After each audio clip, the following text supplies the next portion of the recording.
We are going to start the new topic, Mastering LINQ in UiPath. In this series, we are going to learn from basic to advanced, and this is very important for your professional exam. This is one of the area which we have to cover. LINQ in UiPath. In this video, we are going to go through the introduction to LINQ. In case you have no knowledge what is LINQ, how it is used, where to start, all these things we are going to cover. Next thing, we are going to cover the benefits of LINQ. Why you have to use LINQ. We are going to discuss that. Third, LINQ syntax and styles. As I promised, we are going to start from very basic example. We will first see there are two kinds of syntaxes in LINQ. One is your method syntax. We are going to see the demo from the basics. And the second one is the query syntax. That also we are going to see a demo. And then we are going to compare and understand how the method syntax appears in LINQ and how the query syntax appears in LINQ and what is the difference. So overall, you're going to learn everything from basics. So why delay? Let's get started. Here in the introduction, now LINQ stands for Language Integrated Query. This is a groundbreaking feature which was introduced by Microsoft in the year 2007. This happened when Microsoft released the .NET Framework 3.5. From there, the LINQ has got its popularity. LINQ enables developers to formulate queries to retrieve and manipulate data directly within their code. This is very interesting. Why LINQ is very popular? Because of the ability to write a complex code in just a couple of lines. You are going to see in the demo. Third interesting point about LINQ. Using LINQ, you can query data from different sources. For example, SQL database, XAML documents, XML documents, ADO.NET, or active data object. ADO means active data objects for .NET, or any collection of objects. For example, any collection. For example, if I say a collection of data or a table, wherever you have a collection, we start using LINQ. I'm going to show you how powerful LINQ is. Now, as you have got a bit of understanding around LINQ, what is LINQ, when it was introduced, and a couple of powers. But again, let me summarize some of the great benefits of LINQ. Using LINQ, you don't have to code so much, less coding, and you can achieve the same complex task with less coding. For example, multiple nested loops are replaced with a more compact form. You are going to slowly learn about them. Second benefit, it simplifies complex data operations. Instead of using many UiPath activities, for example, if I ask you, you want to there is an Excel data, you need to filter, order the data and find me a specific insights from that data. Now for that, you will be using so many activities in UiPath to achieve that end goal. With LINQ in place, you can write a one line and get the data. That is the simplification it can do to your complex data manipulation. Okay, simplifies complex data operations. Third important point, reduce development time. LINQ is much faster to write complex codes. All these things you're going to see a demo. Fourth point, LINQ can be used to query multiple data sources with the same syntax. Fifth important point, shaping data. You can retrieve data in different shapes. Okay, these are the couple of benefits we have seen. Now, let's talk about certain LINQ syntaxes. Okay, all this with example you're going to see. Now, for the time being, understand there are two syntax types through which you can write a LINQ query. The first one is known as method syntax, and the second one is known as query syntax. Now, the moment you hear such terms, it is always a good practice to see a demo in UiPath. How you are going to use it in UiPath?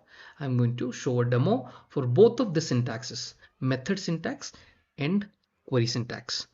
Once we see them, we will try to compare and understand the differences. So let's move on to our UiPath Studio. We will start with very basics. In UiPath Studio, the very first step is go to imports. If you have to work with LINQ query, then you have to import a namespace called system.link.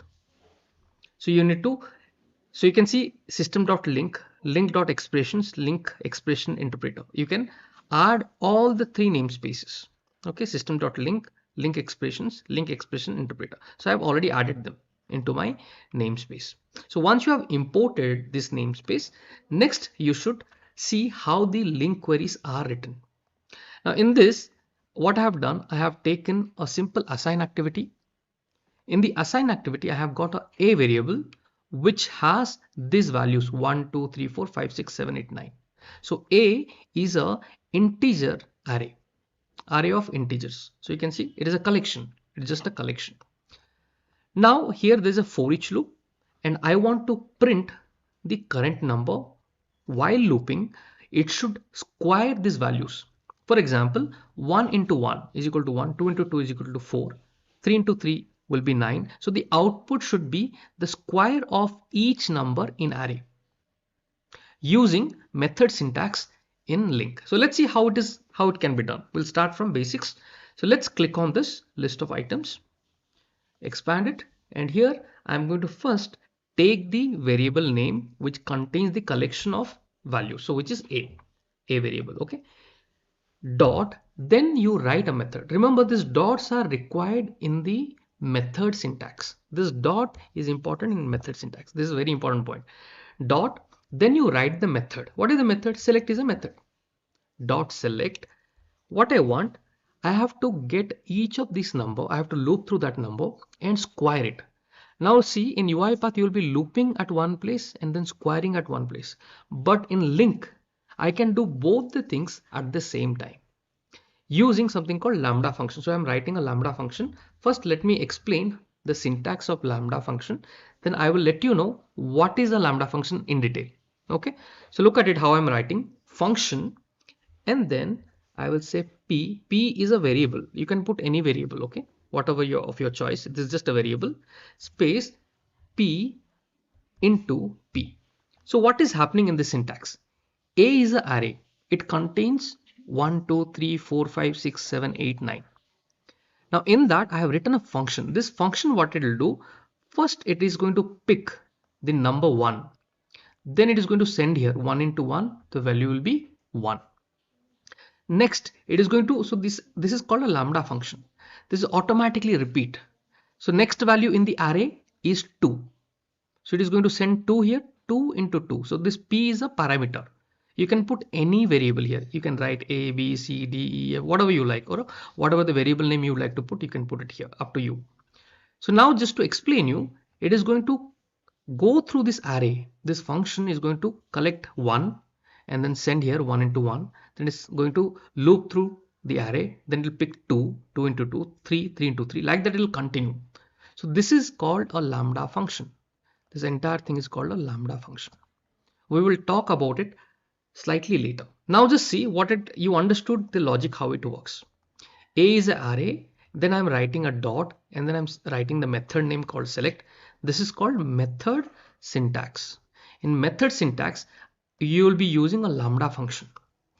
And the Lambda function starts with the keyword function. So function is a keyword.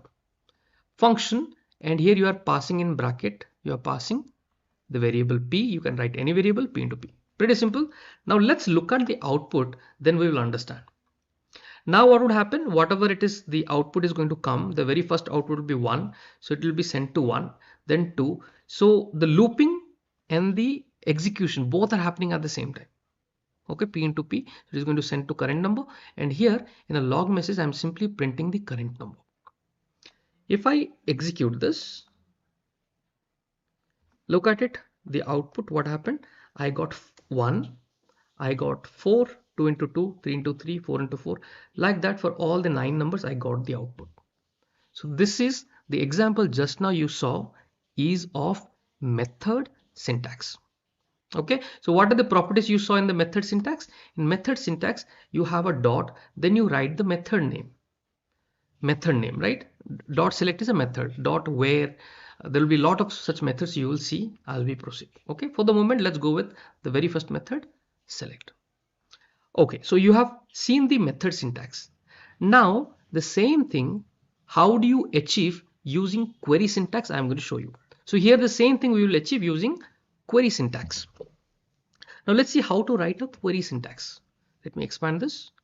Click here, expand this, and let's write. Now the query syntax is more like your SQL query, structured query language, right? SQL if you have done. So it starts with from,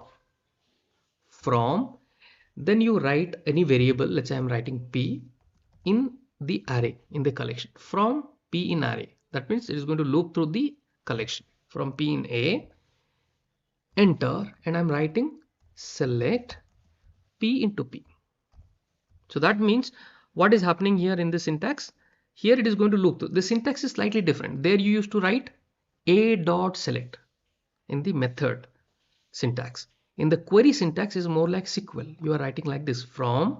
It will always start from, and it always ends at select. Remember this rule. Starts from, ends at select. And in between you can write so many other things, so many other methods. I'll show you later.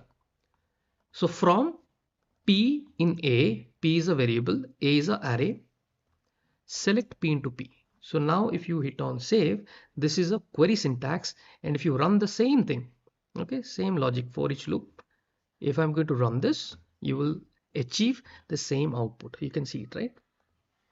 It has written 1, 4, 9, 16, 25 until 64, 81. Okay, so we achieved the same output using query syntax. Now what I want, instead of you running the square for all the values available in the collection, I am now asking you, do not do that. Any value which is greater than 5 you should square. That means 6, 7, 8, 9 only should square, and 1, 2, 3, 4 you should 4, 5 you should not square. Only 6, 7, 8, 9. These are the value output I want. Okay, so how to achieve that? Let's see it. First I will use the method syntax. Okay, now earlier, what is the syntax that you have developed? This is the syntax, right? A dot select. This is what you have written, the code you have written. I'm going to copy this code. I'll go to my next XAML, and here the same XAML, similar XAML. I'm going to paste it here, expand this, and let's make some changes here. So what is the condition here? It should be, the value should be greater than 5. So here what I will do, a dot, and I'm going to write another method called where, and inside that I'm going to write this Lambda function, which is function. You can see the syntax of the Lambda function, right? It's pretty simple. You'll write function and then put any variable you want. I will say P, and the P value should be greater than 5. Okay, and after that everything should be connected with a dot. So I'll put a dot here. Now look at it clearly. A dot where it will first pull 1. 1 is greater than 5. No, then it will leave that. Then again this will run 2, 3, 4, 5. Then finally 6 will come. So 6 is greater than 5. Then this will pass this value 6 to the next one, the connected one. Once, so this condition will, if it is true, then only the value will be passed to the second chain. So this is the, in the chain, this is the first connector, this is the second connector, right? This is more like a chain with a dot. So it will only pass when the condition is true. The sixth value will be passed here. So here 6 is coming, 6 into 6, and then 7, 8 and 9, like that the output would come. This is called the method syntax. Now let me hit on save, and if I'm going to run this, you will see it is not going to run from 1 because of the condition. It has started squaring the value from 6. 6 into 6, 36, 7 into 7, 49, 8 and 9. So we got it, right? So the exact output we have received with a condition. So let's see it again, how we have written. This is how we have written.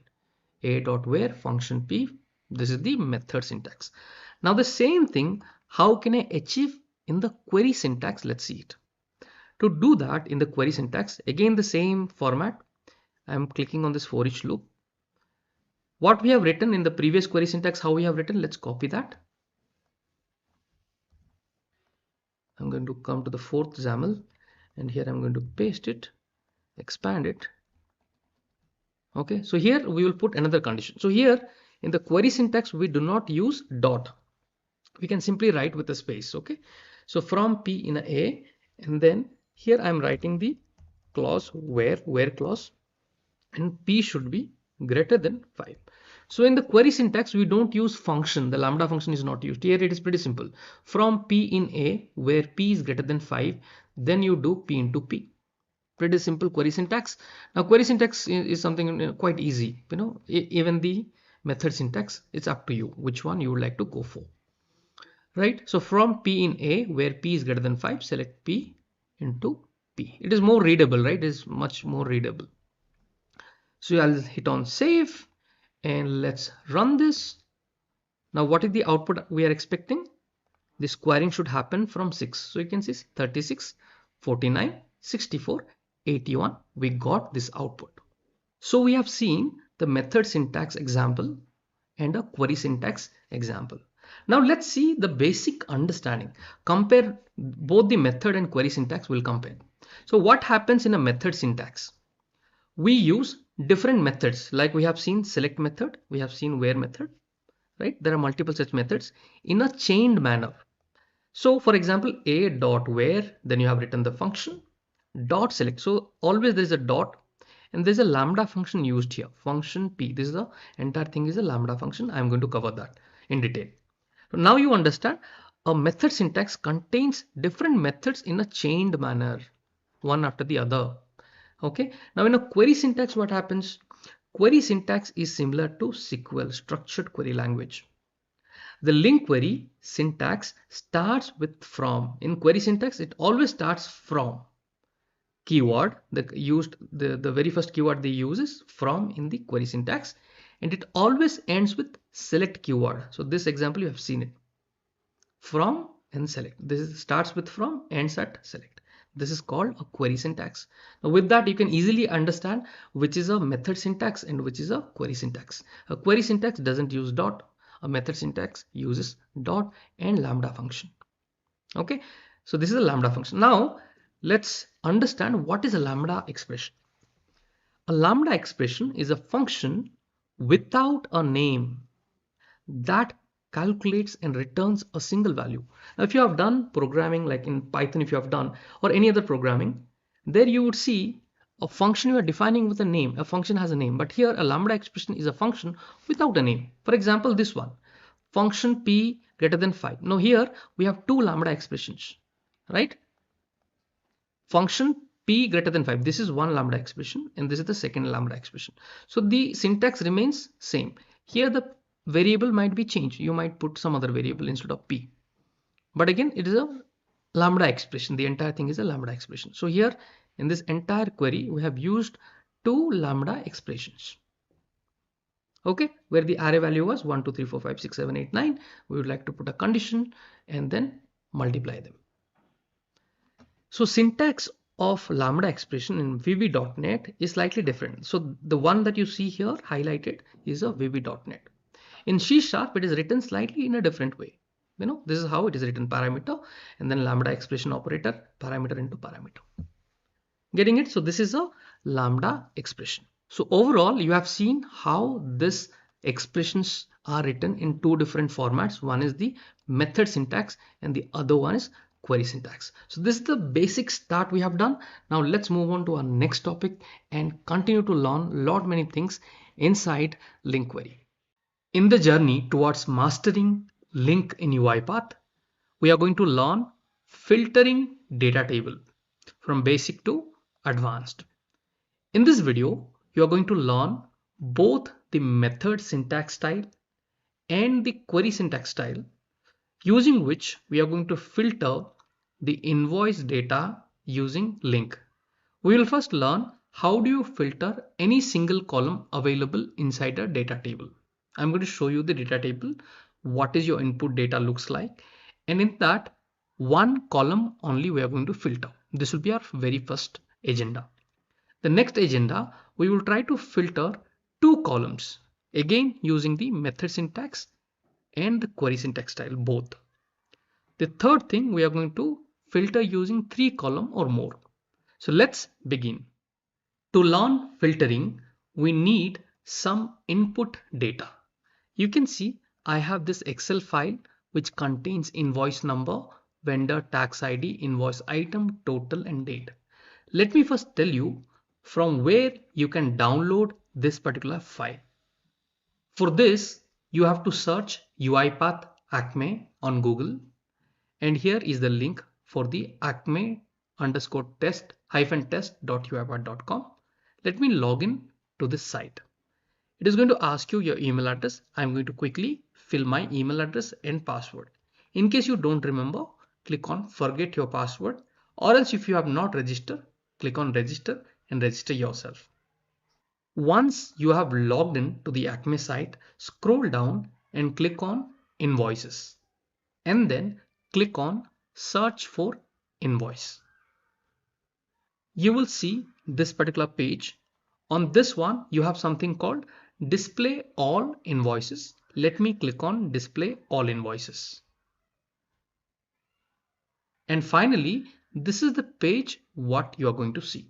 Let me go back to UiPath Studio, and here you have something called table extraction on the designer panel. I'm going to click on table extraction, and I'm going to click on add new column. Let me select any one of the data in the table. Once you select, it is going to give you a prompt. Would you like to extract all the columns from the table? Simply say yes.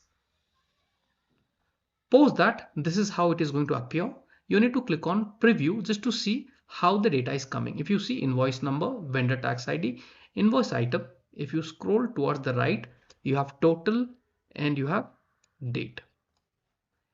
All you have to do here, click on export as CSV. Let me click on this. And then let us save with some name. For example, I'm going to save it as Acme vendor export data.csv. Give any name you like and hit on save. So I'm going to locally download this particular file, save. And here simply close it and just close this. After you close, you get this prompt. You have unsaved changes. Would you like to save them before closing the table scraping? Because we don't need this, we just need that file. So I'm going to hit on no. Go to the location where you have downloaded or saved that file, open that up. So this is the file, how it appears. Let me slightly expand the columns so that it becomes quite readable. And I'm going to put a bold symbol here and save this file. Let me slightly enlarge this text so that it becomes readable. Now what exactly we are going to filter, let me tell you. Here you have something called a total column. In the total column, you have this invoice number and the amount. The amount is written in different currencies. Now what we want to first filter any amount which contains USD. For example, if I ask you to do it manually, you will apply a filter on the Excel file and you will only select which is USD. Now if you see, all the USD values have come. Now this is the same thing we want to achieve using LINQ query. Let's switch to UiPath Studio, and here the very first activity we will drag and drop is the read CSV file and point out to the CSV file. So this is my CSV file. Click on open. After that, let's create a variable called input dt. Hit enter, and this variable is going to store my data table. The entire data table will be stored here. After this, let's drag and drop a assign activity. In the assign activity, we will create one more variable called filtered dt. Filtered dt. Hit enter and ensure you come to variable panel and change the data type to data table. Now let's understand how do you write the LINQ query. Let's click on this expression editor and expand this. Now the very first syntax style we'll be using is the method syntax style. In method syntax style, you start with the variable which contains your data. which is our input data table.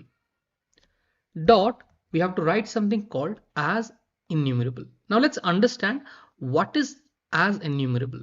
Now what is your understanding on enumerable? Enumerable means anything that you can iterate. Enumerable means a collection of data called enumerable, which you can iterate or loop. So now in LINQ query, you cannot directly loop through a data table. You have to first convert that data table into a numerable format or a collection format. Directly you cannot apply, so that's why we have to write as enumerable. Enumerable means a collection which you can loop through. Now just to imagine, you can imagine a collection of integers. The previous video we have seen, it's a collection of integers, an array. Same thing, the data table has to be converted into a numerable format. Enumerable format means a collection. Okay, now when you do this, when you write this, what happens, let me tell you. So this is your data table. When I say input data table, this is the entire data is called input data table. The variable will contain the entire data. Now when you convert it into enumerable, what happens? The entire data table is going to divide itself into data rows. So how many data rows we have? This is the first data row, this is the header, this is the first data row, second data row, third data row, like that it will continue. So these are called data rows. Getting it? So data table is now been divided into data rows which can be looped, collection of data rows which can be iterated. Clear? Now once you have this understanding clear, let's move on. So we have written what? Input dt as enumerable. So it has converted the entire data table into collection of data rows. Now after this, we have to write a filter criteria. So to filter, we will write where the total value contains USD. That is our main agenda, right? We wanted to apply a filter on this total column. Where the value contains USD, we want to filter only these values. Now for that, how to write? You will write the where method, and there you have to start with a dot. In method syntax, you start with a dot and write the method name called where. Now where, I'm going to open and close bracket. Inside this, I'm going to define my lambda function. Lambda function means you start with function. Everything we have covered in our previous video. Hope you remember that. So I'm writing function, and after that you can define any variable of your choice. So here let's write a proper variable called row. Row means a data row, that entire row I have shown you, right? So it is going to first pick this particular row. Now in this row, I want to filter with the column total. So what I will do here, I'm going to write function row. This is the lambda expression. And then I will write the condition. What is the condition? Row. And then which row? The row contains so many columns. Which column? I want to filter the total column. And this comes as an object. So let's convert this to toString. toString. Clear? So what I'm doing? I'm writing this function row total toString. And here for toString, we have to write some condition. Now you got that value. Now this value should contain, so I'm writing contains. What it contains? It should contain the value USD. Be very careful with your quotes, your brackets. So here what I've written, where function row, this is the lambda function. Here we are targeting the row contains so many columns. We are targeting the total column, converting that to toString and saying it should contain what? USD. Now if you hit on save, there will be an error. What is the error? Because it is a data row and your assigned variable contains a data table variable. If you remember, this is a data table variable. Now how do I really convert that to a data table format? This is a data row, right? So what I will do, I'll write another keyword called to copy to data table. Simple. Now what is happening? The entire expression is now created where it is going to give me a data table format output. So let's understand once again this entire expression. First we have written what? Input data table as enumerable. That means it is converting the entire data table into a collection of data rows. Now I'm writing a filter criteria with the where method, and I'm saying function row. This is the Lambda expression which is going to pick the very first row, and in that it will check in the total column if that value contains USD or not. If not, it will again move on to next row and again see where that value is USD. That is the output will be passed to a data table, and this output is going to get stored in the filter data table. Now let's verify the output. To verify the output, let us write or let us drag and drop output data table activity.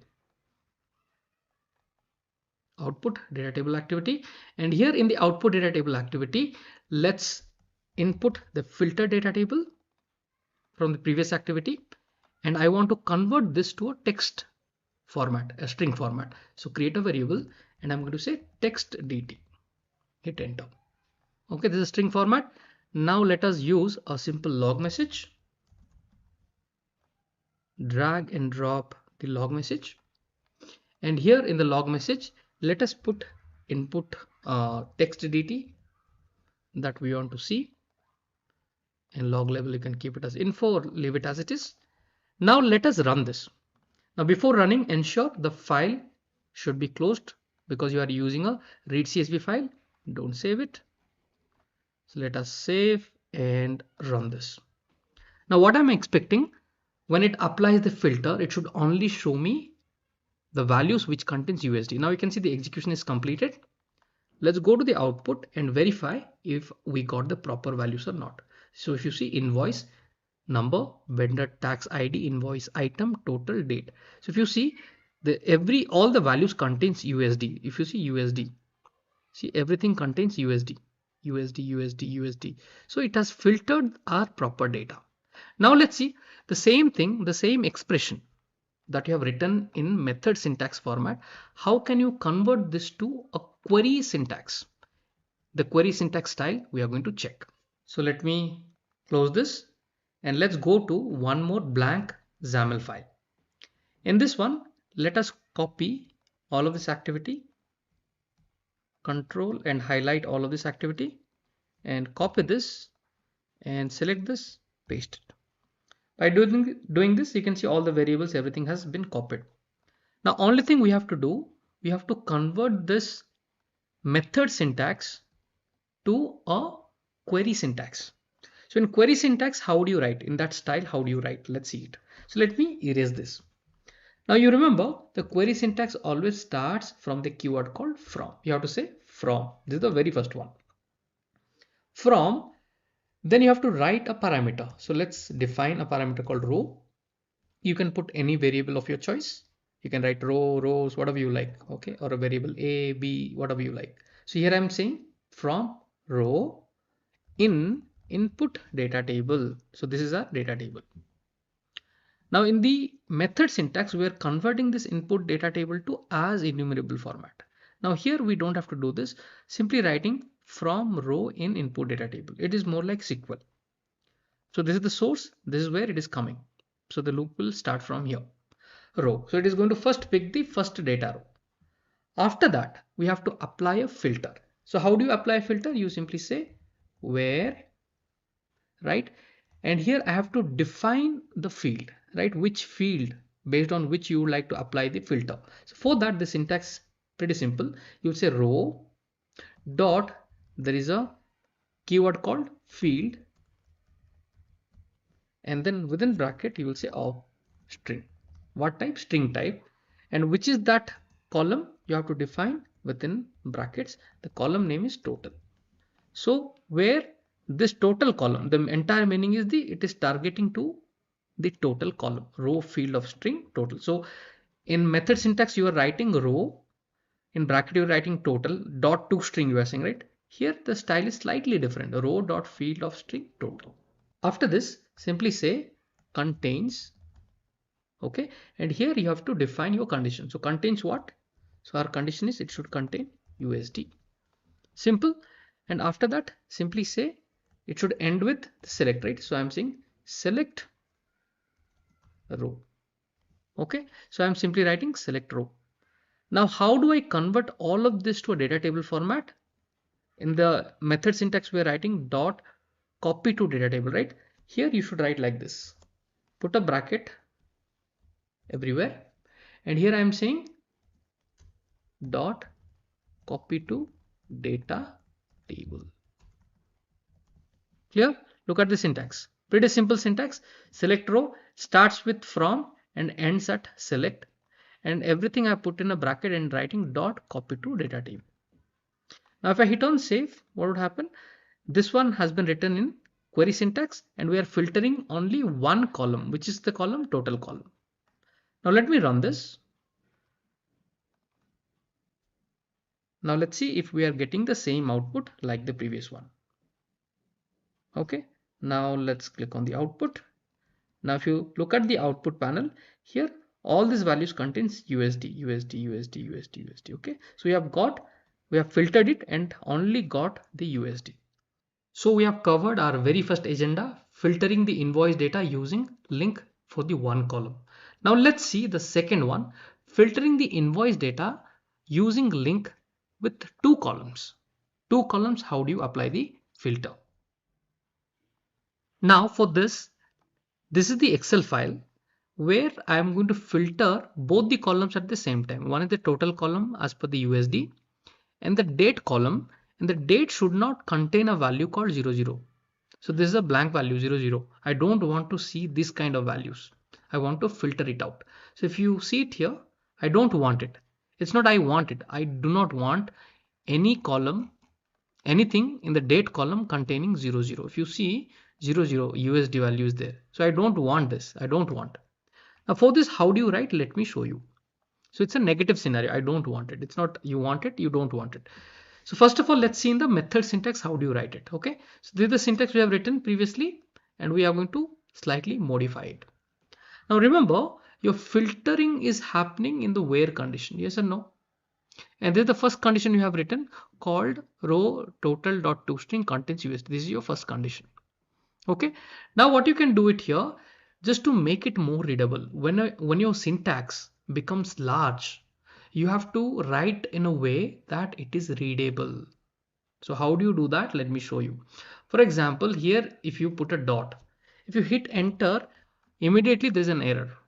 Now in LINQ query, to make it readable, we have something called underscore. For example, I have written dot in the below, it has given error. Now for this, in the method syntax, give a space and simply write underscore. This is very important because if you don't keep your code readable, it is problematic in case in the future you have to come and change. So here if you put an underscore, what happens? You can write the code in the next line. So it understands this is a continuation. It doesn't understand it's a two different rows, it is a continuation. So for continuation, you are writing an underscore, a new learning for you. Okay. So here I have written where condition, and this is the condition we have put for the first one. Now what I will do, here there is a dot, right? So here what I will do, I have to write a few conditions in the where. There are two conditions. Okay. So one is this condition where contains USD, the total column. And after this, there's a clause you have to write called and also. This is a new learning, and also is the clause you have to write. And also. After you write and also, hit enter. Now below this condition is a negative condition, right? This condition is a negative condition. So all you will do, simply say not row. Which row you are targeting this time? The date column, right? You are targeting the date column. So row date column, the same format, dot toString contains, not contains. So it's a negative one. So it should not contain 0, 0, 0, 0. Okay. And after that, copy to data table. You can bring it to the top, or else if you like to maintain a continuation, give a space, underscore. If you write, you can see the error should go not here. Just a second. Let me hit enter. That should be applied for dot, wherever the dot starts. For example, here the dot starts. I want to write it here like this. The error has appeared. So before the dot, give a space, underscore. So the error should go. Okay. If not, you can simply remove this and continue here. Dot. Okay. Dot copy to data table. Simple. So you see now it has become slightly readable. Input data enumerable. Here you have put an underscore. Then you have written a dot below where this is your entire where. So this bracket, if you see, if you highlight this particular bracket, this ends here. It got gray, some small gray symbol is there. So this is the entire where condition, where you have put two conditions. So this is your first condition, should contain USD. Then you have written end also here in the same line you have to write. For example, if I write it here, you can see there's an error. So ensure end also should continue in the same line. Okay, in the same line it should continue, and below that you can continue the next line, not row date dot toString contains 00. So it should not contain 00 dot copy to data table. Clear? Now let me save it. Now let's go to the previous. We have run it in the previous this one, right? So one of the date was 00. If you see, there was a date called 00 in the previous run. Now let me run it here, and you will see that 00 should not be coming. So let me save and run it. Okay, I've kept the Excel file open. Let me close it. Let me rerun this. Okay, so the execution completed. Now if you see, the date column will not be containing 00 if you see it here. Okay, there's no zeros now.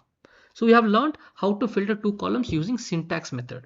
Now let's see how the same thing you will write in query syntax style. So this is the query syntax style. So in this, how will you write? So here you have the where row dot field of string, same thing. You'll use the clause and also clause. Then hit enter. Then you will repeat the same thing, whatever your this thing is, condition is. I'll copy this, enter, and below here simply I will say not, and then write the same condition. Okay, so keep it proper so that people can read it. So row, and here the column is date column, and the value should not contain 0000, and our code is ready. So let us save it. Let me run it again. Let me show you.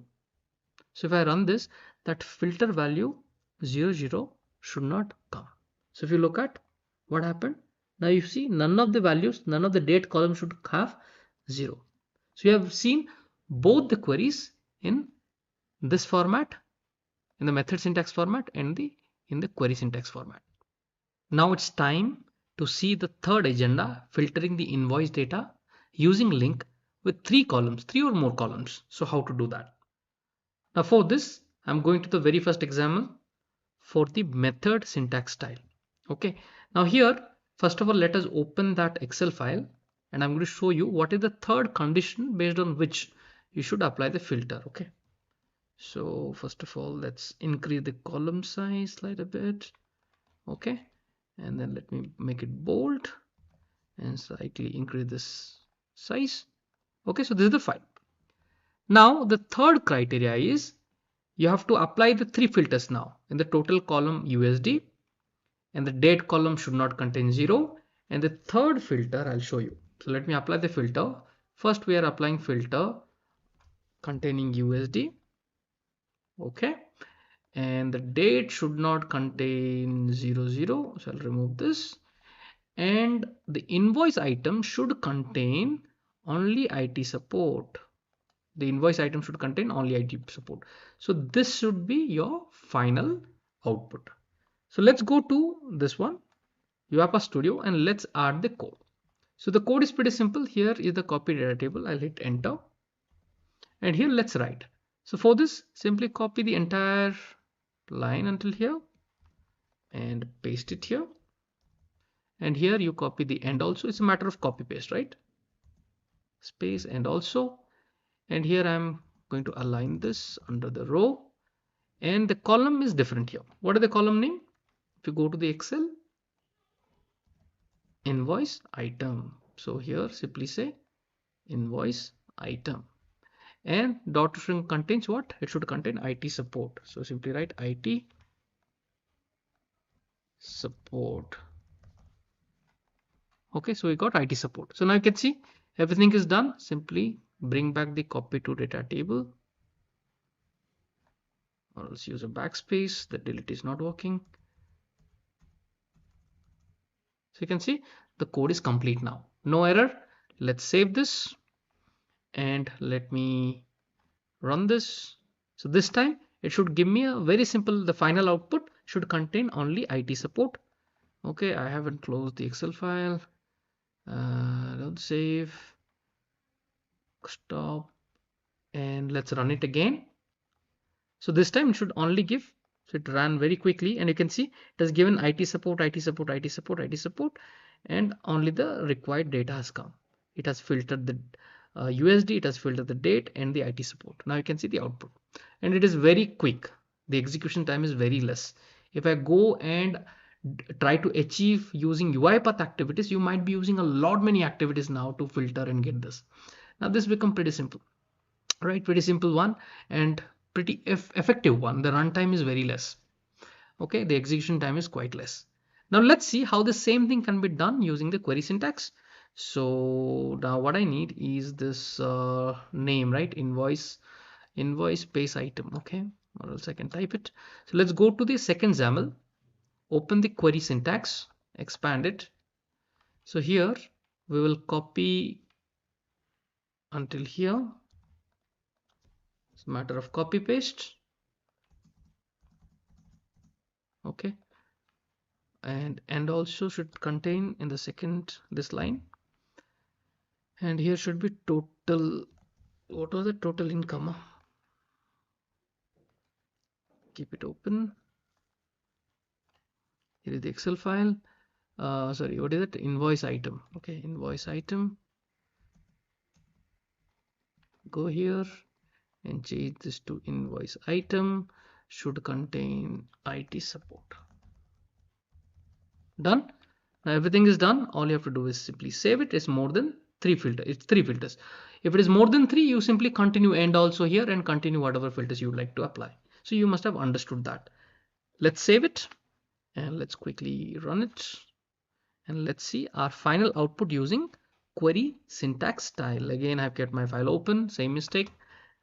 Okay, so let me stop this and run it again.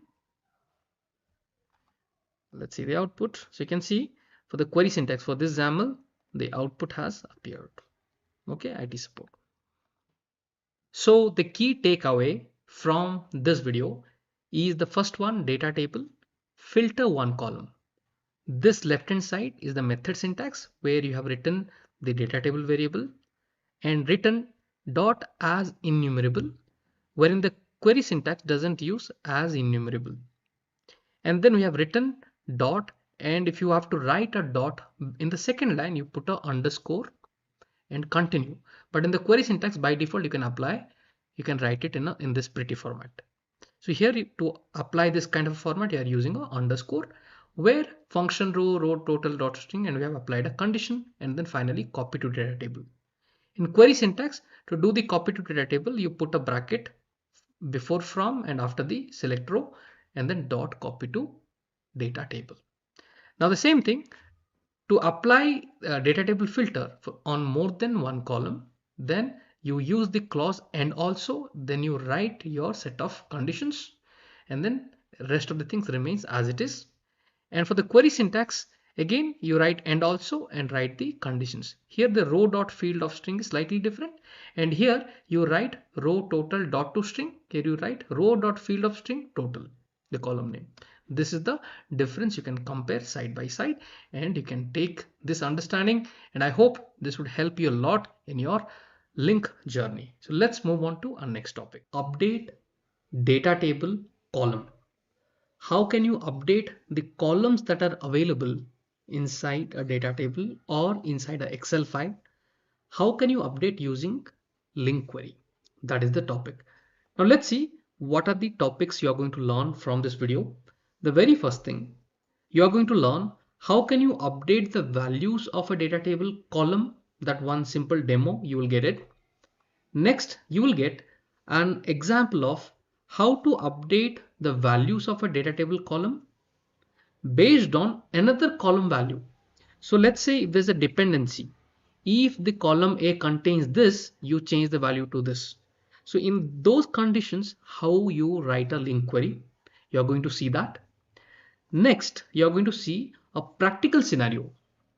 This will be a pretty basic scenarios, an example to understand the concept. After that, I'm going to also show you a practical scenario where we are going to apply things that we have learned in the 1 and 2. Now let's begin. Let's get started and see what is there in the first agenda. Remember, as we need to learn everything in detail, please watch till end. Do not skip the video. Let's get started. Let's see the very first example. How will you update the values of a data table column? Now in this demo, there is a simple data I'm going to create in an Excel which contains 3 different columns. The first column has item, apple, orange, grapes, quantity, and the prices of that. Now what I want, because of the market price surge, all the items needs to be updated by 50. So 300 should become 350, 100 should become 150, and the 50 price should become 100 rupees. So you have to increase by 50. So this is how you are going to write. Using LINQ query, we are going to see a demonstration. So let's move on to our UiPath Studio. Now, the very first thing that we need is to create a simple Excel file. So here in the sheet number 4, I have created this simple table containing item, quantity, price, and these are the values. So please do create this simple sheet on your Excel. This is needed. Now, once this is created, we have to read this Excel file. Now to read Excel file, I will drag and drop the Excel process scope, and inside that I'm going to drag and drop use Excel file, and I'm going to point out to the file location. So let me select. I've selected the file, and after that I want to read the range. So for that I will use the read range activity and click on the plus sign Excel, and I'll select the required sheet which contains the data. Now once this is done, we will store this data inside a variable. I'll create a variable and I'm going to store it in input DT. So this is the input data table. Enter. Now soon after you do this, click on the variable panel and change the scope to the sequence, to your main sequence, so that you can utilize this value wherever you like. So this is pretty simple. Now let us minimize it. Let's minimize all of this. Okay, now you know that you're reading your Excel is now getting stored in the variable called input DT. This is the value which stores the entire data table. After that, let's drag and drop our next activity, assign activity. I'm going to drag and drop. Now in the assign activity, let me first create something called clone DT. I'll create a variable called clone DT. Now you have a question, what is clone DT? I'm going to talk about that. You will understand the need of clone DT for your LINQ query. So here I'm going to keep it as data table. And now the input data table that we have read from the Excel, I'll use that dot clone. Now everybody has a question, why are you cloning it? Now why I need to clone? During the LINQ query, while I'm writing the LINQ query, you will have the complete understanding. For the moment, see how the clone is done for the data table. Now the next question that comes, now the input data table contains all these values. Now, does my clone DT will also contain all the values? Yes or no? That is the question. Or is it only going to copy the schema? For example, it has got 3 columns. Will it just copy the schema or the columns? This will be very clear just by experimenting with output data table activity. I'll get an output data table activity. Now here, let's use the clone DT. So output data table generally converts to a text format. So here, let me create a variable called text DT. Now let's see the output. What exactly comes in the text DT? That is what will be there in the clone DT. Now let me use a log message. And here let's write text DT. Now simply run this. Simply run this and see what comes in the clone DT. By seeing it, it will be pretty clear that when you write dot clone for a data table, what happens is it just copies the schema. If you see, if you look at the output, it only says item, comma, quantity, comma, price. What is this? This is the header of the data table: item, quantity, and price. This doesn't, when you write dot clone, it doesn't copy the data. It just copies the schema. That means how many columns are there, what are they? It just copies the schema of the table. That is the usage of clone. Now you have understood what clone does to a data table. You have seen the output of clone DT. Now the next question that comes to our mind, why do I even need a clone? Which will be pretty clear. Now for this, to understand that, let's drag and drop the assign activity. And here, value to save, I'm going to click here. And let's write the query. Let's write the query. Now, I'm going to use a mixed syntax. I'll be using both the query syntax and also the method syntax. So let's start from, you can do that in LINQ query. You don't have to only follow the method syntax or only follow the query syntax. You can write the combination of both of them. Now let's start from, and you can write any variable of your choice. I'm saying row in input DT. So that means what? It is going to loop through this input DT. So what is the output of this line? Data rows. So data table means this is the entire data table. So when you write from row in input DT, the very first thing that it's going to show you is this one. This is called data row. So data row 1, data row 2, data row 3. So it is going to loop through this. The output of the very first line is data row. So you got the data row here. After that, row contains the entire data row. After this, I'm going to create a data table variable. So for that, what I'm going to say, let x is equals to new object. So I'm creating a collection, new object. And this object will contain all that is there inside the input DT. So what will happen? This row is a data row. So I'm going to pass this input here and going to create an object called x. So let me write the query. After that, it will be pretty clear what is the, you'll get the complete understanding. So here simply I said let x new object. It's just a collection of objects. And what are the objects inside that? I can define within this curly braces. Now let's define. So the very first object I want to keep is row. Row means what? Row means understand. This understanding is important. When I say row, that means it is representing this entire row.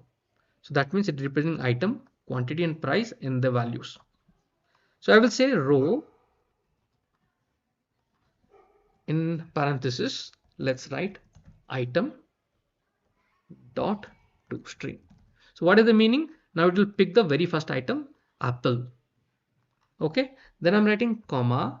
The next object I want to keep in the collection. This is one object, entire data row. So next thing I want to keep, it will be the exact schema of your input DT. So next column that is coming is your quantity column. So I'll say row quantity dot toString, comma, I'll simply say row, and the same thing you need to repeat for the third column, which is price dot toString. Now what is happening here? If you see row dot item means apple will come. Just imagine this, apple will come, then quantity 3 will come, then 300 will come. So now this will go through a loop. So what would happen when these two lines do get execute? This X object get created, which will contain apple, which will contain quantity 3, and then it will contain the price. Now what I will do here, I want to add 50. So what I will do, I'll first convert this to an integer. This entire thing, I'll convert this to integer. Okay, and then I will add 50 plus 50.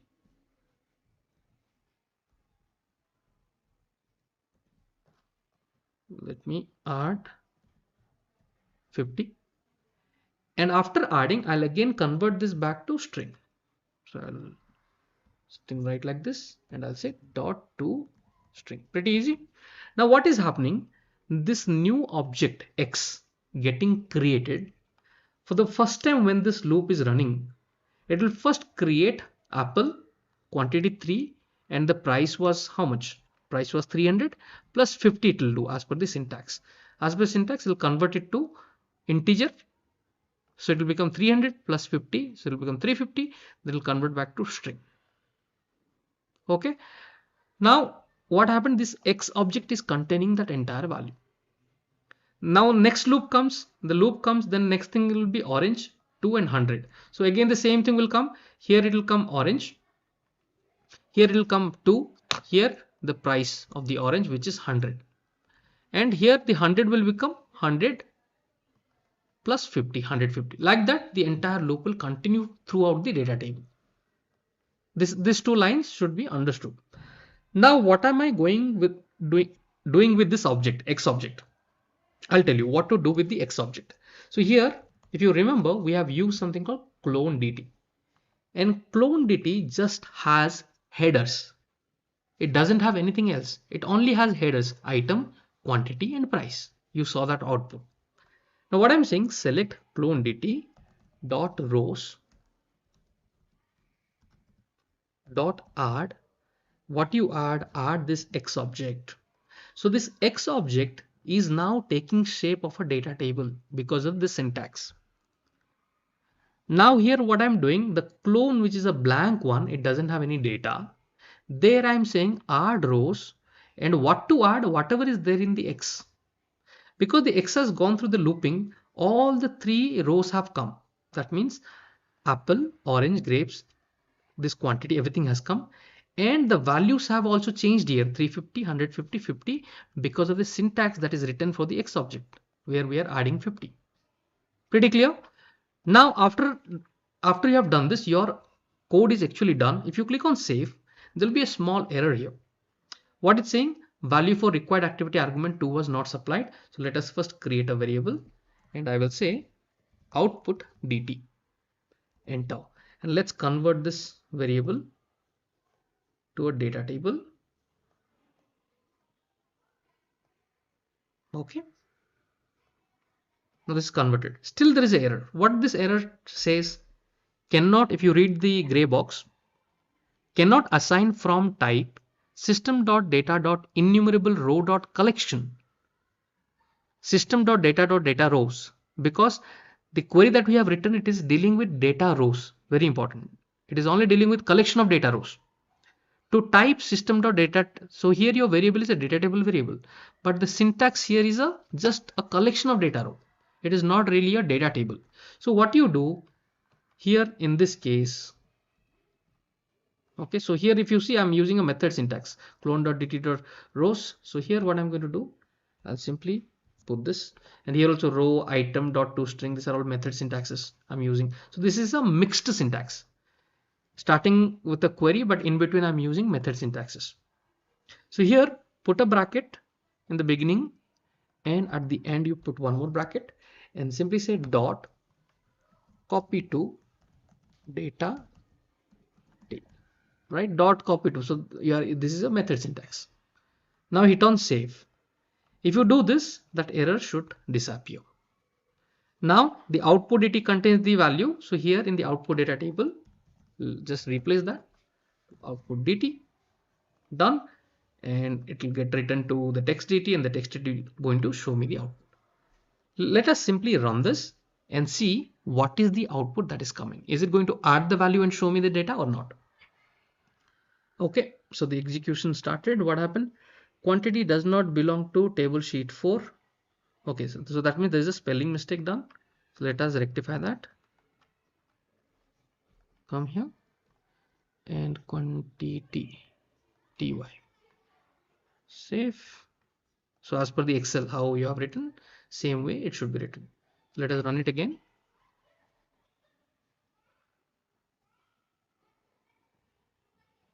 Okay, now let's look at the output. Now if you look at this output, what is happening? Apple, item apple, quantity 3, price 350. It has increased, right? Orange to 150, grapes 100. Now you got the data table. Now you would like to write in anywhere, you know how to do that. Write range and all that you can do, and write this data table variable to the file. So you got how to, you finally what you saw is how to write a LINQ query to update the price column. Okay, make a note of this or take a screenshot of this. So now let's move on to our next demo. Now let's see the scenario 2. In the scenario 2, you will update the price column, but there is a condition. What is the condition? Write a LINQ query to update the price column value by 50 if item is orange. So only if the item is orange, then you should increase the price to by 50. That means 100 plus 50, 150. If it is not orange, for example, apple, the price should remain same. If it is grape, anything other than orange should remain, the price should remain the same. So this is called a conditional update of a column. So how do you write a LINQ query? Let's see that. To achieve this, we have to make certain changes to the query that we have written previously. I'm going to click on this and going to expand this. Now let's see what change we need.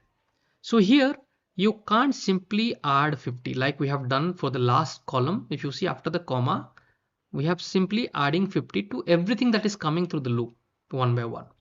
But here there is a condition. Only if the row item contains orange, then only this 50 you should execute. If not, you should simply write as it was. Now to achieve this, what you do, simply keep your mouse pointer here because the expression will be slightly long. I'm going to hit enter here and going to write or continue in the next line. If you do it here, you can see there's no error. You can bring it down, comma is there, bring it down and start writing the code. Now the very first thing what we will do, we will, because this is what exactly it is doing, it is entirely converting it. I'm going to copy this and store it in a notepad. Okay, and here we have to write a if condition. So remember how the if condition is written. The if condition is written in this way. If the first you write condition, then you write if the condition is true, if the item contains orange, then you want to show, if it is true, you want to show a value v1, and if it is false, you want to show a value v2, right? So let's see how this we can achieve in UiPath. Pretty simple. Just remember this condition, comma, if it is true, this should be the value. If it is false, this should be the value. How you write it. Coming back to the expression editor, we have simply brought the third column, the price column down here, and here we have to write a if condition. So what I will do, I'll first erase this and write if, open and close parenthesis. The very first thing I have to write a condition. So what I will do, I'll simply say row item dot toString. Okay, row item dot toString. Control G, let me copy it again. Copy, paste. Okay, now this should contain what? So I should say contains, what it should contain? Orange. Okay, if it contains orange, then I should show this value. What value? Cint, this is the value it should show. So I'll copy this entirely, and after the comma I'm going to simply paste it here. Okay, if it is true, then this value should appear. Now if it is not true, then what value you want to show? If it is not true, then show only the row price dot toString without any modification. So here I'm writing a comma, and after that I'm simply pasting it. Okay, now here you might go wrong in terms of your you can see there's an error. Now this error comes, what you do, you simply highlight the parenthesis and see if it is closed or not. It is not closed here, so I should first close it. Okay, so now it got closed, the error is gone, and this is your final syntax. In this syntax, what is happening? The X object is writing the third column, the price column, as per the condition. Not like previously, simply adding 50 to everything.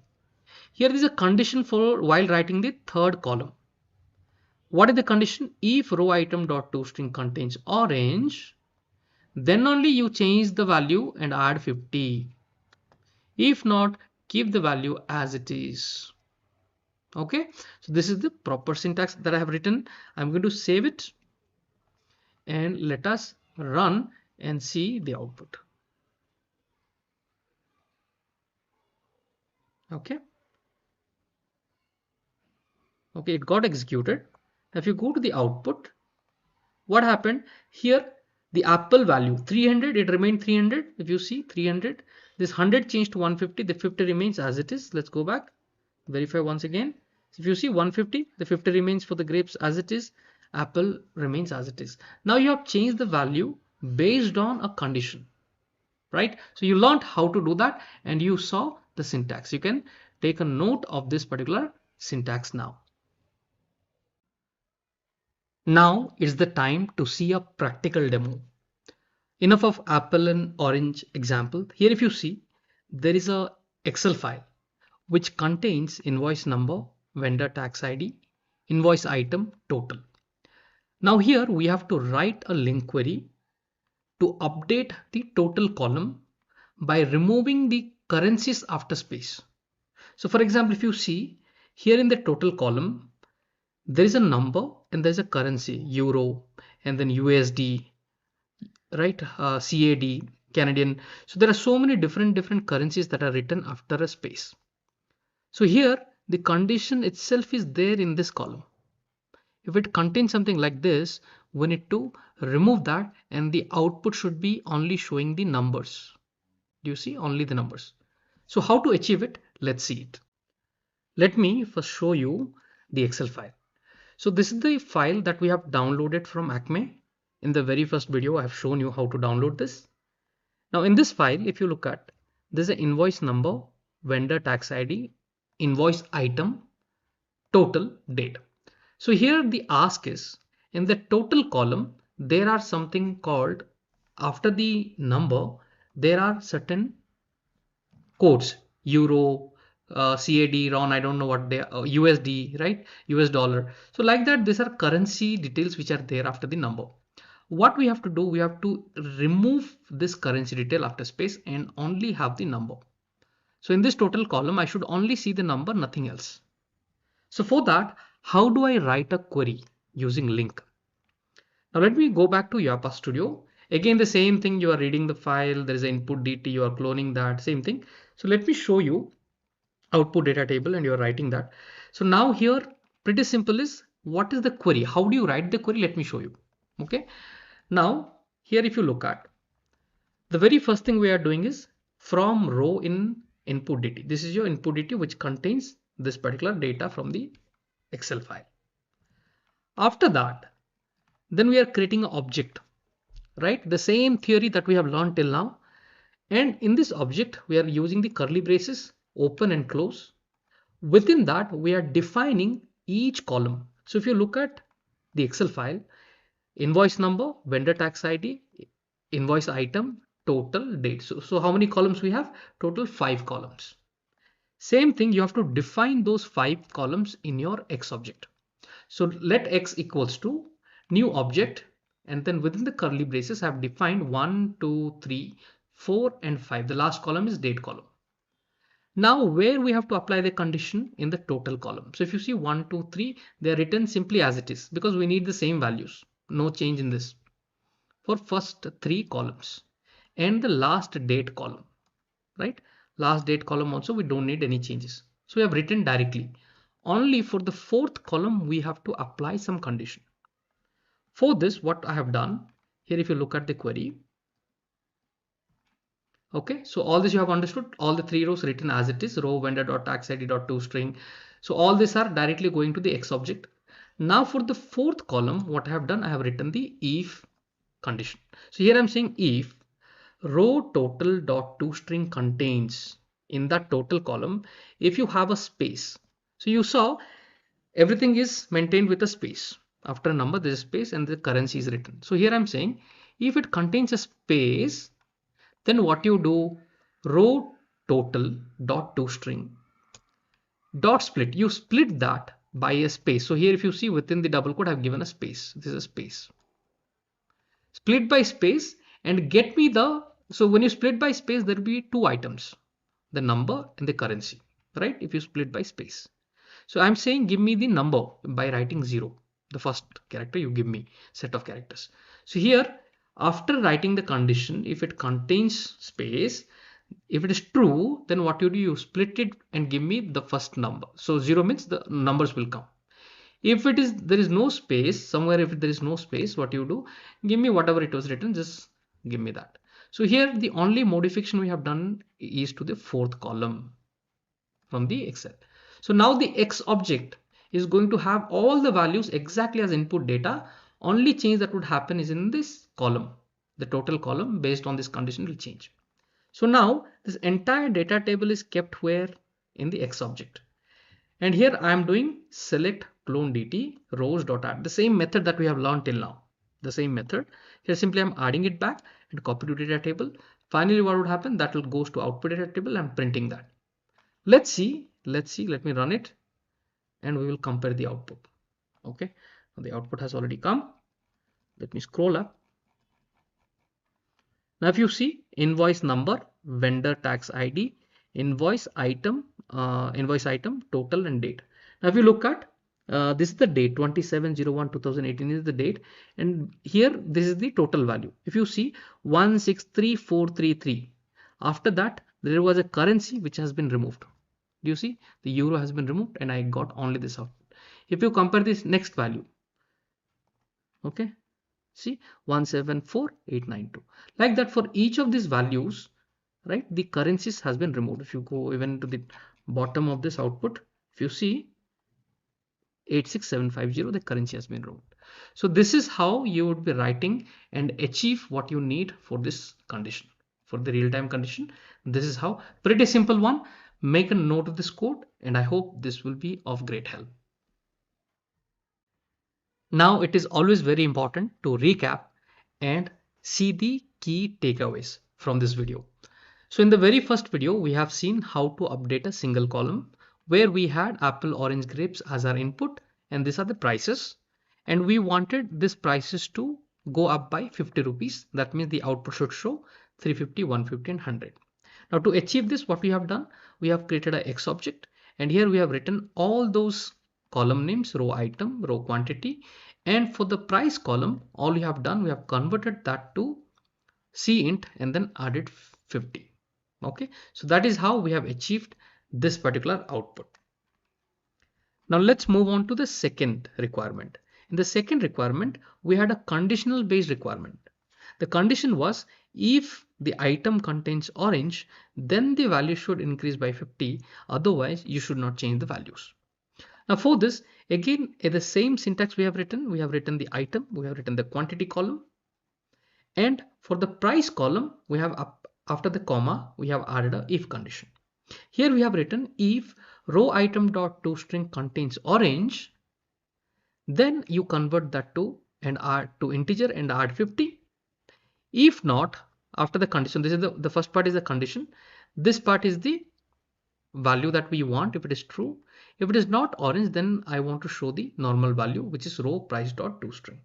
So this is how we have cloned it and added to the clone data table, and we have added the X object. So this is how you have achieved the output. Apple 300, grapes 50, it remains as it is. Only for the orange, the value has changed. So you remember the syntax. Let's move on to our practical scenario. In this scenario, this was the input where we had invoice number, vendor tax ID and all of this. And here in the total column, we wanted to remove any currency symbols, for example, euro, RON, CAD, USD, like that. So this condition has to be applied in the same column. So for this, what we have done, again, we have written all the column names, invoice number dot toString, vendor tax dot ID dot toString, invoice item. But for the fourth column, here we have written the condition. After the comma, you can see how the commas are followed for each of those columns. And for the fourth column, we have simply written if row total dot toString contains a space. So if you see there is a space, then row total dot toString split by space and give me the first index value 0. 0th index means the numbers. If you put 1, the currencies will come. Okay. If not, simply write as it is. If there's no space like that, write as it is. Now row date dot to string doesn't have to be changed, so I have written like that. So this is how, by running this, I have got this output wherein you can see for the total column, the currency symbols have been removed. 163433, 174892, like that. It has, the output has appeared. First method. This is one of the important method which you must learn before appearing for the exam. So let's see what are the different agendas we are going to cover in this video. In this video, we are going to first get an introduction to dot first method in LINQ. Next, we will apply the dot first method to an array. Next, we will apply that to a list, and then finally, we will apply to data table. So what is dot first? Everything in detail we are going to learn in this video. Now, one more request, as we need to learn everything in detail, so please do not skip the video. You will not really get what actually I want to pass through this video. So please do watch till the end. So why delay?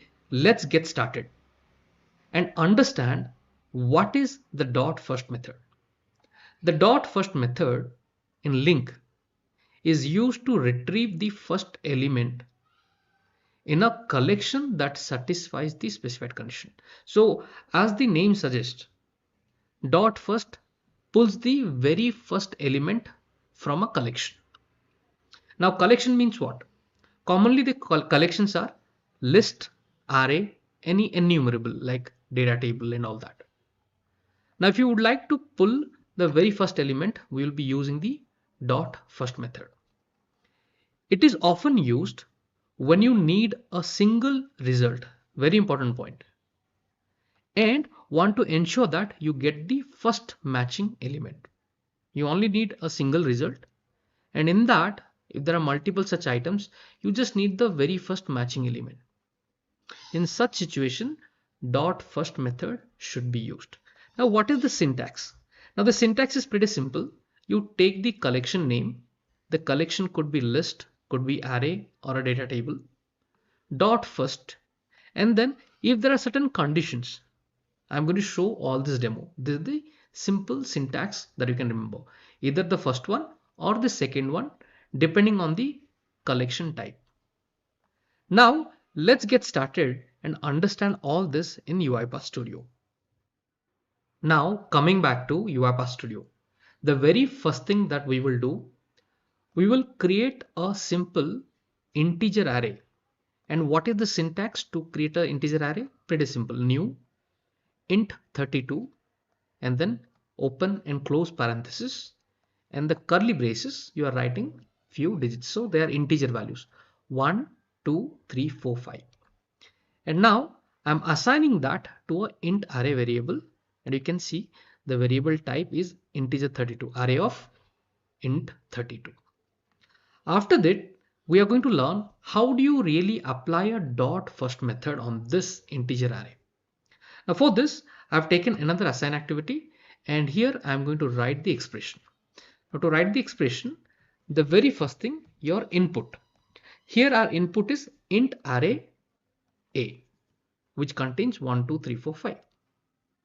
Here I'll be applying dot first, pretty simple, and then I'm not going to pass any condition, because in the array, the dot first means in the array the very first element I want to find.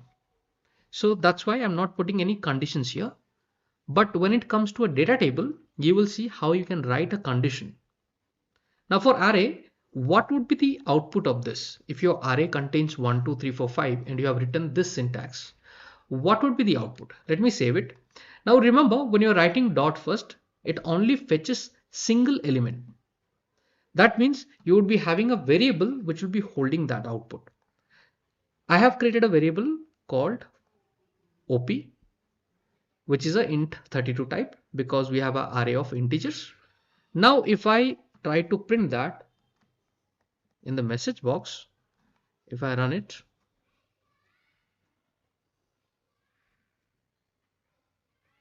now what is the output that I have got? The output I have got is 1, the very first element it has pulled. So you have understood how to apply that in an array.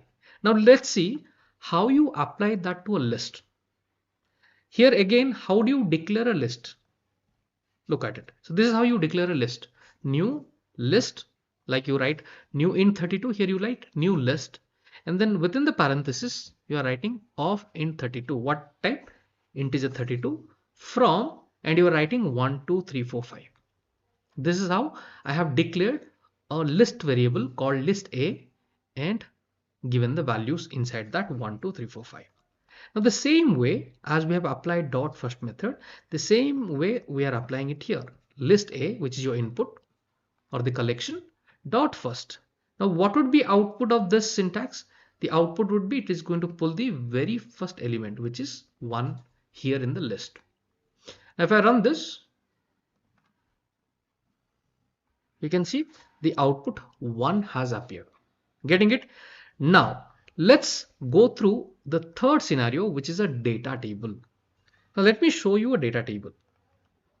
So this is a data table which is also part of your practice test questions. You will see this kind of questions. Which LINQ query would pull this value, or what would happen if you write this LINQ query? What would be the output? Any kind of questions can be framed. Now let's look at the data table. The data table has got 3 different columns. And these are the different values: apple, orange, mango, and this is the value, quantity and all that. Now let's say here, if you see, all the items are present only one time. If I'm asking you, can you write a LINQ query using which you can pull and show me the value of pear? What is the quantity that pear has? How many quantity of pear we have? So the answer is 1. Let's say if I'm asking how many value of kiwi we have, so it should say 80. Now here I can very well go ahead and apply a dot first, because I just wanted to pick the one, and none of the elements have they are not repeating, they are the same, but again I just need the very first value. Now how do you write this? Let's see inside UiPath Studio. So the very first here I am just using a Excel process cop, and then use Excel file, and inside that I'm using a read range to read the file and storing it in a variable called data table, dt. Okay, so I'm minimizing this. This is pretty simple. Okay, so here the output that we are getting is dt. Now in the data table, how do you write the query? We need to learn. So now in the assign activity, let me click here and let me write the query from the beginning. The very first thing, you provide your input, which is a data table as enumerable. So what this does, this converts the data table into data rows, right? Data table is a collection of everything. Then it converts into rows. This is a data row, this is a data row, this is a data row. Now once you have converted into data rows, next thing I will apply the method dot first. Now here, because we have to loop through entire list of things, we will create a Lambda function. So how do you create a Lambda function? Simply by writing function, and then you put some element here. Let's say I'm saying x, and then I'm writing what?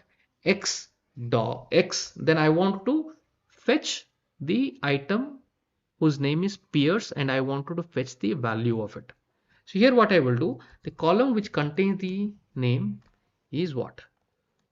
Item, right? Item contains pear. So here I am saying x dot item dot toString,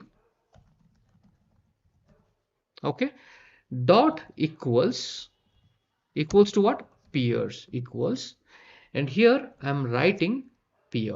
And remember, when you are writing, it is case sensitive. So for example, if I'm writing p in small, exactly it should be in the same way. You can see the p is not capital here, p is small. So PEAR, the same way you have to write in your syntax, in your LINQ query syntax, PEAR. So here I'm saying x dot x space and then x item dot toString dot equals to pear.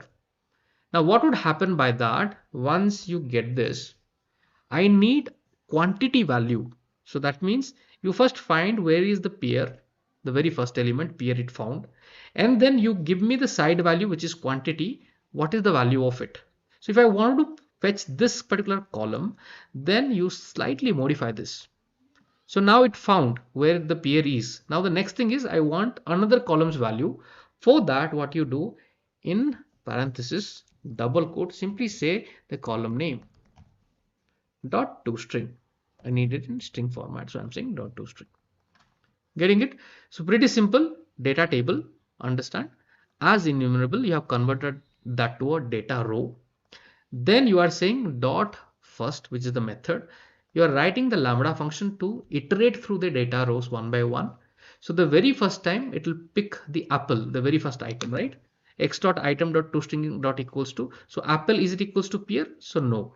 So that means it will go to the second row, second data row. Then it will check orange equals to pear, no. Third, fourth, like that it will go to the last one and it will find pear is equals to pear. So as per your syntax, it becomes X item dot toString dot equals to pear. The last iteration will become pear. So when this condition is true, so this is your condition. Remember I was talking about first with condition. So this is the condition that you are writing. So once you have written the condition, if the condition meets, then the rest will get executed. So if this is true, if this becomes true, this condition, well, this is true, the next thing that you're writing after that is going to execute. So what you're writing, okay, if it is true, then give me quantity.toString. For that data row, you give me the quantity value. So now if I hit on save, the output would be a string output, right? So here you can see OP is a string output and I'm just printing it. Let us run it. Okay. Use Excel file apply. It's too busy. I think I kept it in edit mode. So let me hit on escape, save. Let me run it again.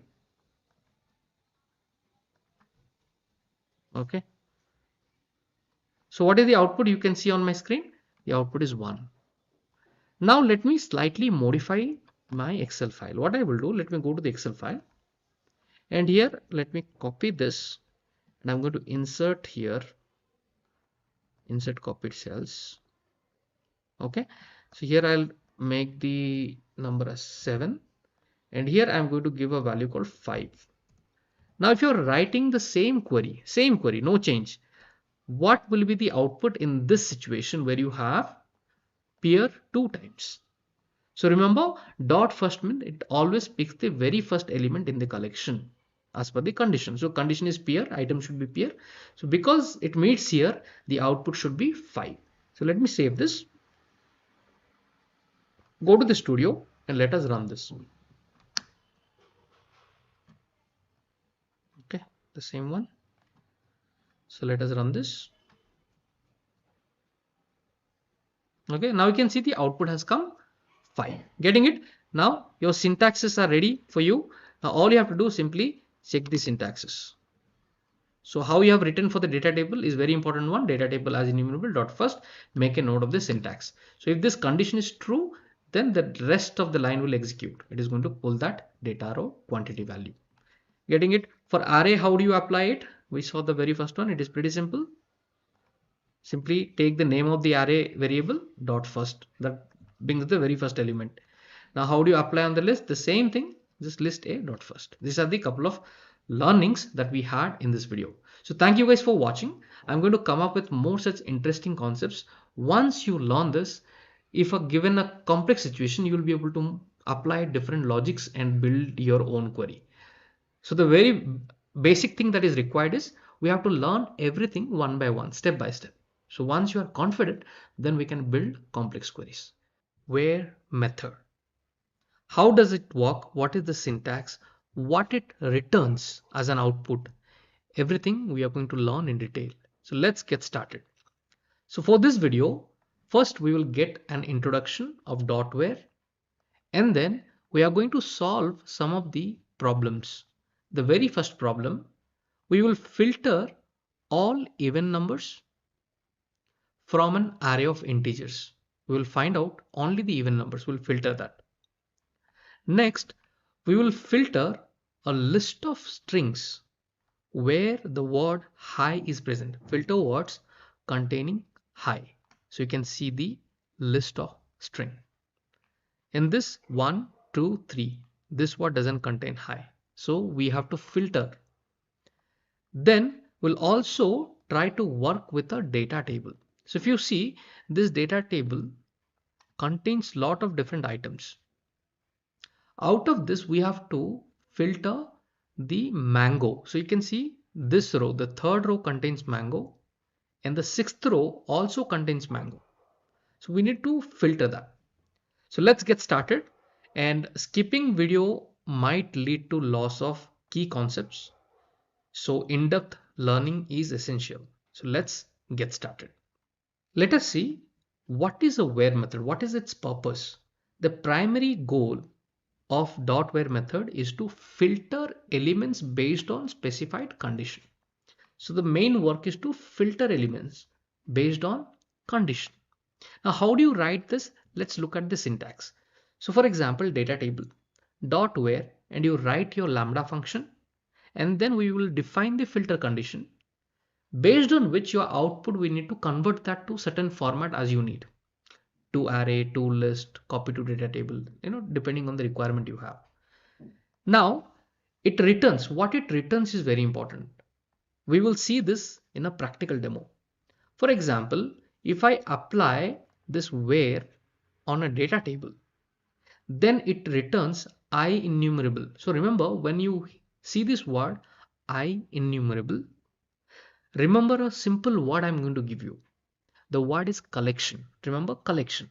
When you see this, simply say collection of data rows, collection of integers, collection of strings. So like that you have to remember when you see this collection. Okay, INumerable, convert that to collection and read it, collection of data rows. Okay, so now if I apply a filter on a data table, it gives me a collection of data rows. If I apply that on an array of integers which contains multiple integers, it gives me a return. In return, it gives me a collection of integers based on your condition. If I apply that on a list of strings, it gives me a collection of strings. Getting it? Now let's see. You got a basic understanding. Now let's move on to UiPath Studio and see all this in a practical. Moving on to UiPath Studio, let me first tell you, I have declared or defined an array of integers. So if you see it here, new int 32, 1, 2, 3, 4, 5, 6, 7, 8, 9, 10 until 10. This is the array of integers. And the variable type, I have written it as array of integers. Now here our main requirement is to write a LINQ query which can filter out all the even numbers from the array. So here how many even numbers you have? 2, 4, 6, 8 and 10. How can you write a LINQ query which will do the job? Let's see that. The very first thing, I'm going to drag and drop the assign activity. Okay, assign activity. And then here we have to write the query. Let me click here. And let us expand it. First of all, let me use the variable which contains the array, which is the variable int array a. Okay, integer array of a. So this is the variable which contains my entire data. Here I'll apply the method called where.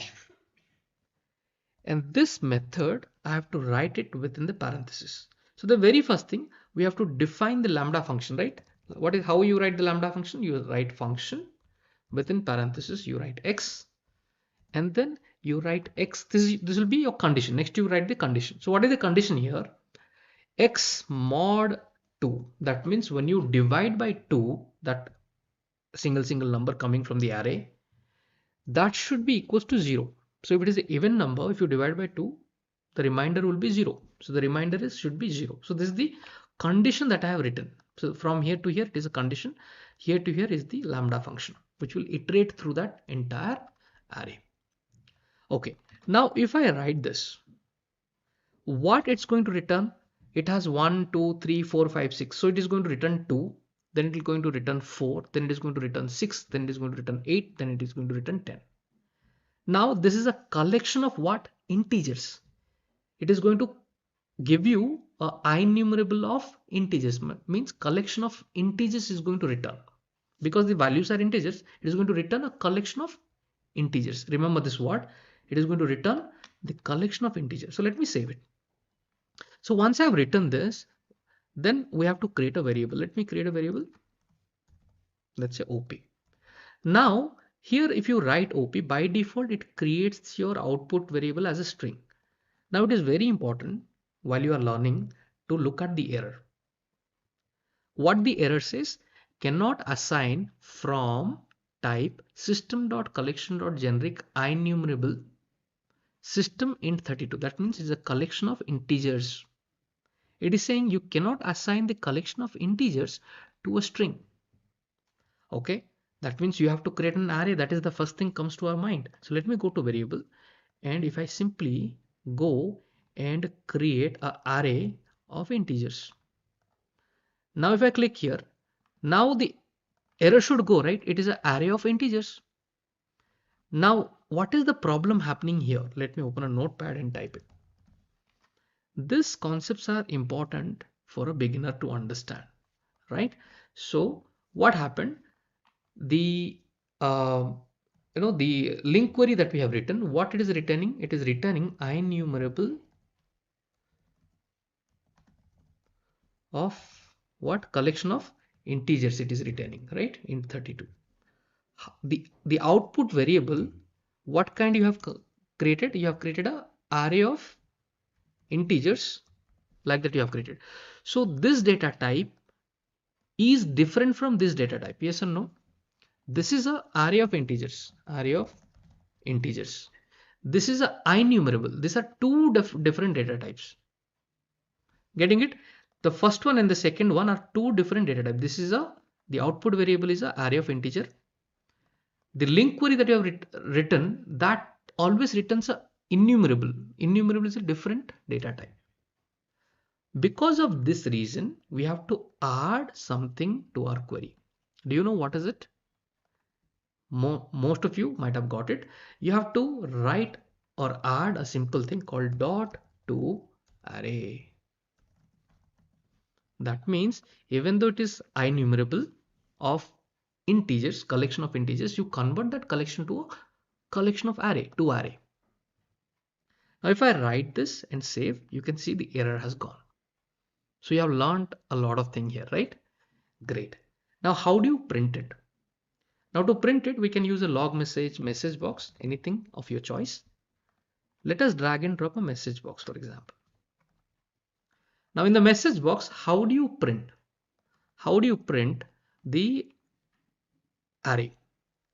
How will you print? First of all, I'll use the method string.join, and within parentheses, you will write how would you like to join it. I'll put a comma. You join them by commas.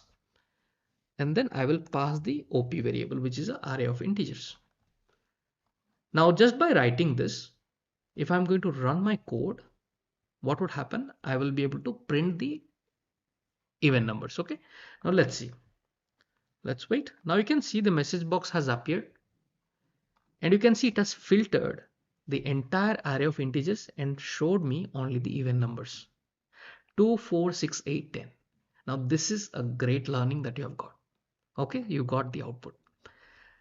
Next thing, the next question that we have, let's say you have got a list of strings. We can see this. Okay, this is a list of strings. This list of strings contains like hi is first word, hello world, hi Rakesh, hi Ram. These are 4 different words. The question is, can you write a link query, or which one is the appropriate link query to filter words which contains only hi? So here one of the word doesn't contain hi, it is hello world. So how do you write the filter query, link query? Let's see that. Now first thing, let me add the assign activity. In the assign activity, let us write the query. First thing, you have to take the variable name. So here I didn't show you the variable. List A is what kind of a variable? List of strings. Let's click here and first write the string variable, which is list A. Then what? You have to apply the method. What is the method? Where is the method? Then parenthesis. Then simply write the lambda function. Quite simple, easy, right? After that, you have to write the condition. So here, what is the condition? X. The X should contain hi, the word hi. So here you will say X contains Simple. What? In parenthesis, you write the word hi. Okay, close it. Done. So X should contain the word hi. Now this is your filter. You have already created the syntax. Now you need to understand what kind of a output it is going to produce. Now just imagine you have hi, hello world and all those words. Now when it filters, again it provides you a collection, right? Innumerable collection of strings because it is dealing with strings. So it will provide you, it will return a innumerable collection of strings. So here for the second example, what is the link query is returning you? Your link query is returning you innumerable of strings. The data that you're dealing with, right? It is going to give that. So how do you see it? Simply save this. And here, let us create a variable. Same OP. Okay. So now if you read the error, what it says, cannot assign from type system collection enumerable system.string. It is saying system.string to type system.string. This same thing that happened last time. It said system int 32 because we're dealing with integers. Now it said string because we are dealing with list of strings. The internal data is a string, right, inside the list. Okay, now in this case, what you do here, let me create a list, browse for data types. And when you are searching for list, simply put this angular bracket. What happens? It gives you the proper thing to select. Here I will select string, list of strings, click OK. Okay, now I have created a OP variable, which is a list of string. But still the error there because it is a enumerable and this is the same concept. Okay, it is an enumerable collection of strings and the variable for OP, your output variable, is a list of what? Strings. That is why these both are two different data types. Because they are two different, all you have to do, you have to write one additional code stating dot to list. Simple. Pretty easy, right? Easy to learn, easy to remember. Very good. Let's click on save. Now, how do you print this? The same mechanism we can apply. Okay, simply I'll copy this message book from the previous XAML and here let me paste it. Same thing. Okay, now if you run it, string.join method. Now I want to see the words which contains only hi. Okay, now you can see hi and then hi Rakesh, hi Ram. So I got my output. So you have learned a new thing here. What you have learned, how to deal with a list with this one and how do you convert that to dot to list. Okay, now let's deal with little more complex data set, that is a data table. So here let me open my Excel file.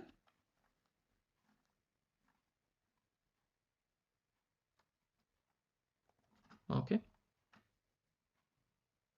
so this is my Excel file. Now in this Excel file, the question is you have to filter wherever it is a mango. This entire data row I need, this mango and mango, these two things I need. Rest of the thing I don't want. I want to apply a filter on this data table. This is important and practical. It will be useful. So how do you do this in UiPath Studio? Let's see it. So first thing, I have used the Excel process scope and then used a read range activity and read it and then storing it to a data table called DT. Pretty simple. Okay, so let me minimize this. All of you know this. Okay, now the output, the entire data table from the Excel is stored in the variable DT. Now I have to deal with this DT variable from here. Now let us add the assign activity. Okay, now in the assign activity, let us write the query. As you always begin, you first take the name of the variable. What is the name of the variable? DT dot. And I have told you during this LINQ entire thing, when you are dealing with data table, because LINQ doesn't have its data type data table. So that's why you have to first convert the data table into a collection. For that you have to write as innumerable. And I told you when you see this innumerable word, remember the word collection. So it is a collection. It is, you're converting this data row to a collection of data, a data table to collection of data rows. So when you hear this two to what, don't get confused. When I say data table, this is the data table. Data rows means these are the data rows. This one row is called data row. So it is a data table is a collection of data rows. Now let's get back. So first thing what we have done, we have converted that data table to collection of data rows. Done. After that, you simply apply the method where. Easy.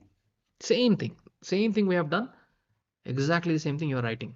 Then you define your lambda function, which is function, and then you write something like x, y, whatever you want to write. Then using that x element, I'm going to write my condition. So what is the condition here? Mango is the condition. X should be equals to mango. Now here you are dealing with a data table. So data table contains multiple columns. So in which column you have that value? In item column. So first you write that item column. Okay, these are case sensitive, so write it properly. So I'm saying x item dot toString. Done. Should be equals to what? Equals to, in bracket you write that mango. It should be equals to mango. And remember, these are case sensitive, so I'm writing in the same way it is written in the Excel. So it is not capital, so I'm writing M. Okay, in the proper way. Done. Equals to mango. So this is your condition is done. You have written a condition x item dot toString dot equals to, it should be mango. So your condition in entire LINQ query is done. Now let's deal with the output. What kind of output it gives? So let me save it. Okay, let us create the same variable op, hit enter, and read the error. Reading the error gives you the idea. If you read the error, what it says: cannot assign from type system data dot same thing collection system dot data rows. It's a collection of system data dot data rows is the collection to type system string. So in this, what kind of a variable will you set for op? So what we can do, we can convert this entire thing to a list, for example, dot to, like we applied in the previous one. I'm saying dot to list. Now here the op variable, can I convert it to, if you look at the error now, what it says, cannot assign from same error. I'll convert this op to list of data rows. Possible? Let's do that. Go to variable and click here, and I'm going to type list angular bracket. This will come, and here again I will select for browse for types, and here I'll simply say data row, and I'll select system.data.data row, and I'm going to click on OK. Now what happened? This op variable is matching this one. Now you can see the error has gone because I've kept my op variable accordingly. It is returning the value because I said dot to list. Again, it's list of strings is different. It is a list of data rows. Accordingly, I put my variable. Easy. You got the concept. Now how do you print it? Now to print it, you can't use a message box because it is not a single row. It is a list of data rows. It contains three columns. So for that, we'll use a for each activity. Okay, and all these things that you're learning, ensure you are storing it somewhere so that you don't lose it. With time you might forget, but if you have stored it somewhere, you can always refer it. So remember to spend little time to write it or take a screenshot and keep it in Word document, wherever you like.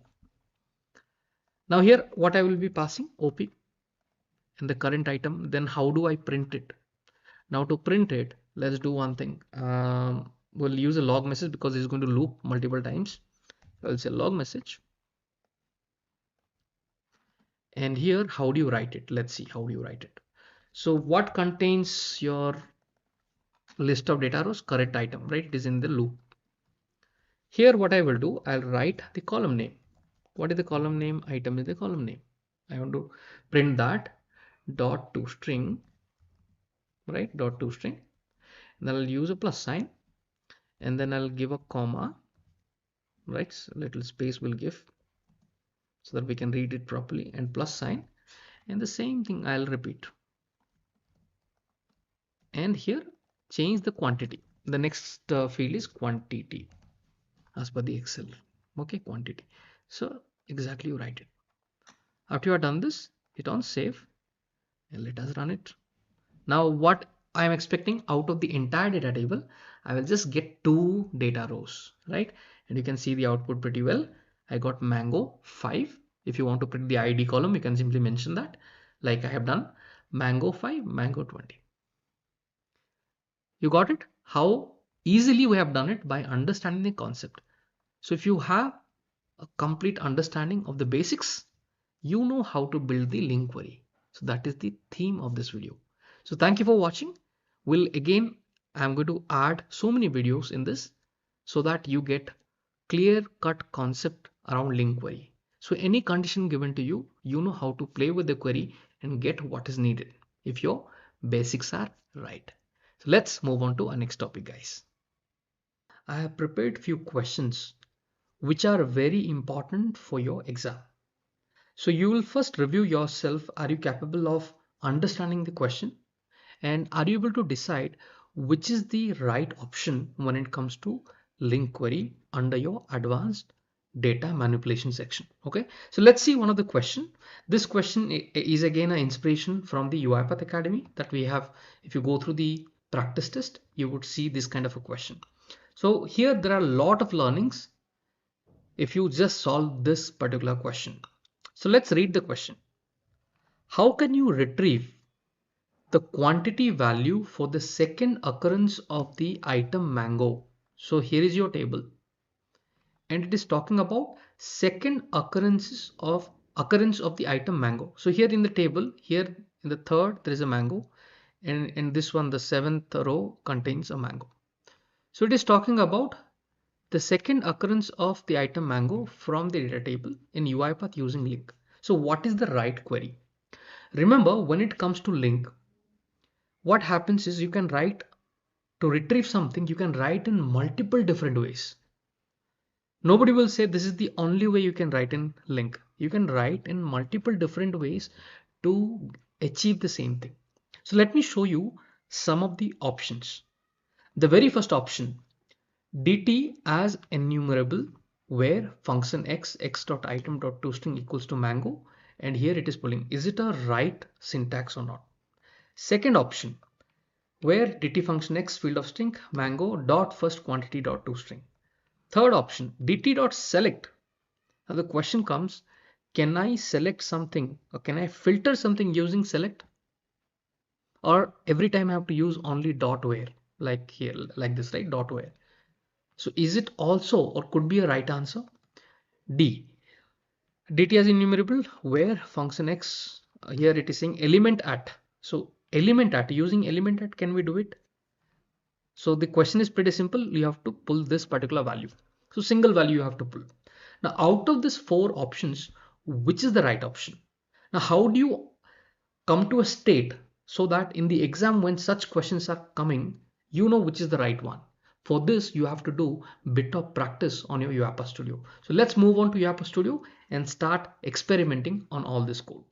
All right. So on the UiPath Studio, the very first thing what I'm going to do, I'm going to pass this entire question on the description of the video. You can copy this entire question and start practicing yourself. Now let's get started and learn together.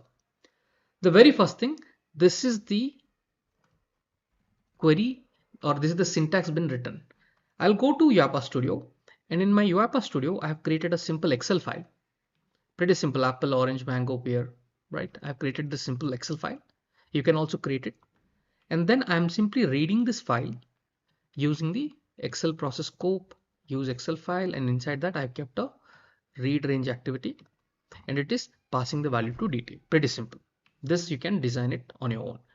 Okay, so let me minimize this. Okay, so everything is minimized. Now let's see what to do. The very first thing, we will get a assign activity.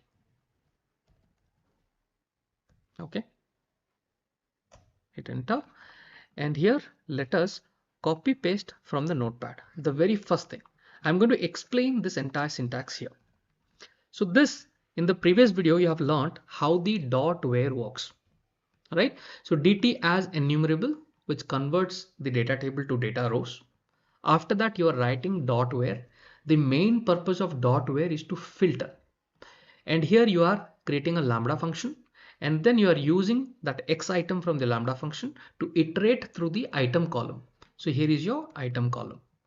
So it will iterate through one by one, and then you are writing, while you are iterating, you check if that value is equals to mango. So here we have written x item dot toString dot equals to mango. Now in LINQ query, everything that is written, you should be able to frame an understanding. That is where you will be able to choose the right answer. So here our understanding is pretty clear until here. What exactly it is doing? It is filtering out and to check the in the item column which value contains mango. Now if you compare here, the very first thing will come here. It will find mango is a present. Then again, if it goes, there are two output here. There are two data rows. This is one output.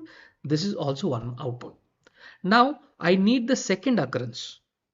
So the output would come in the collection kind of a thing, right? The first item and the second data row, the first data row and the second data row. Remember, in a collection, the very first thing is considered as a 0th index. And the second one will consider as 1. If there is a third occurrence, it will consider as 2. 0, 1, 2. That is the index number. So using this index number, if you see what they have written, you give me the first, that means this first the 0th occurrence, 0th index and the first index. You give me the first index, that means the second occurrence. What you give me only the quantity columns value. Now let me run this. Let me first run this and show you. For example, if I am going to write 0, I'm going to change it to 0 first to show you what output comes. Okay, we have not declared variables. Let me first declare the variable. So here, let me create a variable called OP. And by default, it is a string and we are trying to pull a string output. And here, let's add a log message.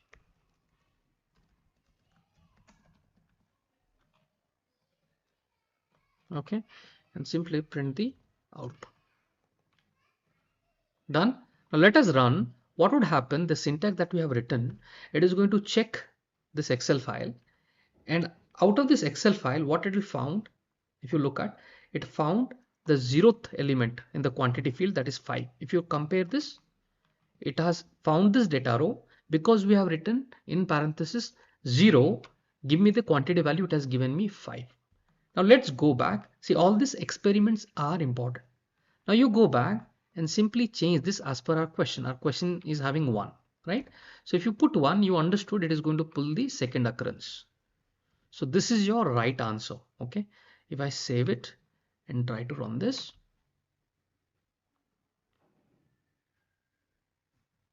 Okay. Now look at my output panel. It gave me 20.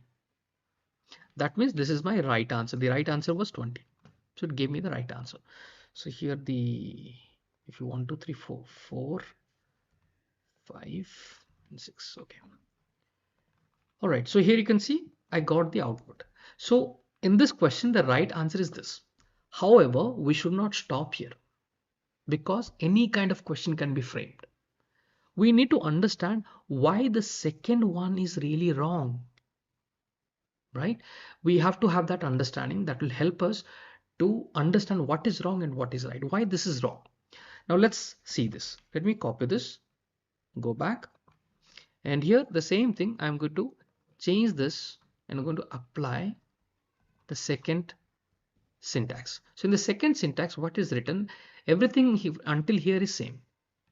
After that, the last time how we have written, if you compare it, we have written 1 and then written quantity.toString.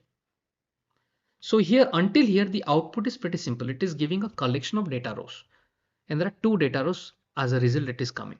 After that we are writing something to get what we need. So here I'm writing give me 1 and in the quantity field whatever is there you give me that. In the second syntax, if I go back to the studio, let me explain here. In the second syntax, what happening here, I'm writing okay, you give me the first element.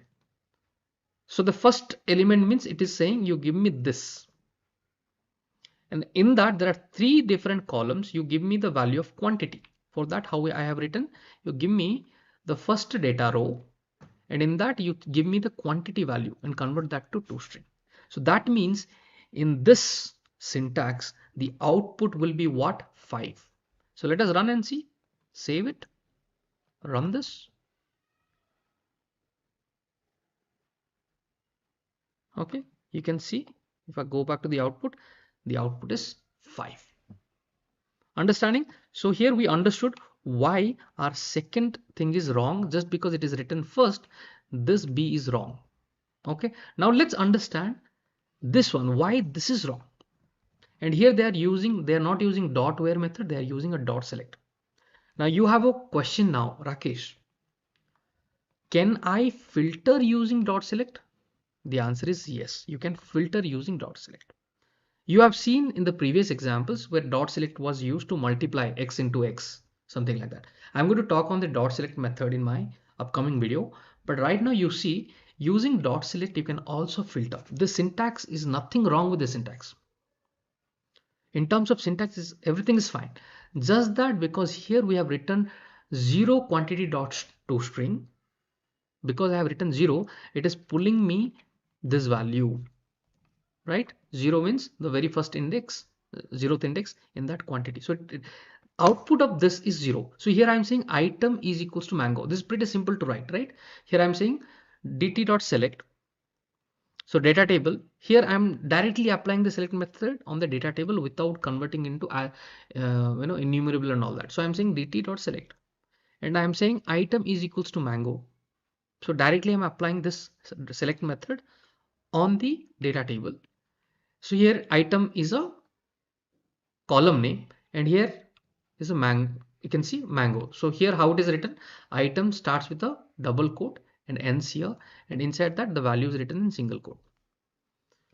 Here nothing wrong with the syntax, I'm telling you. Only problem here is they have written 0. If they write 1, this also can fetch the value. Let me show you. If I run this, because they have written 0, the output will come as 5. Okay, you can see it, the output has come as 5. Now if it is slightly changed to 1, and then if you save it, now see, you are learning so many things, right? A lot of these things are required so that you select the right answer all the time. So let me run it. Okay, now if you see, the value 20 has appeared. Look at it.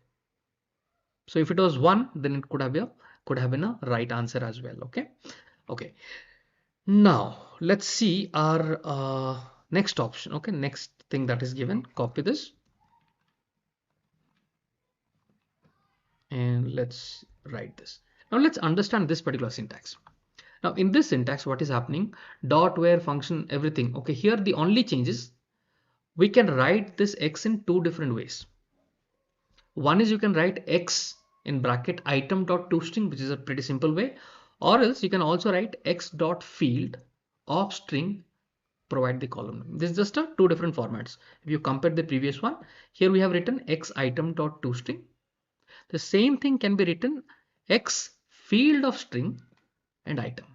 Okay, both the things are same, nothing wrong with this. All right, now your syntax is correct. Don't think the syntax is wrong, so I should not select it. The syntax is actually right. And here I am saying item equals to mango. So the condition is exactly right, which is going to return you collection of enumerable data rows or collection of data rows. Now here I am using another method called element at 0. That means again it is presenting it to the first output, which is this one, right? It is pointing out to this one when you write element at 0. If I write element at 1, it is going to give me the same value, and then quantity dot toString. Let me run this. You will see it is going to give me the output 5.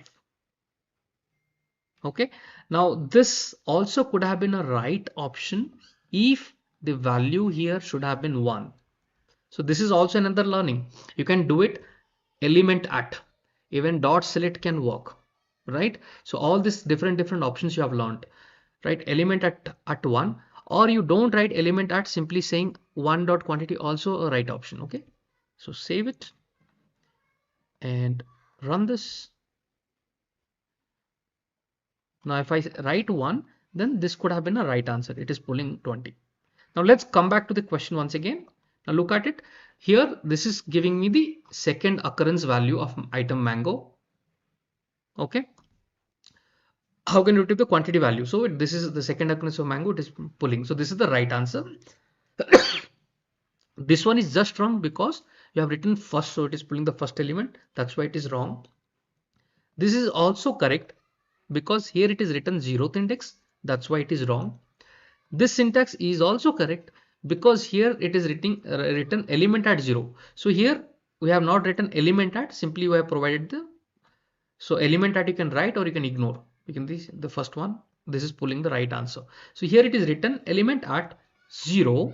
If it would have been 1, this could have been the right answer. Because it is 0, it is wrong. So now you know why out of this 4, which are the things wrong and which is the right. So if this is your mindset, then you are at the right place to select the right answer. I hope this would have added a lot of knowledge around selecting the right answer. If so, please do comment and let me know in the video. So let's move on to our next video. Dot select method in LINQ. The video agenda is we are going to cover, first we are going to cover the dot select method in LINQ. We get a introduction what it is, what is the purpose of it. And then we are going to get a demo of transforming a collection. It could be an array or anything, a collection using the dot select method. After that, we are also going to get a demo of how you can use dot select and dot where together in your syntax. Remember, do not skip the video because skipping video might lead to loss of key concepts that I'm covering in this video. In-depth learning is essential. Now let's see and understand what is dot select method. The purpose of dot select method. The dot select method in LINQ is used to transform elements in a collection. So what is the meaning of transform? During the demo, you will understand. But remember this keyword, it is used to transform an element inside the collection, elements inside a collection. Now what it returns? The dot select method returns a new collection containing the transformed elements. Now these two sentences that you saw, you are going to see that in a demo and you will be able to completely relate what I'm saying. The type of elements in the new collection may be different from the type of elements in the original collection depending on the transformation logic that we are going to apply in the dot select method. So why delay? Let's move on to UiPath Studio and literally understand the sentences that you saw it here. Moving on to UiPath Studio, the very first activity that we will get is the assign activity. So let me select assign, hit enter, and let us create a variable. Let me name it as int array, hit enter. Come back to the variable panel and let me change it to array of integers and click on OK. Now let us write an expression and add certain values inside this collection. Now how do you initialize an array? Simply write new and then I want to create an array of integers. So int32, open and close parenthesis, and then I'm going to use two curly braces. Inside that, let me write the numbers 1, 2, 3, 4, 5, 6, 7, 8, 9, 10. So total we have got 10 different integers inside this array. Let me hit on save. After this, let us understand how we can use the dot select method and what is the meaning of transforming the collection. So this is just a collection. So the array is a collection, you can see it. Next activity, let me add another assign activity. Hit enter. And here let us transform this integer array. For this, let's click here. Let me expand this and start writing the code. So first you will take the variable name, which is integer array. Then dot select, the method you will apply. After this, as you write the LINQ query, the very first thing is you define the Lambda function by writing function x. And now using this x element, which is going to iterate through the array, the very first element will appear in x. Now, like that, the iteration will continue. So here what I am going to do, I'm going to simply write x into x. So what is happening here?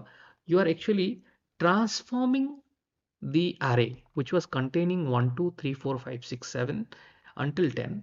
you are multiplying each of that element with the same value, 1 into 1, 2 into 2, 3 into 3, like that.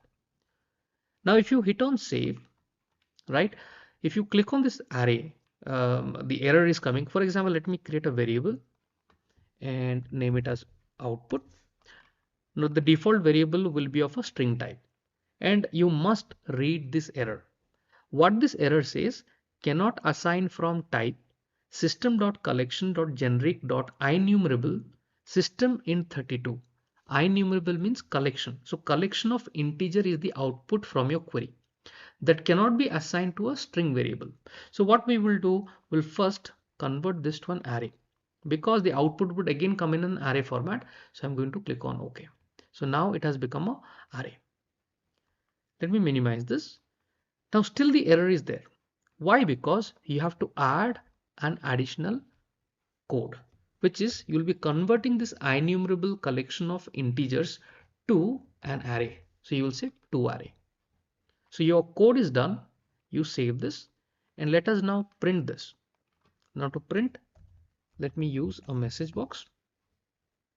Hit enter and let us use string join method. So I'll say string dot join, and within double quote, to join them I'll use a comma. I'm just trying to print the entire array, and put a comma here and write the variable op. Done. So now you can print it.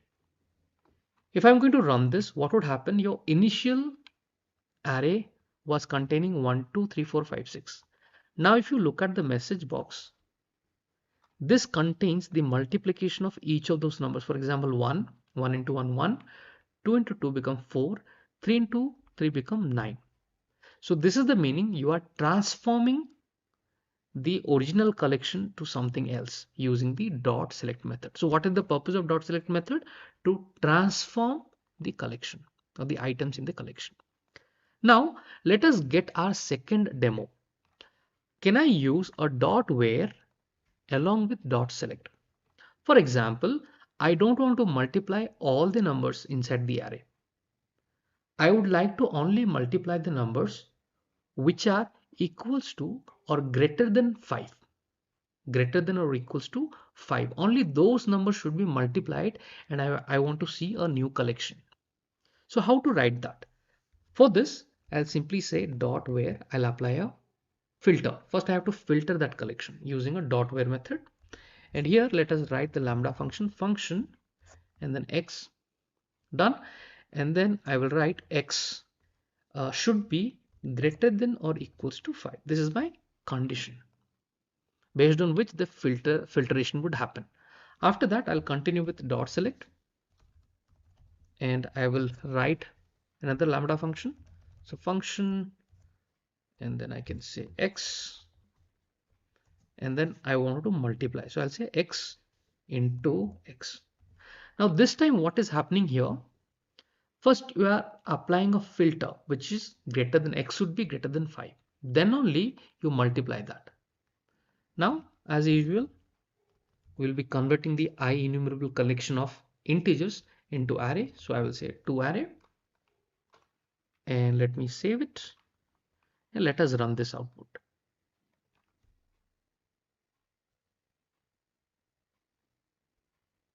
Now if you look at what happened, it didn't multiply 1 2 3 4.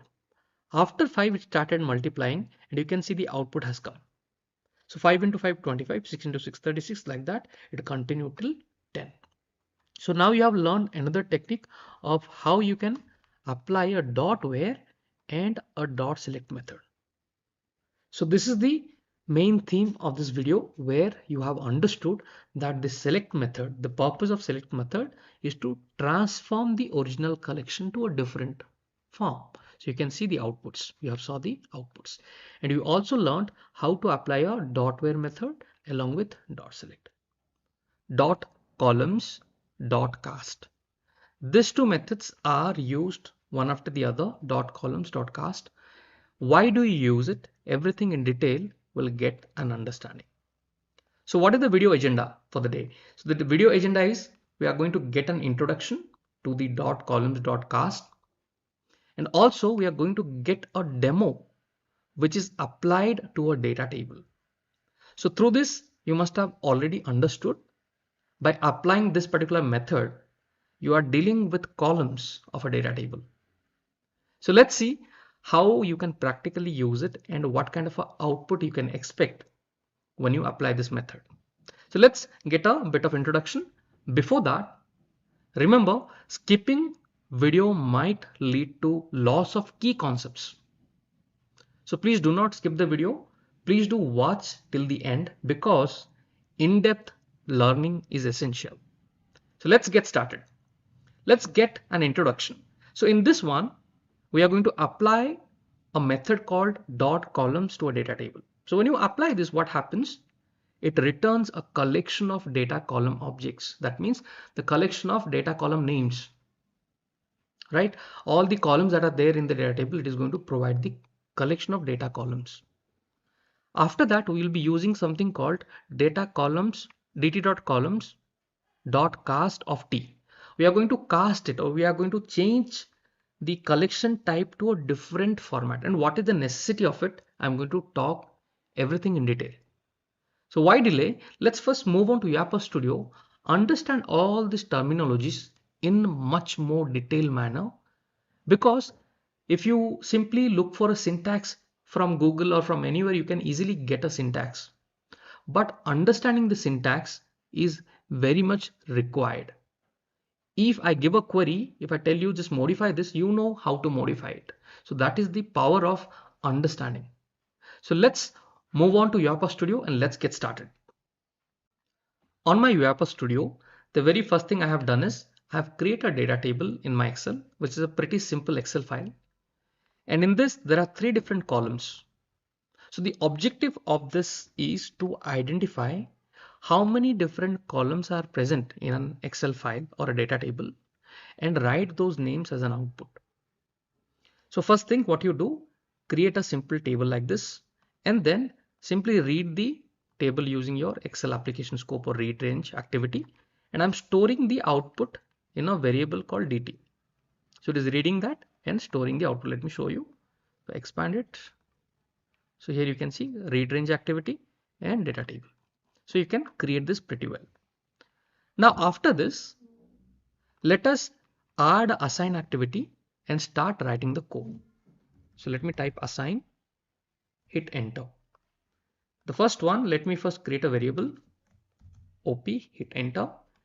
And this one, this columns, right? All these columns, I would like to finally get the output in a list format, list of strings. So for that, I'll come here and browse for types. Say list here, angular bracket, and select string. Click on OK. All right, now you can see list of string is now created for the OP variable, output variable. Here, let us write the syntax and understand the syntax in detail. So the very first thing what you will do, the input variable, which is a data table. With this data table, you will be learning a new method called columns. So what this column will do, if you look at it, read only property data table dot columns, when you apply, it gives you output as data column collection. This is the output that you get. Now, if you write this, the next question that comes to our mind, Rakesh, until now, for the data table, we used to first convert dt as enumerable and then do rest of the things. Now in this, we didn't use as enumerable. Why? Okay. Now let's do it. Let's type dt, then write as IEnumerable.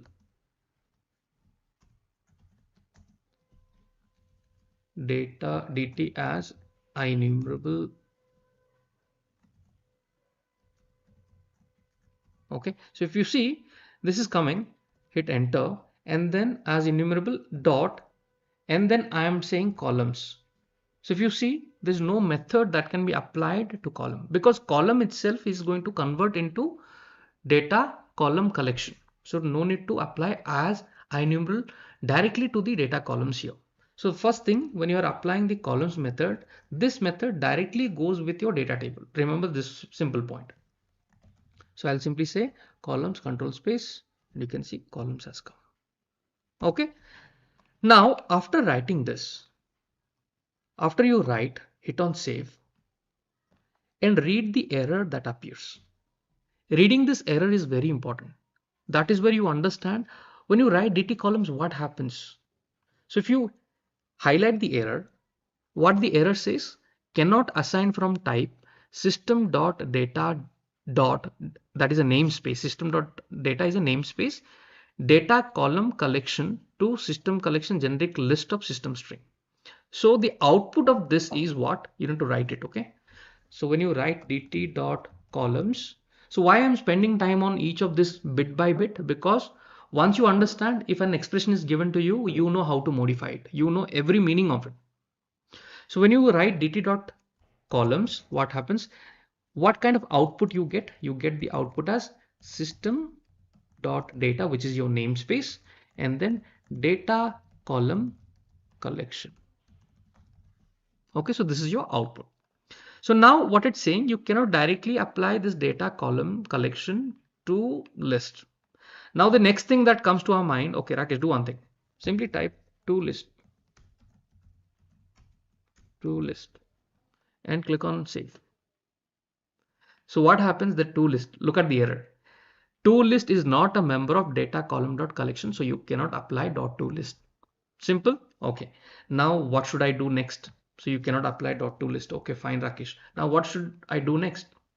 What is the next thing to do? So here, the next thing is you will be going for the method called cast. So remember what is cast. When you write cast and define the type, cast is like, have you seen molding? In iron molding, they will melt the iron. They'll put inside the cast, the mold, and it'll take a shape. Similar way, cast is all about that. You are shaping this into a different type. So here, the recommended format is when you are writing LINQ query, remember any kind of collection will not work. So this is a data column collection. You have to always convert to IEnumerable when you go for LINQ. Okay, you have to convert. IEnumerable is a collection, but again, this is the type. This is another different type. So any collection will not work. You have to convert that to IEnumerable type. Now to do that, what I will do, simply say cast. And then here you have to define the namespace system.data column. So what I'm doing it here, look at this syntax, what it's doing. Let me copy it to a notepad. So what happened till now? Till now, this one was giving system.data column collection. Now when you write cast and say, oh, okay, you cast it to this format, data column only, but cast it to this format. Why? When I do this, hit on save. When you do this, read the error. What the error says, system.columns. Okay, fine. Now let's come here. Okay, so I made a small mistake, is I have to write off. Okay, off, then you write that.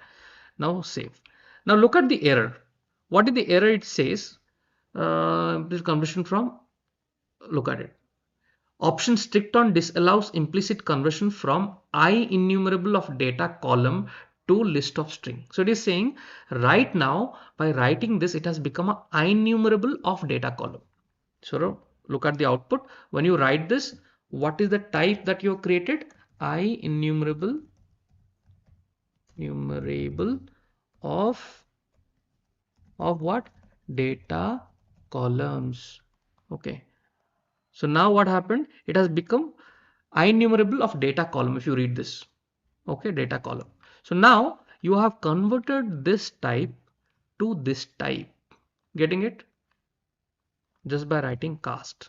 So now you have understood two different meaning.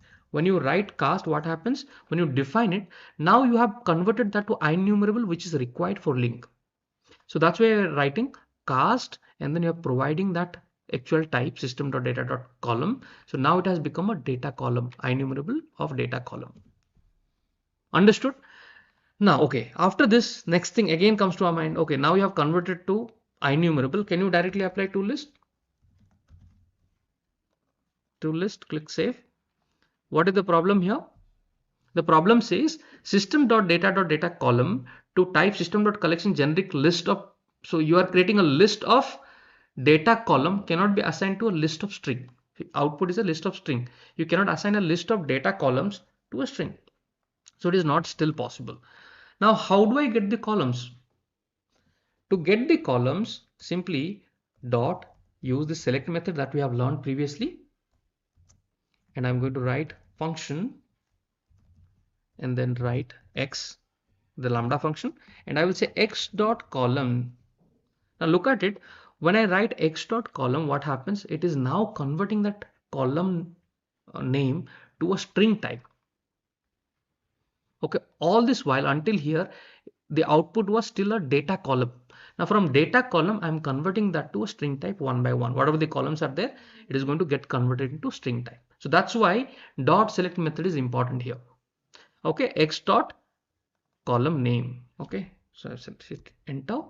So x dot column name. So now it converted it to projected. So what is the use of select? To transform. So we have transformed the data column type to a string type. Okay, it is transforming the entire collection, not only one element, and everything that is there inside the data columns, whatever the columns names are there. So if you compare this, these are the three column names. So it is having a type data column. Now it is getting transformed to string type by writing x dot column name. Getting it? After this, if you write a tool list, hit enter or save it. Now if you see, there is no error. So now you are converting the string collection of strings to tool list, and then the output is derived. Let us print the output. So print the output, simply use message box and let's say string dot join, and I want to give double quote, in that give a space. I want to have a space in between and write the variable op. Now if you run this, look at the output. I'll explain the code once again in detail, but look at it. If you run it, what happens? Our Excel contains all these columns, number, item, dot quantity. Now you can see the output has appeared containing number, item, space, quantity. Okay, now let's revisit the code once again and understand. So what are the understanding we have got from the code? When you write dt.columns, the first output type was system.data.data column. Then when you do a cast of system.data.column, what happened? It converted itself to INumerable of data column. Okay, collection of data column. And then because it is still a collection of data column, we have to transform that to a string format. So that's why we have written select function x dot column name. So x dot column name, this method converts the data column to a string format. Then finally we have said tool list, and then we are printing that. Okay, so that is the complete understanding of a simple code. We have spent a lot of time because this understanding is important. In this video, we are going to learn a very important method, which is a dot group by. Now, what is a group by? So the video agenda is what is group by? We will first see that in an Excel file. When you apply it on Excel, how it appears, we will see that. And then we will understand the syntax of group by method and how to apply that on UiPath. Third thing, we will see it returns a kind of a output which is known as IGrouping. I stands for interface grouping, which has a key and T element. I'm going to explain that in detail. It is very, very important for you to understand this. Third thing, we would also see, once you get this kind of a output from group by method, how can you use the SelectMany method and convert that entire grouping into a data table format. Okay, so all these things will be used, and this will be a very important learning for you. All right, so do not skip the video. As you know, skipping video might lead to a loss of key concept. So in-depth learning is essential. So do not skip the video. So let's get started and practically see everything in detail. To understand group by, first of all, what you do, create a simple Excel file having number, item, and quantity. And I've given only 3 fruits so that it makes easy for us to understand. Apple, orange, and mango, and I've given 5, 10, 15. After that, what you do, copy these elements down here and simply increase these numbers by 10. So here I'm saying 10 and orange I'm saying 15 and mango I'll increase by 5. Okay, now all this let's drag, become 4, 5, 6. So this is your final table. I'm going to save it. Now when you apply a group by, what happens, let me first show you in Excel. Now for that you select any column and click on filter.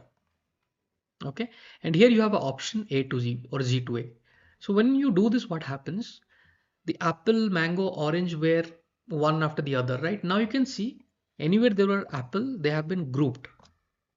Mango has been grouped, orange has been grouped. So this is called grouping. I mean, all the similar items you are placing at one place rather than getting distributed. So previously it was appearing like this: apple, orange, mango, apple. So here it has grouped and this is how you saw it.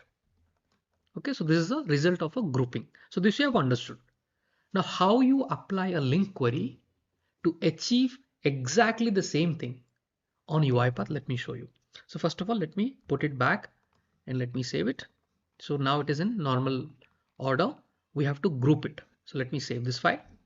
Now I have already written a code. I am going to walk through each and every step. I will delete everything and recreate it. Don't worry. First, let's see a demo. Let me run this specific query. So finally, I'm writing that code output in a data table and writing in a log message. Okay. Now, if you see the output, what happened? You got this similar output. You got all apples at one place, then orange at another place, mango at one place. So now you have exactly done the same thing what you saw in Excel. In case you'd like to write it to an Excel, you can use this opt output DT and then write range and all that you can do. Simply I'm using a log message to show you live. So you just now saw the demo of group by. Now you will be interested to learn the code. What is this code is all about? How do you write the code? What is the meaning of the code? How to write the syntax? So let's see that. So for this, let me quickly delete everything and we will start. So here I have an Excel process code where it is reading that Excel file and storing the value in the DT. So DT becomes your input data table on which you would apply the link query. Okay, so this is your DT. Let me minimize from the top. Okay, now let us drag and drop assign activity. And here, first of all, we need that output in a data table format. So let me create a variable. I think already a variable should be there called output DT. So I'll use the same variable, output DT. And now the important part is learning the syntax. Let me click on this, expand it, and start writing the code. So for this, you will first use the input data table variable. After that, you put a dot. And then as usual, because it is a data table, you'll be converting that to as enumerable. Simple. Post applying enumerable, you are writing the group by. So what is enumerable? All this I've discussed multiple times. So now it is converting it to data rows. And now in the data rows, you're applying a group by function. Here, group by method. Here you write parenthesis and then define the lambda function. For example, x function x. And here where or which column you would like to apply that group by.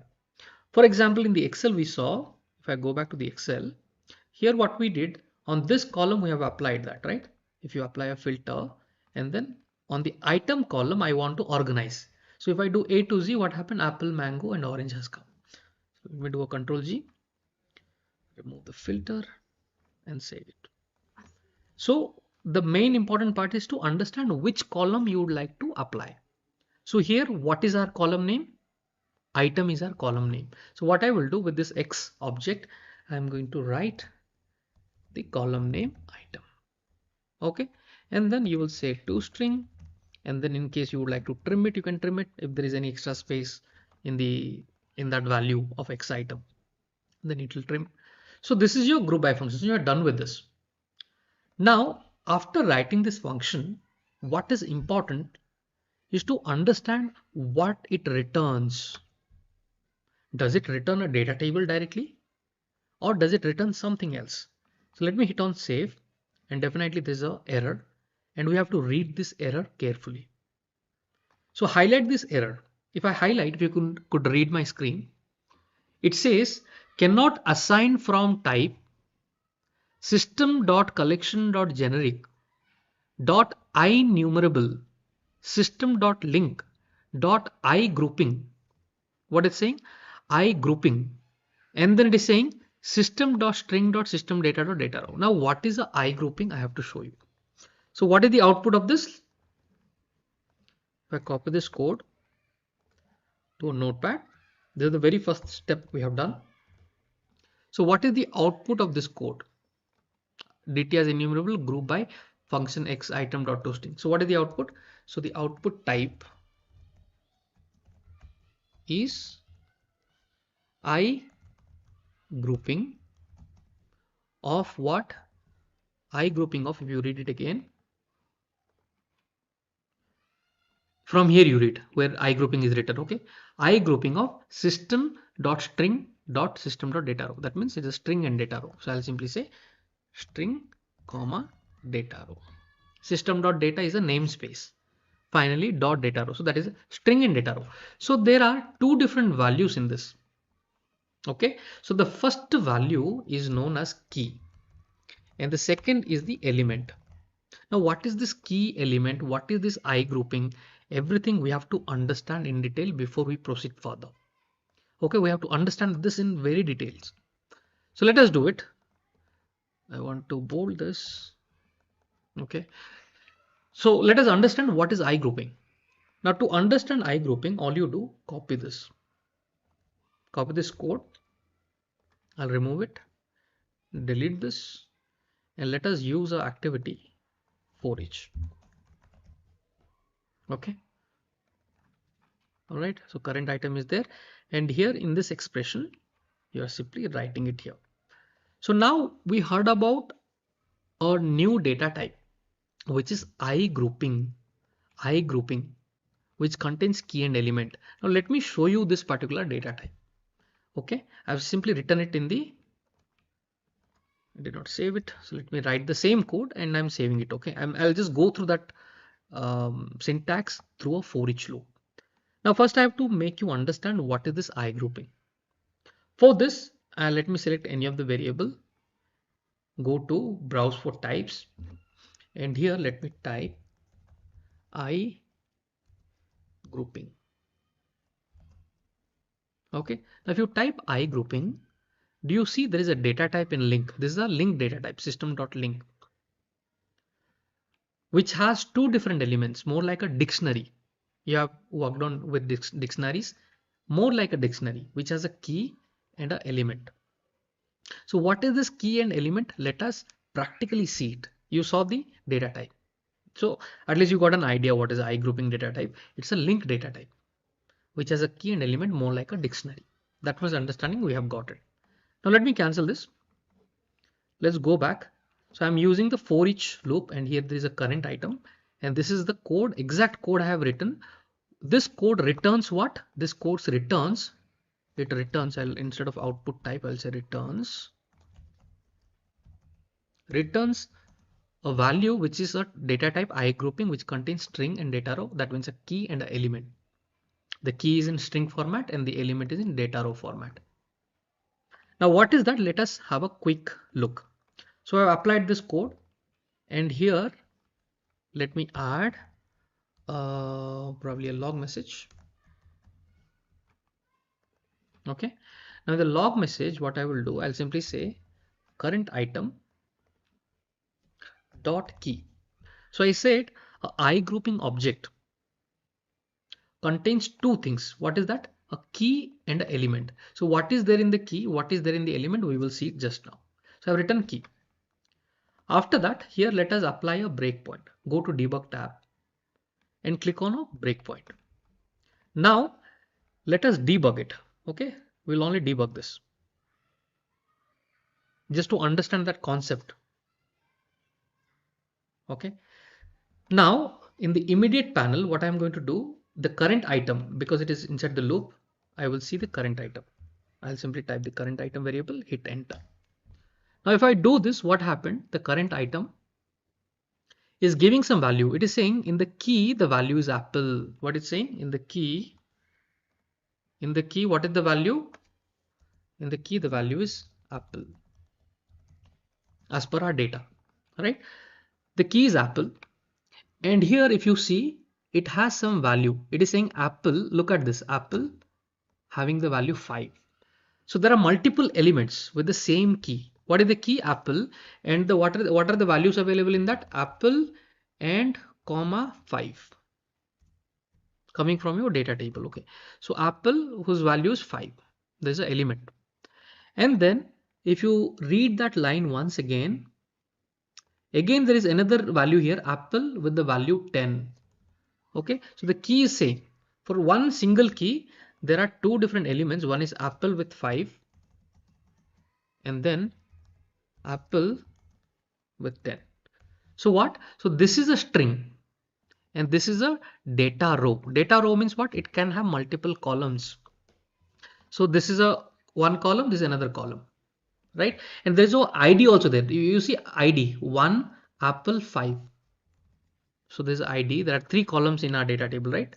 The ID column, the number column, item and quantity. There are 3 columns. So 1 apple 5. Now if you read it carefully, it also has all these 3 value apple. So let me copy this until here. Okay. And what is the key name? Key name is apple. With that key name, there is a data row which contains this element. Getting it? So this is the key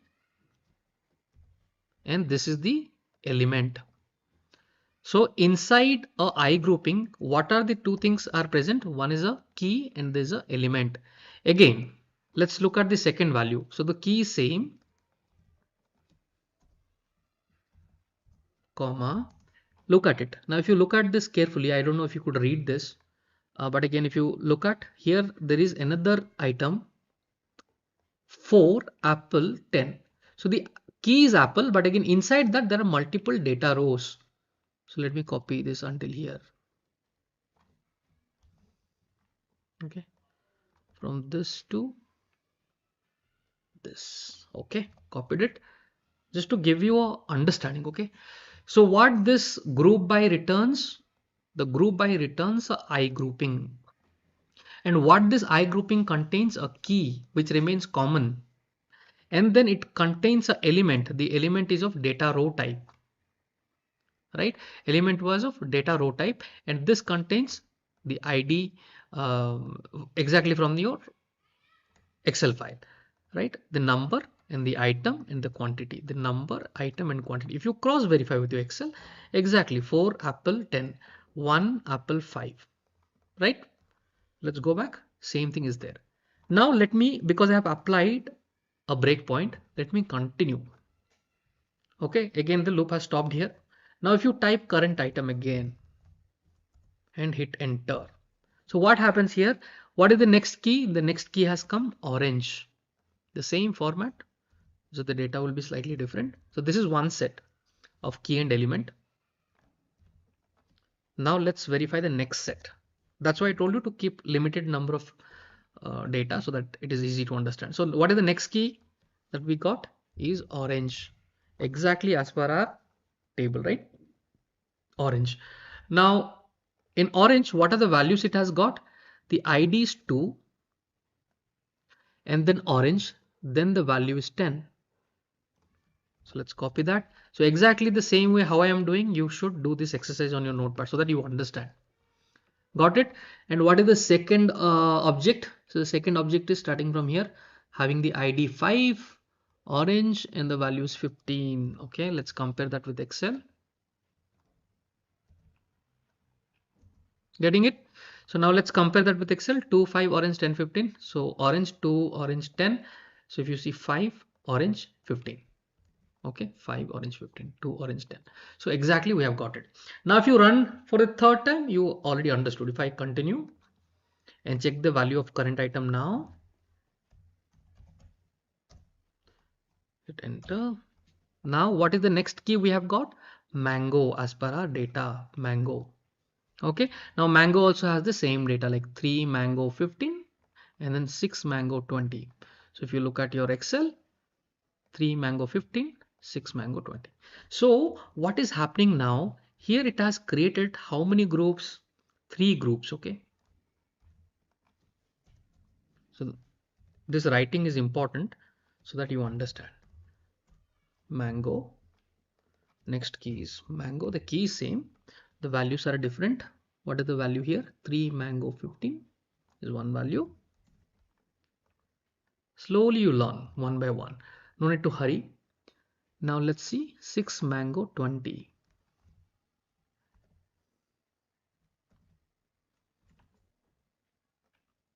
No, I did a copy, something I made wrong.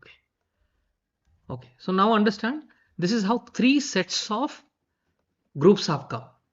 This is one group, this is your second group, this is your third group, because we have kept only 3 sets of data. If there are multiple, so many such groups will come. So how many groups you have got? 3 groups. Now what is the meaning of I grouping? Let me tell you. I stands for interface grouping. Interface means what? Which a group which has a common key. What is the interface meaning? A group which has a common key. Clear? So here, this is our actual data, right? This is our exact data. This data is now grouped in 3 different sets because there are unique keys available. So how many sets we have got? This is one set. This is your second set containing orange. Okay, sorry, I did not change that. So orange, and the third set is your mango. So how many 3 sets? You have got 3 different sets. So 3 groups are there. Getting it? So because there are 3 groups, you cannot directly convert this to a data table. Okay, let's go back. Let me stop this. Okay, and you saw it was printing the key names apple, orange and mango as per our this one current.item.key, right? So it was printing all the key names. Getting it? Now let me remove this or do a control Z. Okay, I got the assign activity. Control G. Did I get it? One more time. Okay, I got the previous setup. Okay, so now let's look at this. Okay, so until now we have applied this. Okay, only we have applied this dt as enumerable dot group by function x item dot toString dot trend. So this what it does, it has returned a output which is called I grouping, which has a key, which has an element. We have understood this pretty clearly. Now our objective is that, okay, whatever it is, you convert that to a data table so that I can use that variable to write it in the Excel. That is our main aim. So how to achieve that? Let me tell you. So here, let me remove and save it. I am not saving it. So this is what we have written, right? Until now. So let me save it. So the error is still there, right? Which is saying you cannot convert the I grouping to a data table. Then what should I do? Okay, I cannot group. Can I directly apply a copy to data table here? For example, if I simply say copy to data table and hit on save, your code will get an error. Do you see? Copy to data table is not a member of INumerable of I grouping of string and data row. So you cannot apply a copy to data table, that is understood. So what should I do next? So remember, because there are 3 groups, if it is one collection, you can easily go. There are 3 collections. How many collections we have? So you saw there are multiple collections, more than one collection is there. If there are more than one collection where you have to work on, then there is a method that I'll teach you. The method name is dot select many. What is it? Dot select many. So this is the method dot select many. Now what this method do? Let me first tell you. Select many. What is the second step we are learning? We are learning select many. How to apply the select many. So until here you have understood. the group by how it provides an output. Now that output we have to convert to a data table. That's why we are using SelectMany. So what this SelectMany do? It will group all the collection into one collection. So here if you see, when you applied group, there are three collection got created internally. 1, 2 and 3. So now we have to club all this into one single collection. So that is done by SelectMany. You select many groups and make it one. You can loop through multiple groups, and so that is the meaning of SelectMany. Now what I will do, I'll write SelectMany, and then again, whenever there's a method, you'll be using a Lambda function. So I will say, you can write Y, Z, whatever you like, okay?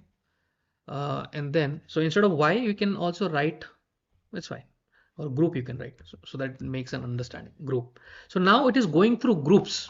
So this is one group, this is another I group, this is another I group. Okay, there are three groups. So now the SelectMany method will go through the first group and then space group. So then it will put it to this variable. So it adds one, then it will go pick the second group. It will pick the second group and then add to that one once again in the same variable, and the third group it will add to that one. So finally what is happening? It is taking one that group and adding into one variable. So it is making a single collection. So there are three items. So now it is taking first group and then second group and third group and making one single collection. So what is the purpose of this? It creates a single collection of groups. There are multiple collections. So it took all the three collections and made one group through writing this Lambda function here. Understood? Now once you do this, hit on save. Now read the error now.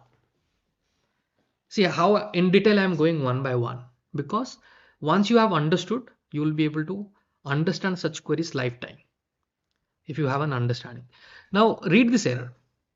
Now if I read this error, what it says, cannot assign from type system.collection generic IEnumerable system.data row. Last time the error was talking about IGrouping, cannot assign from IGrouping. Now after applying SelectMany, what it returns, this is important, what it returns? It returns IEnumerable of what? Data rows.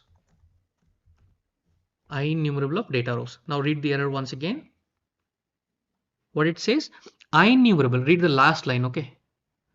System.collection or generic, you leave that. IEnumerable system.data. System.data, your namespace, and then .data row. So that is mean collection of data rows.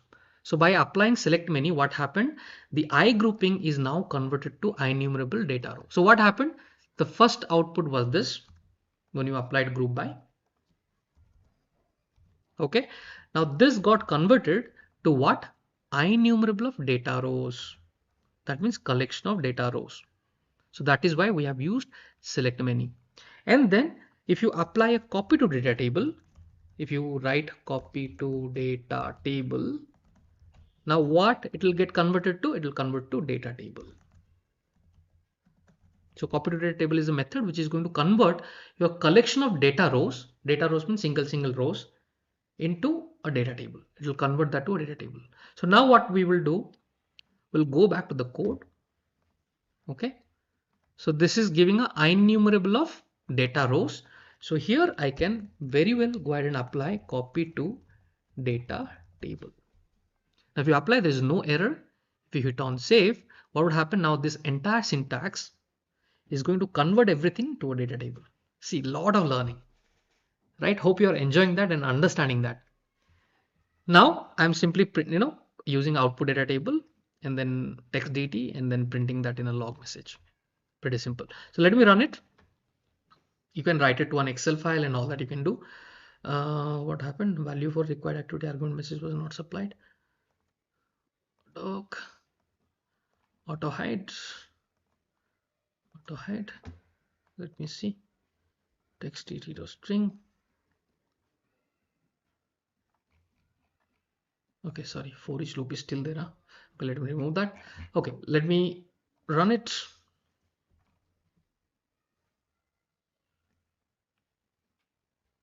Okay, now it is reading the data table from the Excel, and then it has applied the query. You can see how fast it is doing. If you would have done through activities, you would have added so many activities to achieve the same thing.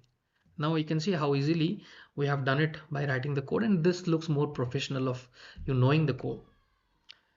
Now we look at the output. What happened? Apple, apple grouped together, orange, orange grouped together, mango, mango grouped together. So this is a group by function that you have learned with lot of details. In this video, I have come up with another method called dot count method. In this video, we are going to learn and get an introduction to LINQ aggregate functions. So what is a LINQ aggregate function? We will first learn that, and then we will get introduction to dot count, what it returns, how do you, what kind of syntax you'll be using and all that. And after that, we are also going to get 6 different scenarios to solve. 6 different scenarios. This will be pretty helpful. So let's get started. Remember, skipping video might lead to loss of key concepts. In-depth learning is essential, so do not skip the video while you're watching. So let's get started. First thing, I used a term called LINQ aggregate functions. What are they? Sum, count, min, max, average, aggregate. All these functions or methods are known as LINQ aggregate function or LINQ aggregate operators. Okay, sum, count, min, max, average, aggregate. Now, in this, we are going to learn the dot count method. So let's understand what is the purpose of dot count. The count method is used in LINQ to determine the number of elements in a collection. Collections like array, list, data table. For example, in array you have got 5 elements. So it will tell you how many elements are present inside a collection. That is the purpose. What it returns? It returns integer. It returns an integer representing the count of elements inside the collection. Now, the parameters that we can use. So I'll show you all this in demo. It can be used without parameters. I mean, within the parenthesis, within the bracket, you pass some condition. Without that also you can do it to count all the elements inside the collection or a sequence. It can also be used with a predicate. That means you can declare, predicate means you can declare Lambda expression and write some conditions, and with that also you can use the dot count method. So let's see that practically. Let's move on to UiPath Studio. Moving on to UiPath Studio, the very first thing, what you need a simple input. It is a simple table containing ID 101, 2, 3 like that. Then it has got names A, B, C, D, E. It has got certain department IT, HR, finance, IT, HR, and some salary values I have put. These are demo data that you need for your practice purpose. So kindly create this particular simple Excel file you created. Once you have created this, let me move to UiPath Studio and start experimenting with the dot count method. We'll learn a lot of things. Now, after how do you read the data table? You pretty well very much know it. Read range, and then finally I'm putting into a variable called DT. So DT becomes my input variable upon which I'll be applying the dot count method. Clear? So let me minimize this. Okay. The very first thing, let us drag and drop a assign activity. We'll learn slowly and understand everything in depth. Assign activity. And here let us create a variable. Because the return type is integer, what kind of a variable I will create? An integer variable. So I'll create a variable and say output OP. Go to the variable panel. Change it to integer. Done. Now here let us write the expression. Now we'll start with a very simple example. Okay. What is the simple example? Look at the data. Now in this, I wanted to simply count how many rows are there. What I want, the very first task, let me write in a notepad, count number of rows present in the data table. This is my very first task. Count number of rows present in the data table. Now to achieve this, what you do, first you take the data table name, which is DT. Dot as enumerable, you have to convert that to data rows, and then simply apply this count method with the open and close parenthesis. Simple, pretty simple. Now if you do this and save it, and let us add a log message or a message, better would be a log message. And here, let me use the variable OP. Now, if I'm going to run this, what would happen? This workflow is going to tell me how many rows are present in my data table. So look at the output. The output is 5. Now let us count 1, 2, 3, 4, 5. How many total rows are there? 5 rows are there. It doesn't count the header. Remember this point. It doesn't count the header. It will count rest of the data rows. So total how many we have got? 5. 1, 2, 3, 4, 5. So you got your very first syntax or the link query is dt as enumerable dot count. So let's copy that to a notepad. I will pass all this in the description of the video. You can also get it from the description of the video. Let me second condition, what we want to achieve. Let's say I want to count how many IT employees are there in the data table. How many IT employees are there? So there's a condition I'm passing. Now to achieve this condition, let's go back to the syntax and slightly modify it.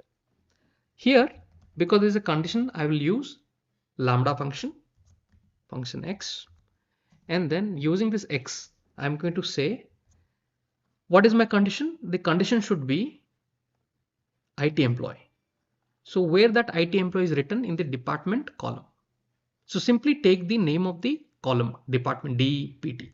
So here x double quote DPT department, convert that to toString and then trim it. Sometime you might have extra spaces, so trim it. It's a good idea when you write some code in the production, it is better to trim that specific text.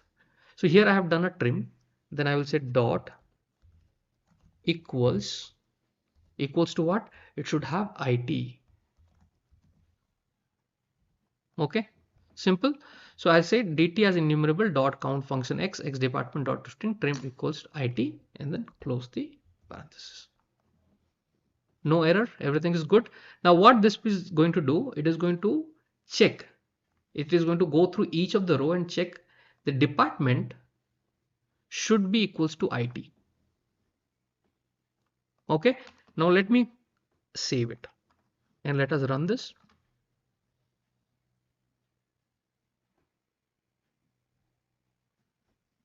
Excel file appears to be busy. I might have kept in edit mode. Hit escape, save it.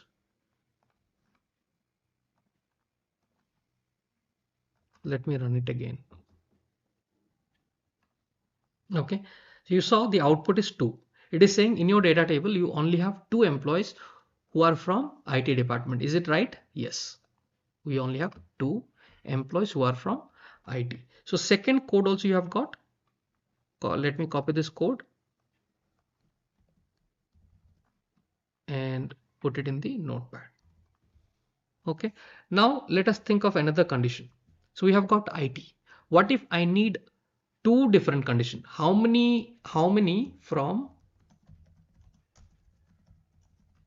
IT and HR? How many employees are there from IT department and HR department in the data table?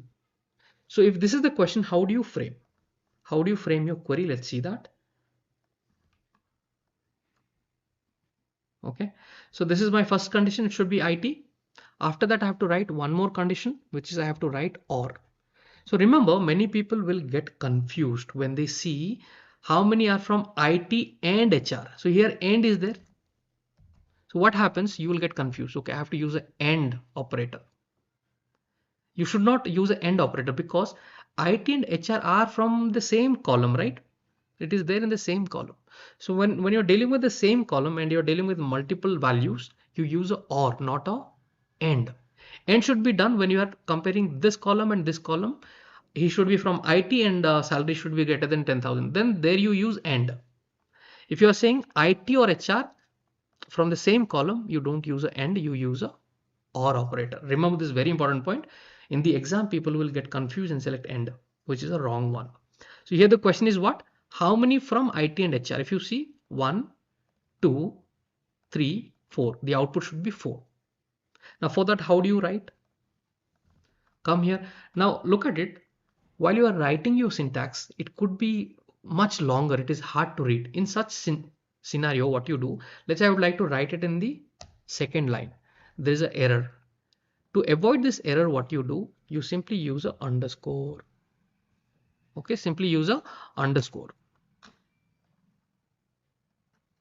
Got closed. Hit enter, right? Or there's an error. So here in the first line, give a space and use a underscore. So that way the error will be gone. Now let us continue writing our condition. So here our one more condition is he should be from IT or he should be from HR. The department should be HR. Pretty simple. X department IT or X department should be equals to HR. Okay, done. Now close this one. All done. Hit on OK and run this. Now if you see, what is the output that we have got? 4, which is right. 4 people from IT and HR, 2 people from HR, 2 people from IT. So the count is correct. So here I have used OR operator. Clear? Okay. Now let me ask you one more question. So we got that code. Let me copy this code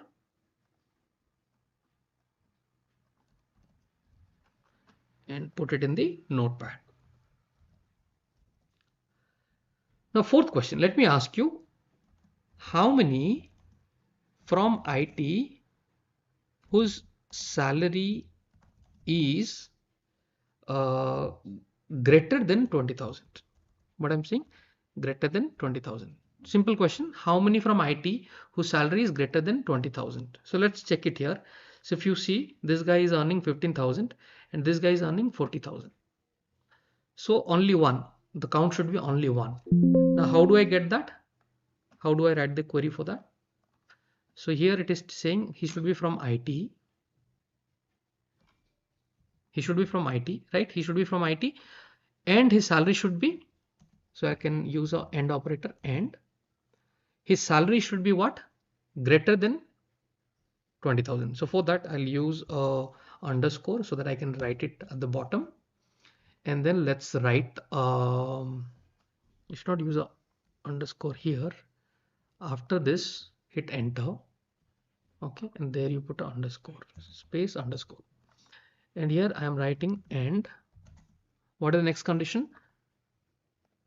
The salary. So we have to deal with salary. So I will say X is the object, and then within parenthesis I will say salary. Ensure the column name is exactly matching how you have written. So it is salary, right? So salary, and I have to convert this because this comes as an integer. I have to convert this into comes as an object. I have to convert this to integer. So remember, when you have to convert, how do you write? Simply say cint, convert to integer, cint, and put a bracket. So it is converting to integer. After that, it should be greater than how much? 20,000. You put that value and close everything. Clear? Look at the code I have written. This is very important, very helpful to keep your code in a readable format. So I'm using a space underscore and writing the next condition below. So here there are two conditions. He should be from IT and his salary should be greater than 20,000. Is it 20,000? Yeah, 20,000. Okay. Now if I click on OK and run this,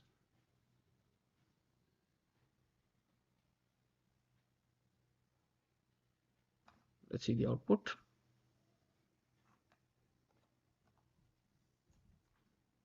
Use Excel file, some problem with the Excel. Stop it. I think I'm doing. Okay, hit on escape. If you are keeping in edit mode or something, it might give error. So let me close this.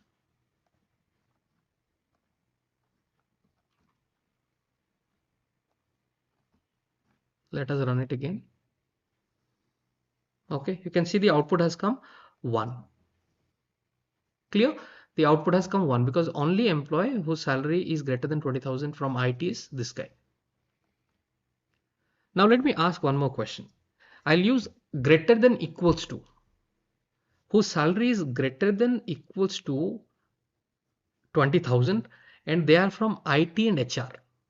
So greater than equals to, if I say, this guy also will get included. And then this guy will get included. From HR, this guy will also get included. So the answer should be 1, 2, 3. The output should be 3 people whose salary is greater than equals to 20,000. So how do I write that? So first of all, let us copy the syntax that we have written. Come to the notepad and here I'm going to paste. Okay. Now what is the next thing I have asked? How many from IT and HR whose salary is greater than equals to 20,000. Okay, greater than equals to 20,000. So how do I write it? Let's go back to the code. Okay, so just to avoid confusion, we will start the code once again. So the very first thing, we'll use dt as enumerable, and then we will write, we want to count, so count method, and then we'll write the lambda function and we'll say x, and then with the x object I have two different conditions here. One is he should be from IT and HR and salary is greater than 20,000. So salary should be greater than 20,000, right? So here, what contains your salary? The salary column, right? Exactly, you check in your Excel. Salary column, which is contains your value. So first you have to convert this salary column to integer by writing cint. We saw that. And then this value should be greater than or equals to 20,000, right? What is the condition? Greater than equals to 20,000. So same thing, let us write here, greater than equals to 20,000. Okay. So this is your first condition. And with this, you have another set of conditions. What is the condition after this? They should be from IT or HR department, right? Now for that, we can simply hit enter, or better you hit enter here and give a underscore. Now let us write again. So again, I'll copy this or simply write it x DEPT department dot toString dot trim. Okay, x department dot toString dot trim dot equals to what? It should be IT or the same thing, let us copy, equals to HR. So remember this value that you are entering, right? The value that are entering should be exactly same. Okay, 20,000 and the HR. So here in the Excel file, if I see, it is written capital. So they are case sensitive. Ensure you are entering in a right way. So our query is done. And then let's save it and let us run this. Okay, so now you can see the output has come 3 output has come. So you can see IT 40,000, HR is 25,000, and this guy is also 20,000. So output is 3. Okay, so these are a couple of conditions. Now let us say one more condition. For example, let's say 3 columns you want to use, whose name is so and so, for example, or whose ID is so and so. So how do you implement that? So let us first copy this code. Copy the code, keep it. I'll pass all this in the description, okay, so that you can verify. 6, let us create some conditions where same condition, how many from IT and HR and finance, let's say IT, HR and finance, so salary is greater than 5,000. let's say I'll change the condition here. Now in this you are adding one more finance here, right? And the value is greater than 5,000. So for this, First you change the value to 5000, and here you have to add a additional or. So copy this, say or, paste it and change it to finance.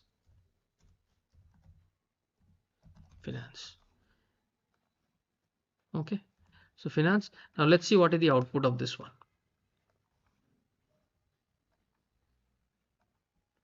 Something wrong maybe with the parenthesis. Okay, or I have written twice.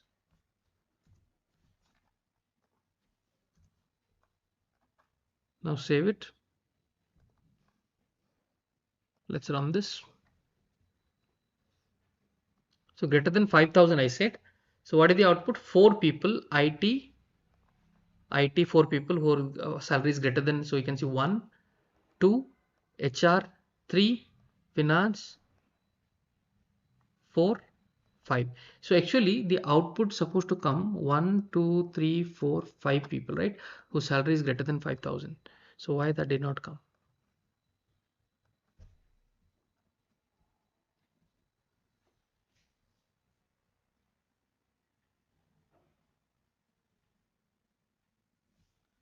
So that did not come because of the spelling mistake here. Okay, you can see because of the small spelling mistake, it did not come. So let me save it here. Save, run it.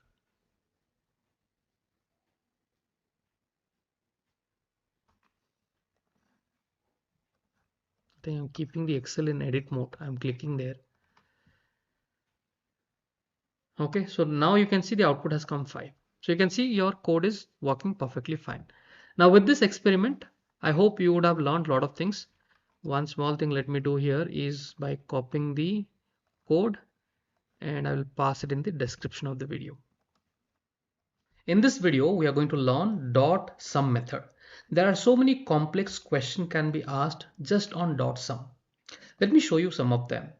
Video agenda, introduction to dot sum method in link that we will get it.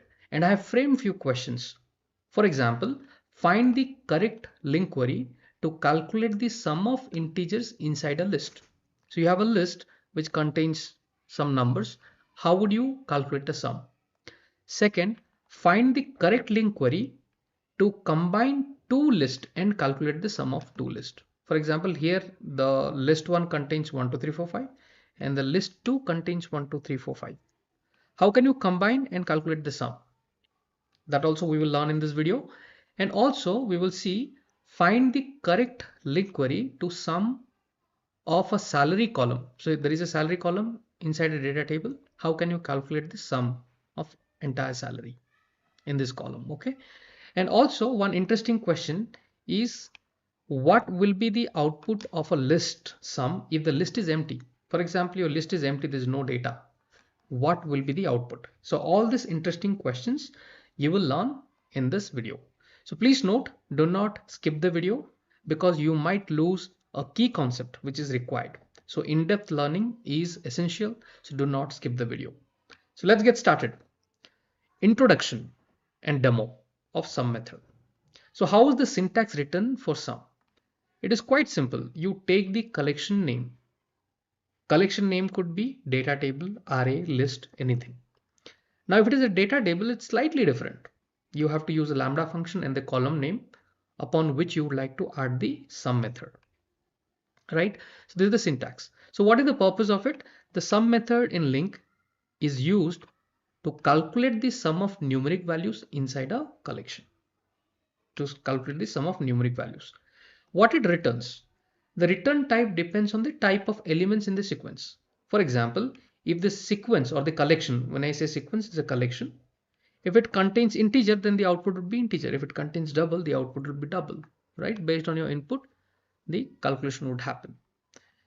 The sum method is applicable to sequences of integers or long or floating points and double and decimals. Okay, the sum can be used for all these different kinds of data types. All right, now important point, if the sequence is empty, if the collection is empty, the sum method returns the additive identity for the numeric type. For example, if you have used 0, as an integer list you have created, for example, then the output would be 0. If you have created a float point, then the output would be 0.0. Okay, very important point. Now it's time to really see the demo in UiPath. Let's move on to UiPath Studio. To start with, here I have created a list1 variable which contains 1, 2, 3, 4, 5. Now here there is a sum variable which is an integer type, and I need to write a LINQ query which is going to sum all these values present inside the list 1, 2, 3, 4, 5. So how to do that? Let's see it here. In this assign activity, I'm going to click here and start writing the code. The code is quite simple. You first take the name of your collection, which is list1 dot. Then you write the method sum. Now because there are no condition here, it is a list. It is not a data table to pass anything within the brackets. So I'll leave as it is. And all you have to do, simply hit on save, and I'm printing that in a message box. So first of all, let's see the output. So 1, 2, 3, 4, 5. What would be the sum? 15, right? So you can see the output 15 has appeared. So this one you have learned. Pretty simple. Collection name and sum. So let us write it in a notepad. First, what we have done, sum all values inside a list. So what is the code? List1, for example, dot sum. So this is the code you have learned. Now let's move on to second. If list is empty, what happens? Let's see that. Okay, if list is empty, then what would happen? Let's see that. For this, let me go to the list and remove all the numbers and make it empty and save it. Now if I'm going to run this, what would happen? The output should be 0. Okay, it will not throw an error. The output should be 0. So this is your second learning. The output will be 0. Clear? Now the third situation we'll get on to, adding two lists. This will be interesting. For example, list1 and list2. Okay, when you add two lists, what happens and how to do that? Let's see it. So here, first of all, what I have done, I have created a small list here. Okay, the first list 1 contains 1, 2, 3, 4, 5 is there in list1 variable, and second one I have created 1, 2, 3, 5. Both are having the same value, but again, these are the two things. Now to add this list to, first of all, the sum, remember the concept of sum applies to a collection. You saw that, right? It applies directly to a collection. So what we have to do, this list1 and list2, we will add and make a list3. I'll show you. This is one way. This is also alternative way I'm going to show you. First, we will add this two to a list3. So how to do that? So for that, for example, I've created a list3 variable. Okay, all are integer types. For this, let me click here and let's expand this. So the very first thing we will use list1 dot zip. So this is the method that we'll be using. The zip is responsible to add to list and make it to one more new list. Okay, so list1 dot zip, and then I have to pass the second list, which is our list2, comma, I'll create a simple lambda function here, x comma y, because there are two different elements coming from two different lists. So list1, okay, and list2. So now it is saying x is containing list1 variables, list2 will be having all the values will be there in the y. Now here what we will do, we will simply say x plus y. Okay, now when you do this, hit on save. Let's see what is the error. Enumerable of system calculation. So in 32, so all you have to do, simply add a to list here. Dot to list. Okay, now what happens by this is, so once you add both these collections, it will create a list3. First of all, let's print this particular list3. Okay, string.join list3. Let us print it and see how the value is coming. For the moment, let me disable the other activities.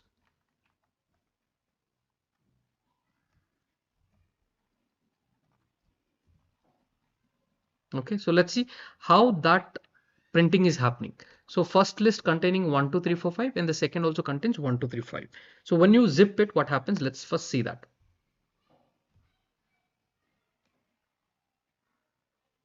Okay, so what happened? 1 plus 1 become 2, 2 plus 2 become 4, 3 plus 3, 6, 8, 10. So it is just combining the first element with the first element of the second list. Then the second element of your first list to second element of your second, like that it has added and it has created a second list. Now after the second list is created, then you can do a list3.sum. For example, let me stop this. For example, let me remove this one. So here I can write a expression list3.sum. This is one way. This is the first way. Now if I use a message box below this, or let it be there, I will enable this message box. So now if it prints sum, you can see the output would come.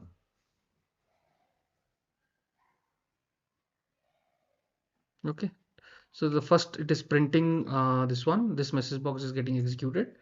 After that, all the sum is 30. Getting it? We got the sum of two lists. So this is one way, the first way. After that, let's see the second way. Okay, let me enable. So what is the second way? It is pretty simple. The same function you are writing, list1 zip list2 function xy x plus y, and after that, because this entire output is a collection, right? So instead of converting to two list and then adding a sum, you can directly use this dot sum method. So if you do this, and if you are going to print it, so you are learning different ways of achieving the same thing. So it is printing all the message boxes on the top. The first output came 30 and the second output this one. Okay,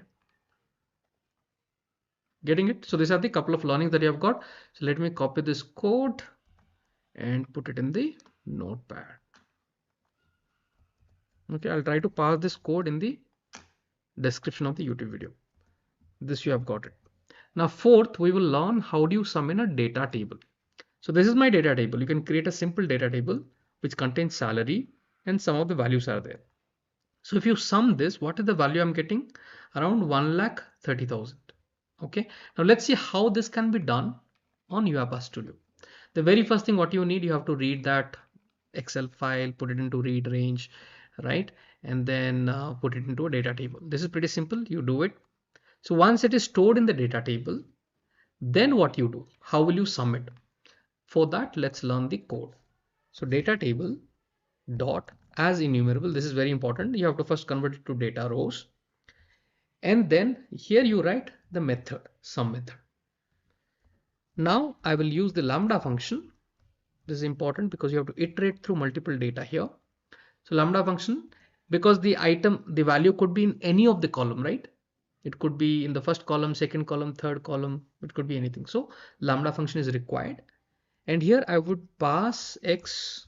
So which column contains my salary value? The column salary. So what I will do, I'll simply write here within double quote salary. And then this has to be converted to integer, right? This needs to be converted to integer. Do it again. dt dot as enumerable dot sum, and then function, write x, and then x within the bracket double quote salary. We have to convert this entire thing to integer, then only the sum can happen, right? Convert it to integer, put a bracket.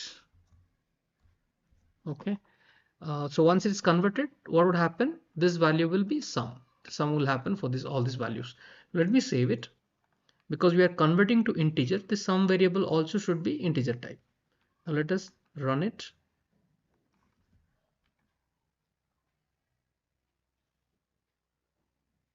Okay, now you can see the output 1,30,000 has arrived. So let me copy this code to a notepad. Data table sum. Okay, so this is the code for this. In this video, we are going to learn two different important methods. How will you use group by, and sum method together. So let's see some of the questions here. Understand how group and sum method can be used together. This is will be our main topic. So here is a screenshot for you. For example, I have a data table, department and salary, and I have entered some values, random values, IT, HR, finance, like this. Now I wanted to group them, calculate the sum of salary by grouping the department column. That means if you see IT, this guy has got 40,000 rupees salary, and another IT person who is getting 20,000. So for IT, how much if I ask you, you will say 60,000. So what you are doing, you are grouping this department column as per their names and then summing up the salary. If I ask for HR he is getting 30,000 and here he is getting 20,000. If I ask you what is the total salary of for the HR department is being spent, that means you will say 30 plus 20, 50,000. So it is grouping this department column and then showing the calculating the sum of the salaries of that department. Okay, how to achieve that I'm going to teach you. Next thing, we will also see the previous example that you saw, it has only got two columns. So if it is two columns, the way you develop your workflow is slightly different. Then if it is a multiple column, for example ID, name, department, like that, you can have multiple columns. Now if you have multiple columns, your output remains the same. See, when you group, can you group the names here? For example, IT. So this will be your output, which will contain only two columns. If you have the name column, because A, D, you cannot group them because there are different names, but you can group the department and the salary. Can you group the name and ID? Because these are individual values, A and D. So how will you group A and D? They are two different values, right? So even though your column or your data table contains multiple columns, your output remains the same. However, to deal with this multiple column data table, the way you create your workflow is slightly different. So let me show you from the beginning. Let's move on to UiPath Studio. All right, so let me first show you the data table which I have created, which is having two columns here. The very first example, department and salary. So here we have different values. So if you do a sum, the output should be 60. So this is my 60,000. So for IT. Now this table, first thing we have to read in UiPath Studio. So for that, I have used the Excel process code, use Excel file and read range. And these values are there in the sheet number 6. So let me point out and select sheet number 6. And that is getting stored in the variable DT. Pretty simple. Okay, let me minimize this. So we have read it. After you read, then what we will do, we will use a assign activity. Okay. In the assign activity, you create a variable. So here I have created a variable called output DT, which is a data table variable. I'll put this output DT here. So finally, I want to get an output. Return type should be data table. So I'm saying output DT. Okay. Now let us see how to write the expression. This is important. Let me click on this and start writing. So we understood where our data table is present. So our data table present in DT variable. So first we will say from row in DT. That means it is going to iterate through rows inside the data table. Like this is the row, data rows. Okay. So it is going to iterate. So I am writing from row in DT. It will loop through that entire data table. After that, I need to group. So the syntax I will write first. So you'll say group row by key. Now what is this key? You got a new term. This is a variable again. This is again a variable. This is a variable. This is a variable. All right. DT is a variable. So group row by key. You have created a variable called key. So what is that key? For example, here I am saying department is the key, right? In the department, whichever the common values are there, you group them. So your output would appear like IT 60,000, HR, you saw that output. So department is your key. the values inside the department is your key. So what we will do, I will show this practically one by one. First, let's write the syntax. So key are IT, HR, Finance. These are the key values which is there in your department. Okay, upon which you will be grouping them. Using what key you will be grouping them? Using the department key you will be grouping them. So for this, let's write. So here our data table rows are there in row variable. So I'll say row, and in this you select the department column, convert that to toString, and then trim it if there are any space.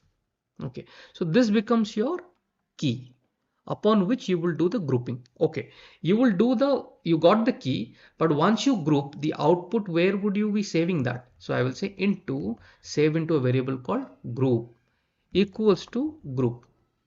Okay, so this is the method group, okay, coming in blue in color. So this is your variable and this is your variable.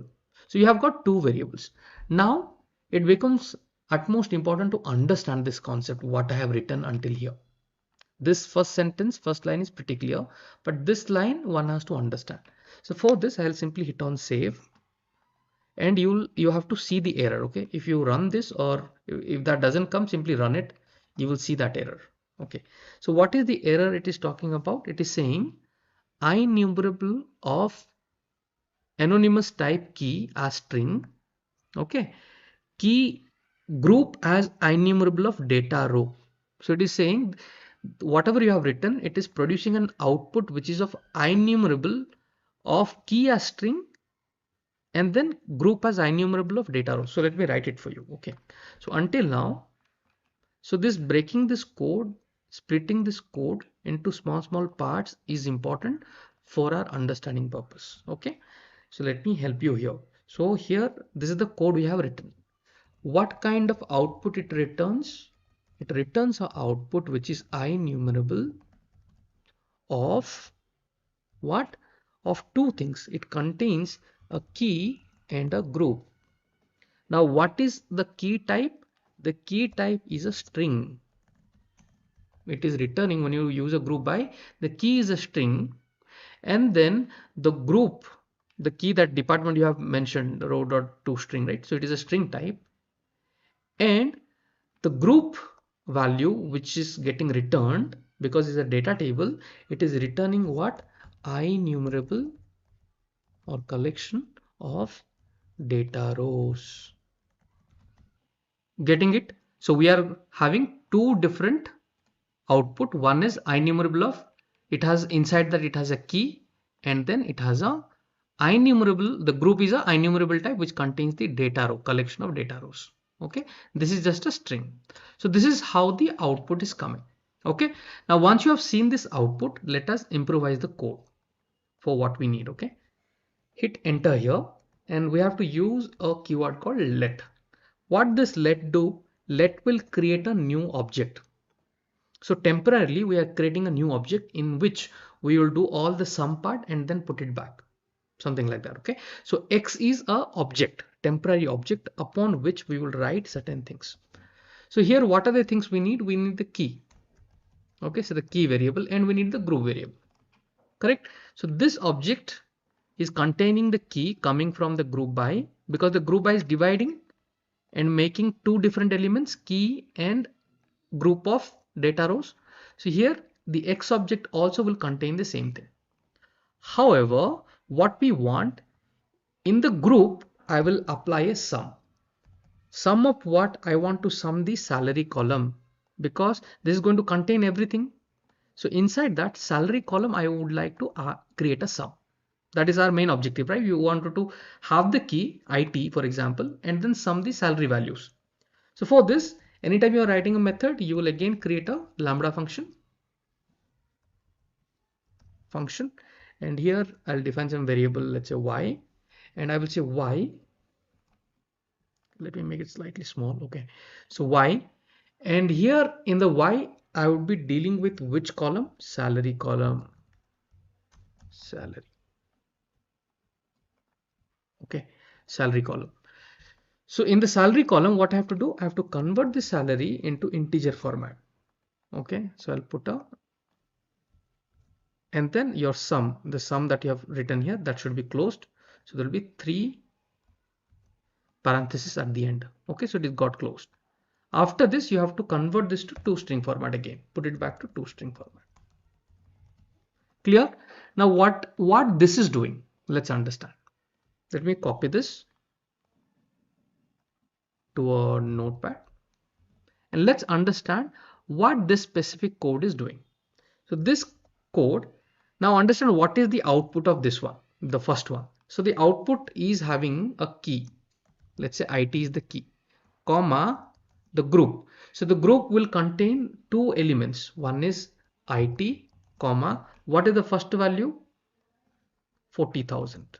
In the salary, it will have 40,000 because it's a collection of what? Data rows. So the first data row is this. Okay.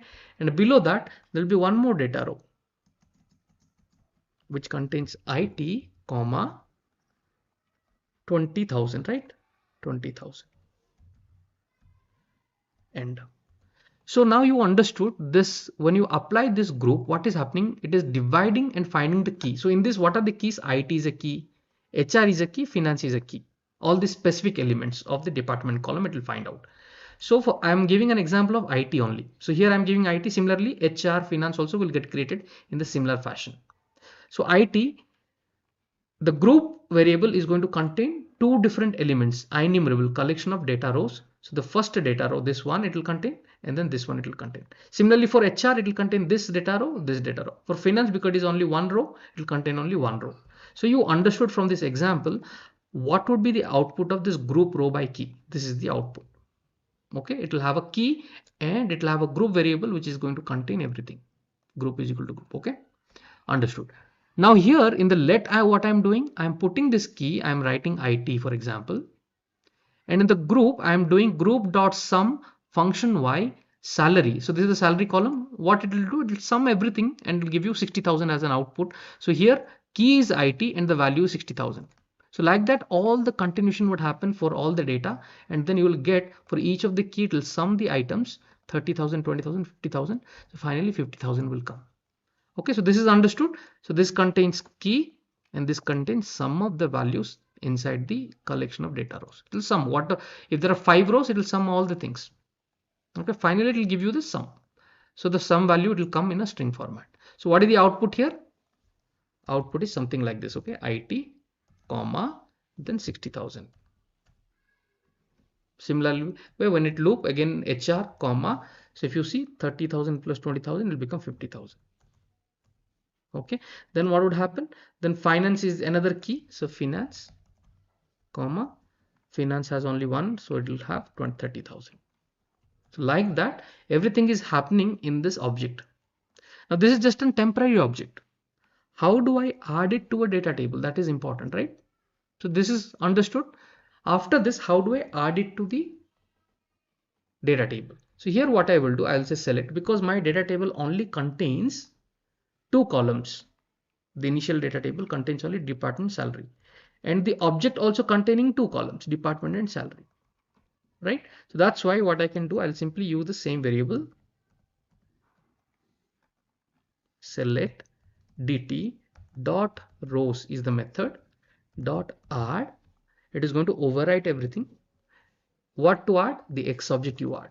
So it will remove everything from dt and add the X object. Okay, so once you add, you have to convert that to a data table. So I will put a parenthesis at the start and end and simply say copy to data table. Understood? The entire code is understood. Let us save it. And now this output will go here, and then finally in the Excel process scope, I've used a use Excel file and a write data table to Excel and simply put the output data table and writing in the sheet 7.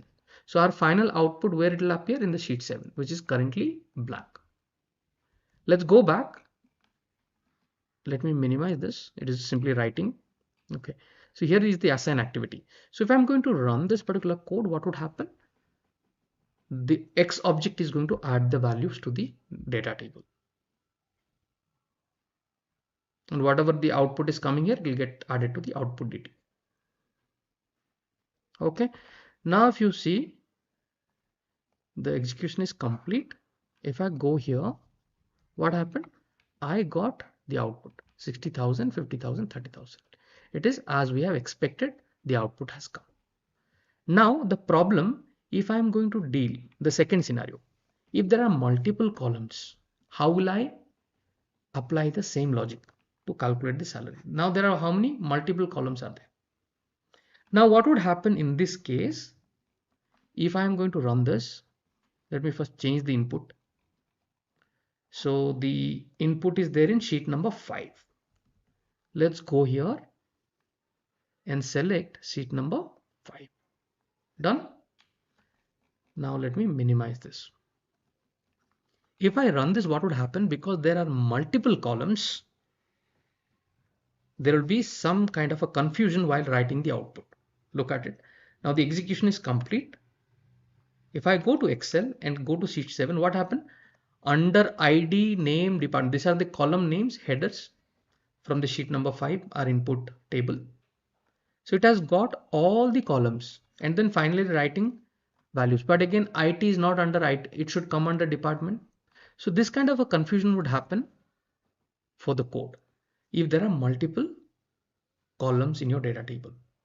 Now in that case, what is the way you will fix your code? Now to fix your code, what you do after reading this, okay, add a activity called build data table. Build data table. Okay, I'm going to add this activity build data table. Here, this build data table, I'll click here and start. Let's remove everything and start adding. So the very first is department. So I'll put department string. Okay. And click on the plus sign, and then the next column is, remember, your group by only produces 2 columns, the key column and the value column, correct? So the next is your salary, which is again a string type. Click on OK. Done. So let us remove anything extra. So simply I have created a template for the data table. Now after you click on OK, here you put the output data table. Output data table. So output data table now has a format, department and salary. Okay, and the same output data table I'm using it here. What I will do, I'll make small change to the code. Instead of writing in the DT, which contains multiple columns, ID, name, department, salary, instead of that, I'll be writing here while it is adding the X object, I'll write the output DT variable. Simple. Output DT variable, click on save. The code is quite simple. Okay, I'm going to click on save. So this is our final code. Let me just copy this and keep it so that I can pass it on the description of the video. Okay, so this is the code that I've created. Now it is going to write it, and the output we will see. So before we do that, let us first delete all this data, save it. Sheet 7 is blank now, there's nothing. Let's go here and run this.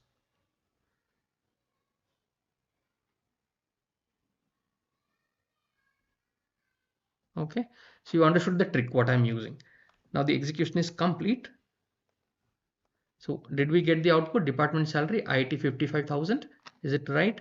Sheet 5, if I go to IT 40,000 plus 15,000, which is 55,000, which is correct. Similar way HR and finance. So we finally got the output.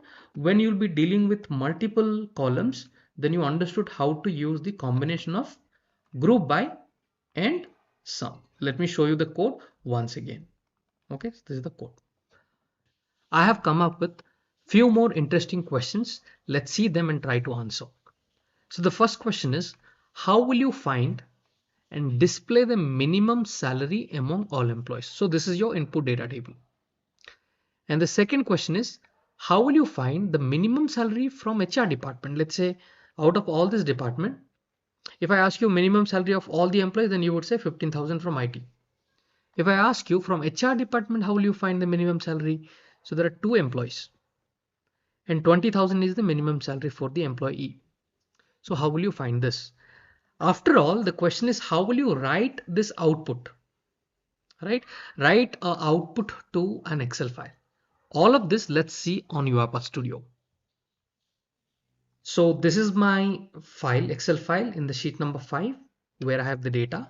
Coming back to UiPath Studio, if I come here to the Excel process scope, I'm reading the sheet number 5 and storing that to DT data table variable.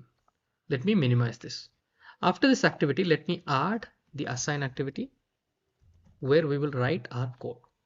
Okay, so here the first thing we will create a variable.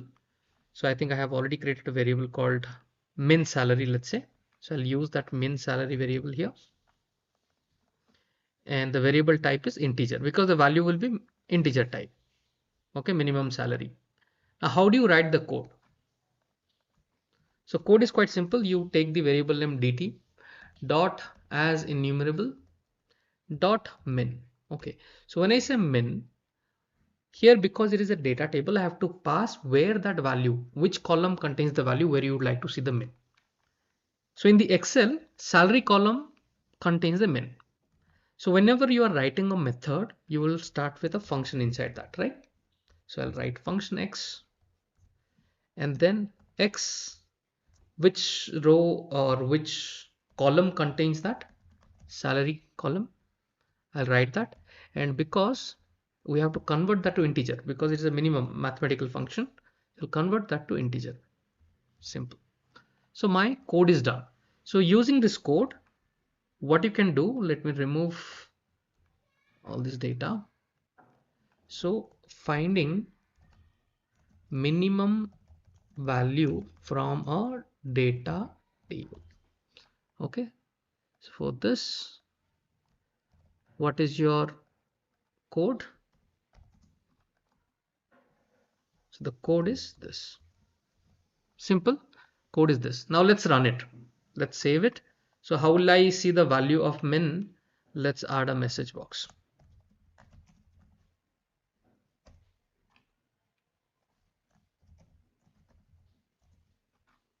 Okay, I've added. Now let us run this. So the very first question we have addressed it, how to find the minimum salary from the entire sheet. So here the minimum salary is 15,000 and exactly it is giving us the output. Okay, now the next question is, how will you find the HR, the HR specific department who is earning less amount? So this guy is earning less amount. What is that amount? Is 20,000. So how will you get that when you have a condition, right? Here the second question is, from HR department, find minimum, right? That is the condition. Now to achieve this, you have to use a where clause. Where, right? Where the department is HR. So what you will do after the date dt as enumerable, this is where you will write where clause. Okay, open parenthesis, close parenthesis, and put a dot here. This remains as it is. So in the where we have to put some condition. So again, whenever you are writing a method, you have to declare the lambda function. So function, let's use a variable y. Okay, and then y we have to use the column name. What is the column name? Column name is department, DEPT, from the Excel. Okay, so this department should be equals to what? Equals to HR. Be careful with the codes and all that. Okay, so let's see that if there is something missing, we'll add it. So where is the code for this? Okay, function y department dot to string. Okay, we have to say to string dot to string equals to HR, and then I'm passing that value to this dot min function x salary. Okay. So now here what we will do here, what is wrong? Let's see that. Overload resolution failed because no accessible equals except the number of arguments. HR, let's see if I have given multiple spaces. Okay, here I put a dot, which is a mistake. Now you can see the code is correct. So let me copy this code. The small mistake may happen while you are doing, so don't worry, simply check it. Okay, so this is your code. Here I have written the where condition is equal to HR, and the output that I'm passing to this min count, where it will have two outputs. HR means there are two people from HR. it is going to pass one by one. So the first one will check if it is a out of those two, it will check which is the minimum value. And finally, the output would come as an integer. Because you are using min, as per this method, the output will come as per the last method. So here our last method is an integer value. It will provide the integer value. So if I click on save, okay, now if I run this,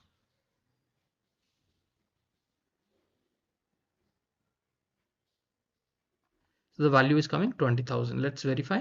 Yes, 20,000 is our minimum value in the HR department. Okay. All right, we got this. Now the third question, how will I write to Excel? I want to write it. So now it is only giving one value, 25,000, 20,000, 15,000 or 20,000 like that. I wanted to write the output. Whatever the output is, let's say right now it showed 20,000 is the minimum value. I wanted to write it. So to write it, how will I write it? That is the question.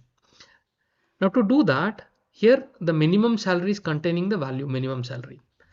After this, we will add one more assign activity. Because for that expression, your output is an integer type because you have used min. You can't continue with that. It is a minimum value. So we have first stored the minimum value in min salary. Okay. After storing, what I will do, I'll use the variable output dt. It's a data table variable. Okay. Now here we will write our condition. So what is the condition? dt dot as enumerable dot where, then write the lambda function x, and I will say x uh, where x, and then here I would pass certain conditions. Okay, for example, I will pass, instead of passing it there, I'll pass it here. For example, where x department, or else we can do one thing. Here we will say x salary, that salary column is there, right? I'll convert this to integer. Okay, and then after converting the salary value, I will see, okay, where salary value is equals to min salary. Min salary is your variable which is having that value, and now I'm going to close it. Now by doing this, what is happening, it is going to give me a value or give me multiple values which is equals to min salary from this particular table, from this data table. Now here at the end, I will simply say copy to data table. Okay, now this is your code. What is the code? Code is to write output to Excel file. So this is your code. Pretty simple. You are using a where and then saying salary is equal to min salary. So you have used two assign activities for the link query to finally achieve what you need. So here, copy to data table, hit on save. This is going to store in the output data table. Let me enable this write Excel process scope where I'm writing this output dt to sheet number 7. So currently the sheet number 7 is blank. So let us go back and simply run this.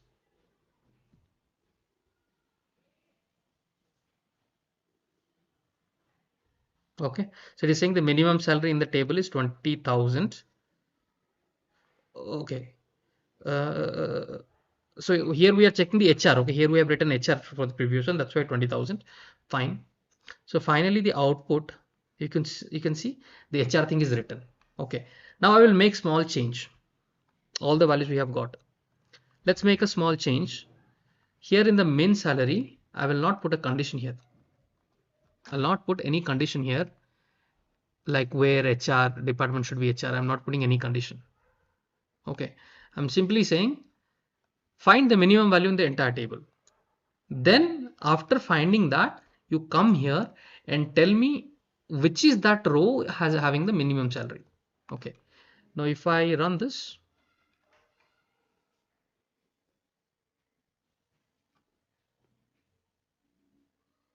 okay, so in the entire table 15,000 is the lowest value, and finally let's see it. So here you can see the sheet 5, 15,000 is the lowest value. So who is having this 15,000? Employee name D. So if I come here, I got the output. Now the question, another question that comes to my mind, what if there are two people who are having the same value, 15,000, 15,000. In this, who will be the minimum? So the minimum value is 15,000. But when we are applying where condition, is it going to only show this or is it going to show both? So let me save this and go back to the code. No changes to the code. It is the same code. Let me run it. Okay, so 15,000 is the minimum value. It found it. Now it has written the output. If you see the output, it has written, because we have used a where clause, right? Where the salary is 50,000. So there are two people whose salary is 15,000. So I got the output. In this video, we are going to learn how do you calculate average salary from each department. Let me show you the video agenda. We will learn how can you calculate average salary per department, and here is your input table. In this input table, if you see, there are multiple departments like IT, HR, Finance, IT, HR, and there are multiple salaries. So you have to write a LINQ query which can find the output something like this. So for IT, if you calculate the average 40,000, 15,000, which is 55,000 divided by 2. So 27,500. Like that, it is calculating average for each of the department. How will you write the LINQ query? It is quite easy if you continue to stay entirely in this video. I am going to teach you. The very first thing, let me show you the data table. So this is the data table which contains all my data as shown in the picture, and it is there in this sheet number 5. As usual, I am reading that in this particular and storing inside a variable called dt. Okay, so I'm reading it. Finally, after I create create the LINQ query, I'm going to write it to this particular, I'm writing that output dt variable into the Excel file in sheet number 7. Okay, so this is in out, I mean where you will get the data, where you will write, but in between, how will you create the LINQ query is important. Now the very first step to do this, you first build a data table, because when you apply the filter and you are going to calculate the average salary, you will have two different things as output. One is your department, one is your average salary. So this should be I have built a simple data table, blank data table, and then I'm going to store this to a variable called output dt. Okay, output dt is a data table variable. Now let's see how do you write the query. I'm going to click on this and start writing the query. So you know where your data table is there. The variable name is dt. Then you write as enumerable. Let's do, in this, we have learned something in the group and sum method together in the previous video, right? Let's use that. So I'm saying from row in dt, I'm going to iterate through the dt. I'm using the query syntax. Now here, because when such complex things are coming, no, query syntax is more helpful. So I'm using a query syntax here, from row in dt. And then I'll use group by, because you have to group them. So group row by the key. What is the key here? Row, department is the key, right? IT, HR, these are the key values. So where they exist in department. So you say row department dot toString dot trim. So you're trimming. So you're saying you group them by the key. And what is the key value? Key is a variable. The key value is this. You get it from the department. So whichever the unique values are there inside the department column, all these unique values becomes the key. Okay, so it has got the key. After getting the key, it has to group. So I will say into keep the grouping, the output you keep it in the grp variable and write the method group. Okay, after you do this, I have explained everything in detail in the group and sum method. Okay, in case you are not able to understand this, you want detailed explanation, I've already spent time on that video, so please do watch it. Okay, so here I'm simply saying let x, I'm creating an object, if you remember, and then here I'll be passing two things. One is the key and the group. Okay, I'm passing the key variable and passing the, so key contains IT, HR, finance, and the group would have all the data tables, all the data rows. Now here I have to have average of what? The salary column. So I will say average of salary column. So how do you get the salary column? By writing a lambda function. So I'll say function x and then x, and within that I'll put the salary column, and then I'll convert this to integer first so that it can calculate the average. And then at the end you need to write toString. Okay, so your X object is done. Now you have created a variable, you remember, output dt, and you have built two different columns in that. I'm going to use that and simply say rows dot add and adding the object. So your code is done. At the end, all you have to do, put a parenthesis in the beginning, put the parenthesis at the end, and simply say copy to data table. Okay, done. Now let's save it. All right, so once your code is done, that will come to output dt, and here it is going to write that too. So let me put some annotation. Write output dt to Excel sheet 7. Okay, that's it. So here we are writing. Now if I run this code, let us see if anything is there in the sheet 7. It's completely blank. Let me save it and let us run it.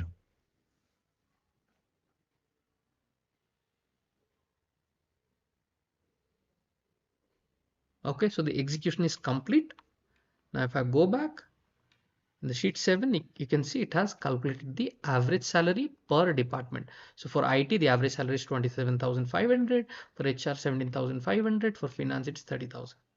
Okay, so it has calculated the average. We got what is needed from the code. In this video, we will learn very interesting topic around double, decimal, integer and string. Let me go to the video agenda. Let me show you the question. What is the difference between double and decimal? So here if you see, I have created a double a variable, double, and I have given 1.1, and decimal b I have given 2.2. What is the d written here? What is the meaning of it? Is it wrong or right? So all these questions we will clarify in this video. Next, can you add double with decimal variable? Can you add this too? And what will be the return type? What kind of, if you can add, then what will be the return type, or it is going to throw some error? All of this we are going to see. Next, how can you sum all the below variables? So for example, 1.1 is a double, decimal, integer, string. So is it possible to sum all of them? If so, how can we do that? Let's see it. All right, so let's move on to UiPath Studio. Moving on to UiPath Studio, let's start creating variables. Let us create variables with a name. Let's say, for example, I want to first create double A. So what will be the variable type? Should be double.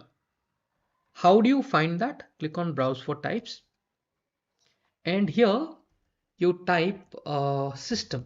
They are all part of system namespace. Okay, system. Then if you type double, you get it. So it is from the system namespace. Okay, one learning point. So you have created a variable double a. Now what is a double? You have heard about floating points, right? One, for example, 1 is an integer. If I'm typing 1 integer, 1.1, it could be a double. So this is a double. Now let's create a decimal b. So how do you get the decimal? Again, it is part of your system namespace. So take the namespace dot and then type decimal. So here you get the decimal. So this is a decimal.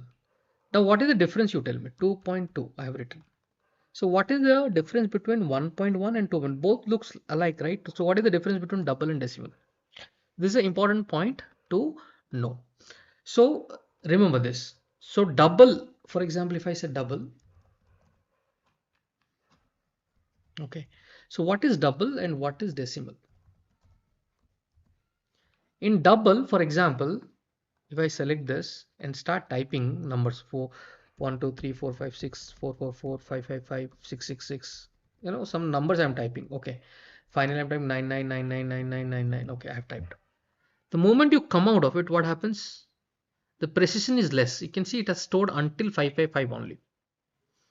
Okay, and if I go with decimal, let me type something. Okay, 8884777 9998855. Now let's see what is the precision of decimal. So if you see, decimal has got more precision. It can store more values. So what is the difference? So double has low precision and decimal has high precision. And why? Because this stores the data in 64-bit memory. So it has got less memory. Okay, and this is going to store the data in 128-bit memory. So this is the difference between both of them. Now let's understand, can you add double with decimal and what will be the return type? Can I add double and decimal? Let's see that. For example, here I'm going to get the assign activity, and here let's create a variable. Let's say sum, and we don't know what is the return type. Okay, just we will take some return type. For example, if I'm going to store the decimal return type. Okay, now here let's add the variable which contains double is double a, plus the variable which contains decimal is decimal b. Okay, and let's change the value of both of them. Let's keep it pretty simple. You understood the precision difference. 1.1 I'm typing, and here let me type 2.2. Okay, so 2.2. So what would be the sum of both of this? So it is 3.3. That should be the sum. Okay, now there is an error. What is the error? Cannot assign from type system.double to type system decimal. So it is saying when you are doing a sum of decimal and double, what is the output we are getting? So when I do decimal plus double, if I do, or double plus decimal or decimal plus double, if you do, what is the output type? It always comes as double. The output type is always double. So here that is why it is saying cannot assign from type system.double to type system.decimal. So what we will do, we'll come here, because the sum variable is a decimal type we have set, right? We come here and change it to double, system.double. Now after this the error has gone. Now if you run this, look at the problem. What is the problem? Compilation failed or was cancelled, and it is saying literal of type double cannot be implicitly converted to type decimal. You cannot convert a double to a decimal, use an m suffix to create the literal of this type. Okay, so it is saying you cannot do it. So what is the meaning of this? Let me show you. For example, here it is a decimal and this is a double. Now how the interpreter will understand, hey, 1.1 is a double, 2.2 is a decimal. There's no such differences, right? It looks in terms of the value. Here we have declared, understood. But the interpreter looks at the value and it will decide, okay, this is a double or this is a decimal. How it will do? Now for that we can write something called D. Because we are using VB.NET, let me try something called with M. Does it take? No. Okay. So here D means decimal. Okay. So here I am saying out of this two, where I am writing D, that is a decimal, 2.2 is a decimal, this is a double. Now if you do this, now look at it. Without converting double and decimal, see, I'm not converting double and decimal, they are as it is. I'm not converting them by convert to decimal, convert to double. I'm nothing doing. I'm simply adding them just by writing a D here. Okay, so that the interpreter understands. Now the moment I write a D and I am going to run this. Let's see what is the output. So the output come in, sum is a double format, right? It will come in double format. So if you see, oh, we haven't got any message box, right? Let's put a message box. Message box.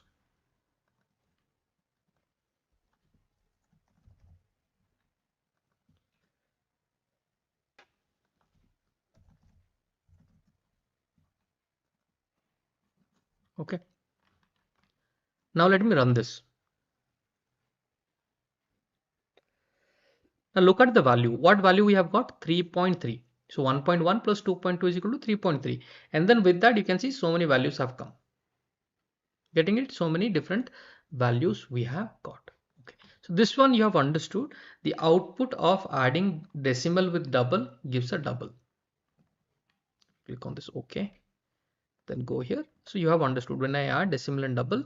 So what we have learned here in the decimal value declaration, add a D suffix.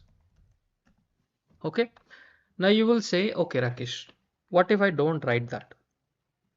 For example, I don't write it here. I'll not write it here. What I will do here directly, I will convert this decimal using convert to double. Will it work? Convert to double. Okay. And I'm going to pass this value. Now if you do this, the error is gone. Save. Now let's run it. Okay, it still gave the same kind of error. Use an M generally for C#. For VB.NET, I'm writing D for decimal. Okay. All right, so this is still not working. You understood, right? So convert to double. When you are convert decimal to double, that will not work. Okay. Now let's do one thing. The main theme is we will try to add a few variables which are of different types. So here, let me create another variable called integer. Int ABC. Okay, integer C, and then let's select int 32 and let us give some value. Let's say 3. Okay, the moment I'm creating an integer variable, and here if you write 3.3, what would happen? It will give an error. What is the error? Option strict on disallows implicit conversion from double to integer. So you cannot, here you have declared int 32 and you are writing a double, so that is not allowed. Okay, so I'll keep it 3. Next, I'll create a string variable. So strd, and even though it is string, I'll keep some value, let's say 4 in double quote. Fine. Now these are the values of the variables, and we need to add all of them. So let's see how we can add them. So to do that, I'll go here. First of all, we have understood the decimal one. I'll keep a D here because it will anyways throw an error if I don't write that. Now here what I can do, I can simply add two things. Okay, double and decimal I can add. So I will add decimal and double. Decimal B, double I have added. After that, let me convert both the values to an integer value. Possible? Now if I do convert to integer, you can write, or C int you can write. So if I'm converting it, what is the output? Let's see that. Okay. So now here it will throw an error, right? Let's see. Sum, it gave 3. So here if you see, the variable sum is of double type, but even though you are sending him an integer, it can still occupy, it will not throw an error. If you see, the sum is double type, so here the output is an integer, but the double can still occupy the integer plus floating values. Okay, this is clear. Now after that, we have a variable plus, what is the variable? Int C, right? This is the variable. Then we have a string variable. So string variable is there in strd. So this string variable, I can convert this to integer. So what I will do, let's say C int convert to integer, and I'll put that in a bracket. Clear? Okay, now the output will come. Yes, let's save it and run this.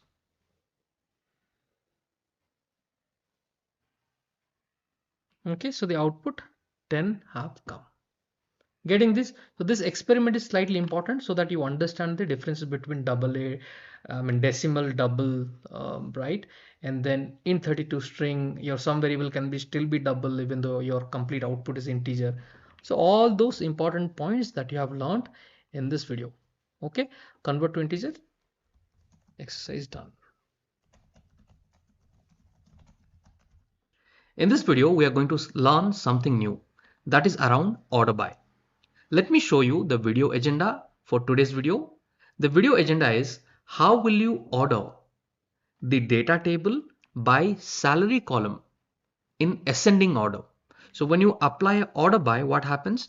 The salary column has to be ordered in the ascending order, 15,000, 15,000, 20,000. You can see it has ordered in the salary column. How to achieve that? How will you write the LINQ query? We are going to learn in this video. This will be interesting. Moving on to our next video agenda, which is how will you order the data table by salary column, again in descending order instead of ascending. Descending order, how will you do it? So let's see by moving on to our UiPath Studio. On my UiPath Studio, I have used a Excel process scope and I am reading the sheet 5 which is there on my Excel sheet 5. This is my data table. And finally, it's supposed to write the output in the sheet 7, which I'm going to make it blank. And I'll go back to the UiPath Studio. Let me minimize the first one. It is going to read and put it to a data table variable. And finally, in the Excel process scope, it is writing to the sheet 7. Okay, the output DT. So let me show you here. The inputs for you are the DT table variable, which is reading in the first category. Let's see how will you write the expression to order by. That is important.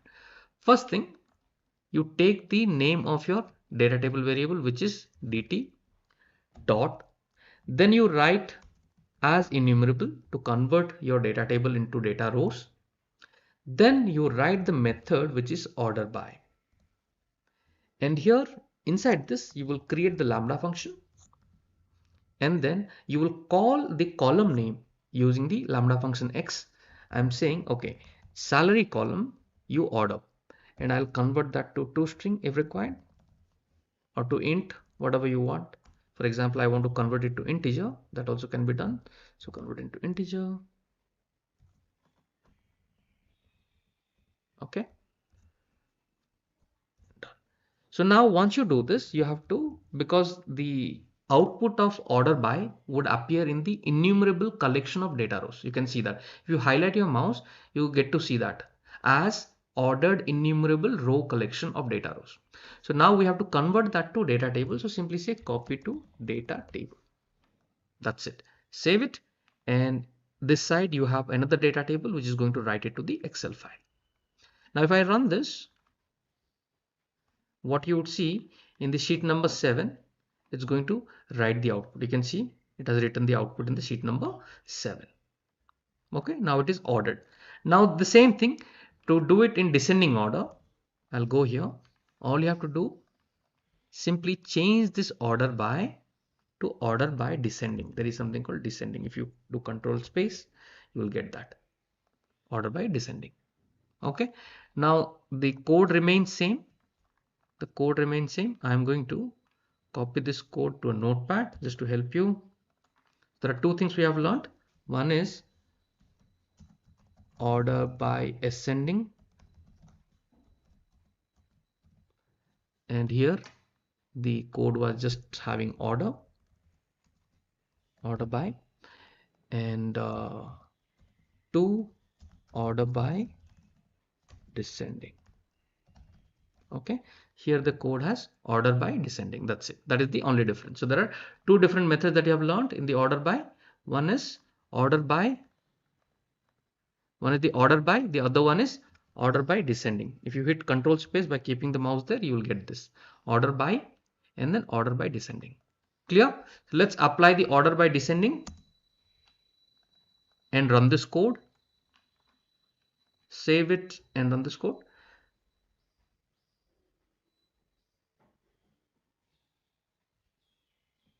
All right, now let's go back to the Excel file, and you can see it has ordered by the salary column. In this video, I'm going to teach you an advanced method of order by. In this, we are going to see how will you sort by salary column and by department column. If you look at the output is sorted. So ascending order, you can see that 15,000 first and the 40,000 at the end. And also if you look at the department column, here there are two people from two different departments are earning the same amount, 15,000 from IT and 15,000 from HR. Now if you sort in ascending order, right? So if you see H, A, B, C, D, E, F, G, H, and then I comes. So H has come on the top, from the small to the bigger. In the ascending order, alphabetically, it is ordered. Same thing if you look at finance, there are two people who are earning finance. F came first and then I. E, F, A, B, C, D, E, F, G, H, I, right? I comes later. So you can see it has ordered in the ascending order. Same thing we will try to achieve descending order. We will put the salary in descending order, and same thing we'll put the department in descending order. So how to see that? Let's see on UiPath Studio. Moving on to UiPath Studio, first let me show you my input data. The input data is there on my sheet 5. This is the simple data table I have created. Now after this, it's supposed to write the output in the sheet number 7. Let me clear everything that is already there, and I'm going to save it. Sheet number 5 becomes our input, and the output should be written in the sheet number 7. Clear? Let's move on to UiPath Studio. I have created two Excel process scopes. If you see, the first one reads the data and keeps in the data table variable. Let me show you that. It reads from sheet 5 and saves it in DT variable. Okay, so let me minimize that. Done. Now let's move on to Excel process scope. Here it writes to sheet number 7 from the output using the output DT. These are the two data variables I'm using. So the input data table is DT and the output data table is the variable which is storing the output value. Now let's write the code. First of all, let's take the name of your input data table, then convert that to as enumerable dot, and then I will use order by. Okay, so first condition is I have to order the salary column. For that, use parenthesis, write the lambda function, and here I would take the name of the column, which is salary column. Okay, if you want, you can convert this to integer. Okay, let's put here. So here your order by is done. After that, we have to order another column. Now to order one more column, you have to use something called then by. Okay, then by, and then you write which column you need. So let's once you write the function, you'll be writing the lambda function once again, function y, and then here I will say y, and I wanted to sort the next column, which is department column. So I'll say DEPT. Okay, dot to string. So I'm converting two columns now. Now once you convert, you should need to know what would be the output of this. If you keep your mouse pointer, it says you are getting the output in ordered innumerable row collection of data rows. As if you read the as, okay, as ordered innumerable row collection of data row. So it is giving a collection of data row. Now if you have this, it is pretty easy to convert to data table by writing copy to data table. Done. So our code is ready. Now what we will do, we'll copy this code to a notepad. So first thing what we are doing, sort by salary and department column. So what is the code that we have created? This is the code. Now let us save it and run the code.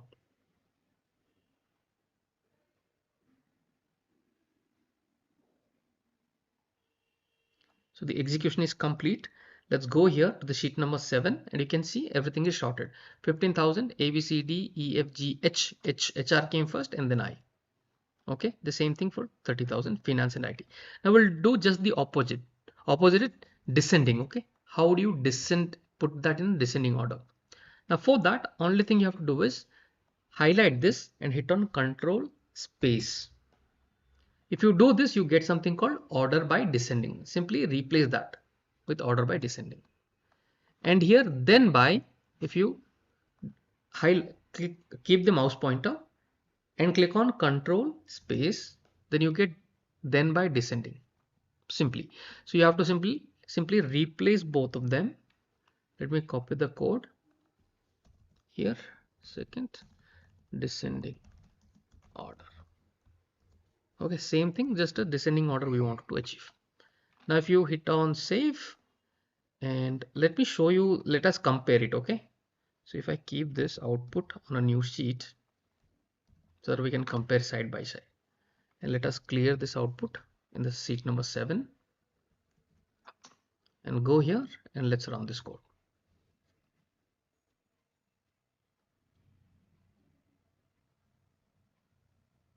Okay, so I hope the right code got executed. Yes.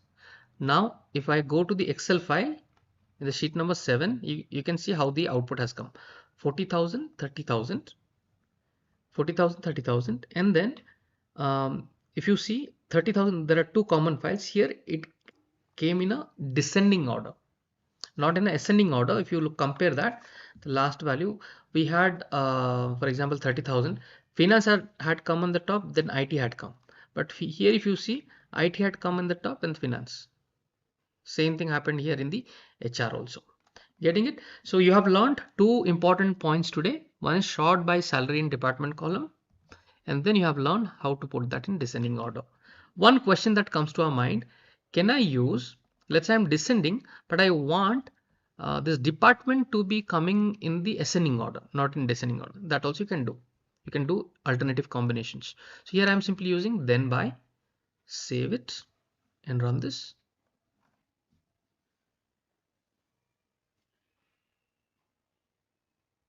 Okay, execution completed.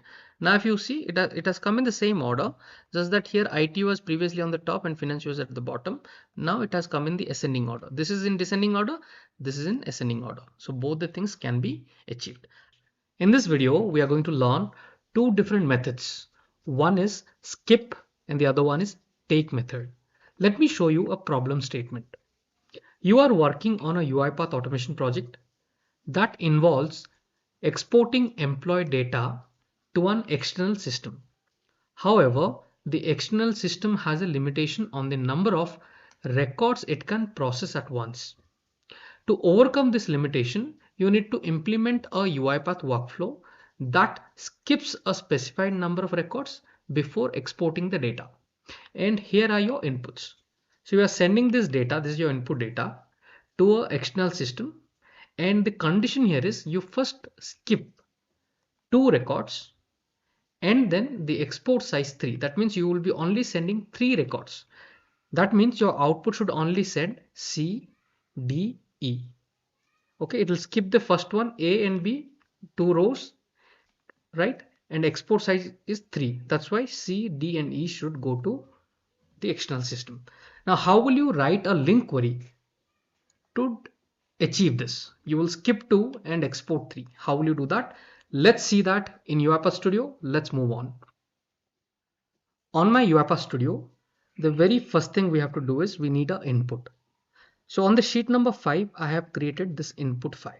You can pretty well type it on your system. So a simple table. So once you have it, the very first thing, you read that Excel file and store it to a variable. So I'm storing it to a data table variable.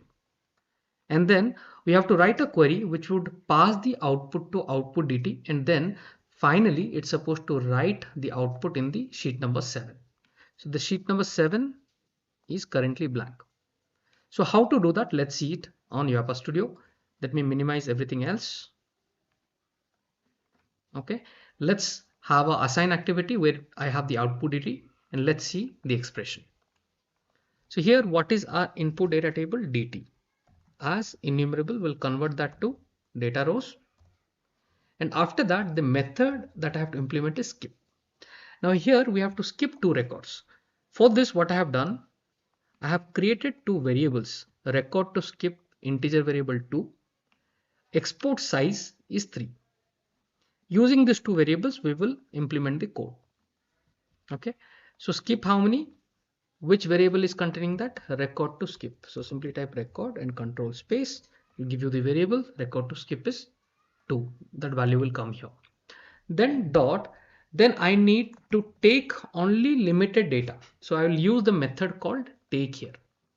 And here I would provide the variable export size, control space. You will get the variable name export size. Okay, so this 2 variable will work. The skip will skip the number of records 2 and take export size as value 3. So it is going to take 3. So after writing all of this is going to produce the data output as an innumerable of data rows. For example, if I click on OK, you can read the error. It says innumerable of system.data row to type system.data. So we have to first convert this to a data table. So for that, all you have to write is copy to data table. So your code is done. Let me copy the code, put it on the notepad. So what is the situation that we would like to achieve here? Skip 2 records and export 3 data, right? Export size is 3. So this is what we would like to achieve. So the code is written. Let's save it. So our sheet 7 is blank. Let us run the code. So the code is completed. Let's go back to the sheet 7 and you can see it has skipped A, B. The first 2 rows has been skipped.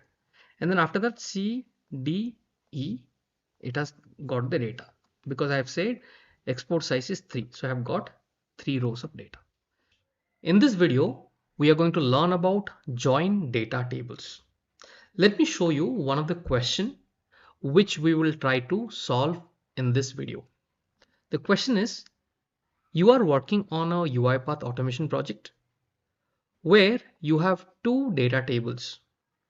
One is employee DT and the other one is department DT. Let's have a close look of the employee DT. The employee DT has got ID, name, department ID and salary. And the department ID has got the IDs and the department name.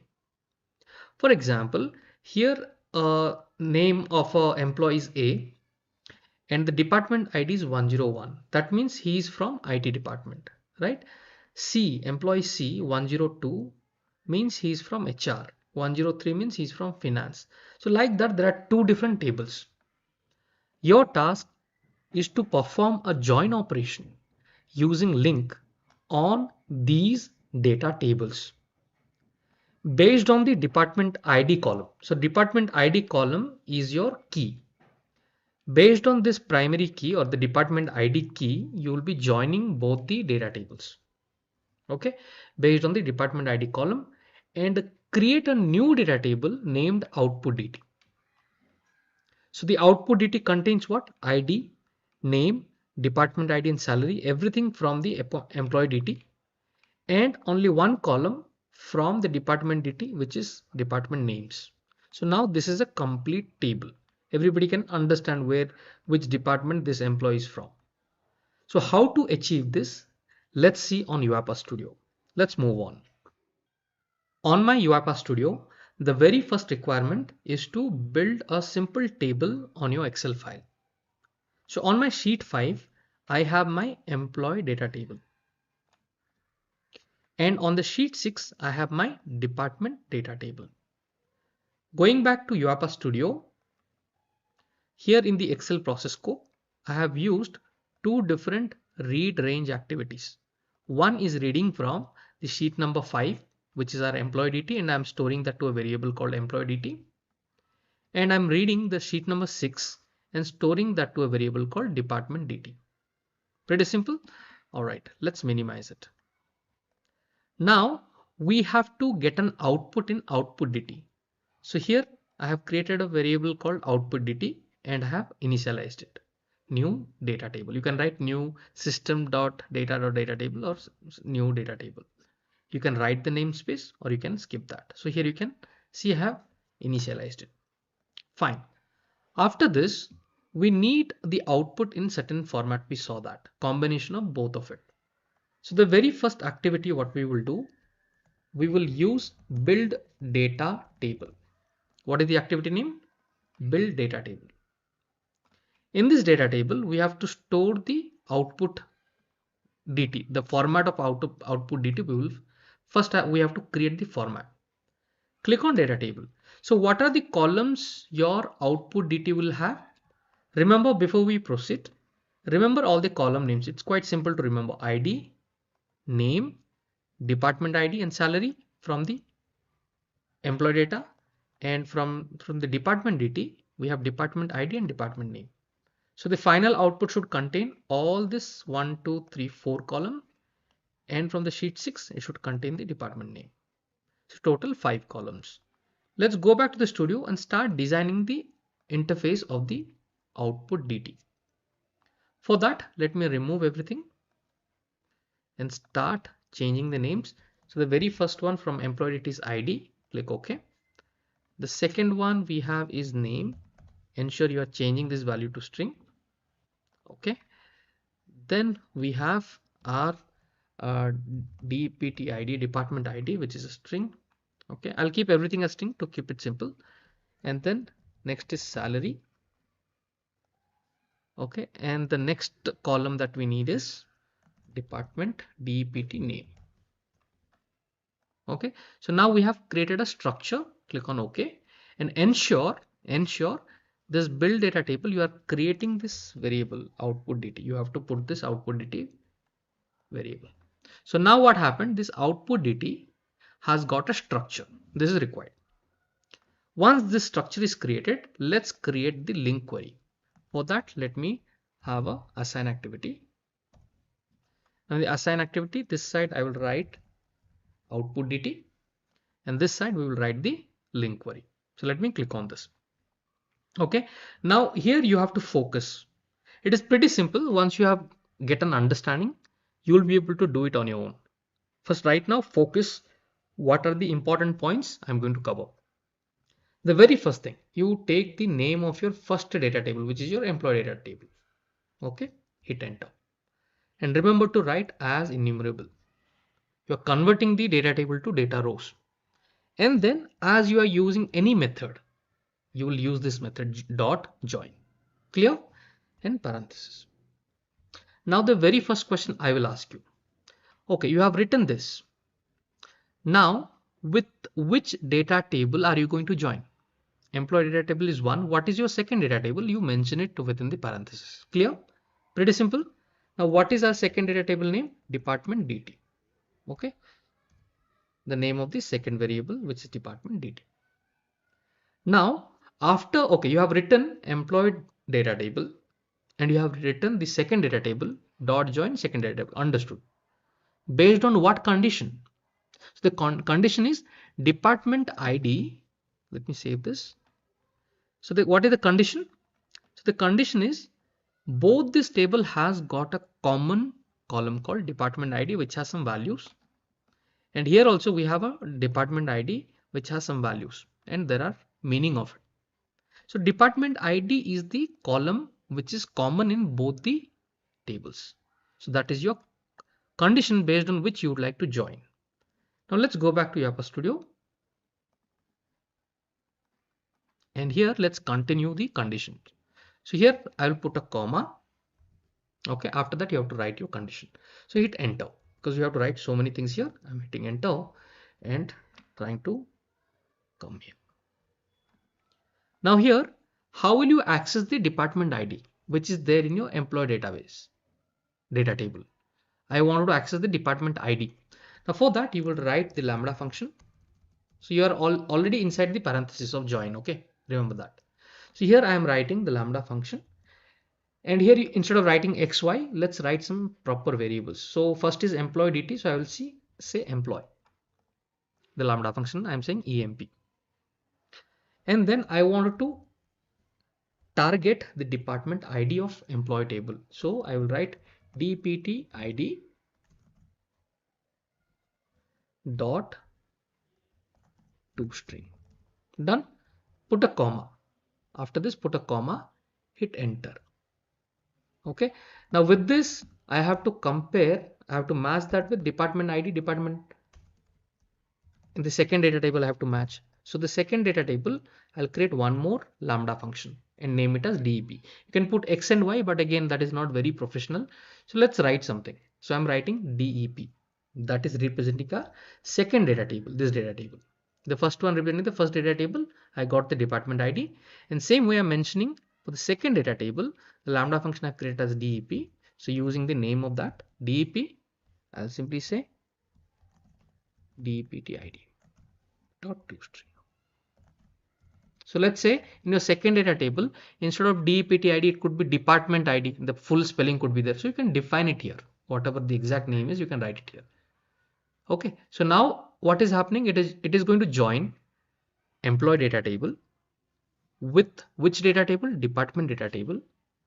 Based on what condition? Based on department ID of employee table and department ID of department table. Based on that, you do a join function. After that, put a comma. Now, when it is joining, when it joins, what happens? It creates, there are two different data tables actually, right? And at the end, you need 4 columns from the employee table and 1 column from the department table, right? So for that, we have to create a new object which is going to hold the columns of employee data table, what we need, and the columns of department table, what we need. So for that, I'll create one more Lambda function called function, and I'm going to use these two functions here, EMP and DEP. Okay, so that EMP represents the first data table, comma, DEP represents my second data table. So this is my function. Now using this function, employee and DP, I'll create a new object which is going to hold my joined data table. Okay, so I'll say new object, and this parenthesis is important. And how you create an object? Give a space and curly braces. So inside that we can define what are the column I need from employee and what are the columns I need from department table. So this is a new Lambda function which is holding two different variables. EMP representing the first data table, DEP representing the second data table. So first, second, third, it is just understanding which are the two data tables and which is the column on which I will apply the join. After that, you are actually writing, okay, after you apply that, you give me, these are the columns I need from employee data table and few columns I need from department column. So for that, this fourth line is written. Making sense? Function, employee, department, new object, and curly braces. Now hit enter here. I'll show you. After I write few things here, it will be pretty clear to you. Okay. So the very first thing I will write within the curly braces I'm writing. Okay. First you give me from employee, you give me the ID column dot toString. Okay. Then I need, we'll just copy paste this. Okay. Several times. So whatever the columns you need as in your output, you can mention it here. And the second thing I need is the name column. Put a comma. And the third thing from employee table I need is the department ID column. Okay. And the fourth thing I need is from the employee table. What is that? I need the salary. Simple. Put a comma. And then from department, this one I need DEP, right? DEP represents, so DEP, and here I need which column? DEPT name I need dot toString. Okay, and at the end one you don't put a comma because that's the last one. So whatever the columns you need, you write it here. You need 2 columns, you need 4 columns, whatever it, you write within this object. Okay, so this object, getting it, this particular object is now containing what are the columns you need as an output. So that is stored in the new object. Okay, and remember one mistake people would do while you are defining the second data table, that also you have to convert as enumerable. Okay, remember this is very important. All the data tables has to be converted to as enumerable. So here also I have to convert it to as enumerable. Done. So once this is done, then I will use a select method. And then within the select method, I'll create a function called X, the Lambda function. So this X, now tell me, this X is going to hold what? This new object. So it's going to, so the final method, what you are writing, that would be the output, your query output, right? So this is the query output is all this data rows are there. So what I'm doing, I'm now holding this object, this entire object by writing a Lambda function. Dot select Lambda function means I'm holding the last output here. After holding this, what I will do, I'll write my output dt dot rows dot add. and I'm going to add this newly created object inside this output data, which is currently blank and has some structure. It just has a structure, the columns it has, but again, there's no values inside this. So this X, whatever the join function is going to get into this new object, that carried to the X object, and this X object is going to add it to the output data. Pretty simple. Now let us hit on save. Okay. And let's see the output. So let's see, there are some error. Okay. One small thing we can do is, after doing this, copy to data table, right? Dot copy to data table. Clear? And save it. So this is your final expression. I'm going to copy this to my notepad so that I can pass it in the video description. Or join function. Okay, now we have got this entire code. Let me save and let us run it. So I'm writing in this one, I'm writing to sheet number 7. Okay, Excel process scope, and I'm using a right range activity. Okay, so it has completed. Let's go here, and if you look at the sheet number 7, it has got ID, name, department ID, salary, department name. Okay, now sometimes looking at this, what is the thing that comes to my mind? It will be better if I have this department name beside department ID. Instead of in the E column, let it be there in the D column, and the salary be there in the E column. I want to swipe. So how will I do it? Let's go back to the studio. Open the code. And here what we will do, we'll simply keep this on the top. Put a comma. And remove this comma here. Okay, done. Now let me save this code. Let's see, this is how the output had come. Now I'm going to run this code.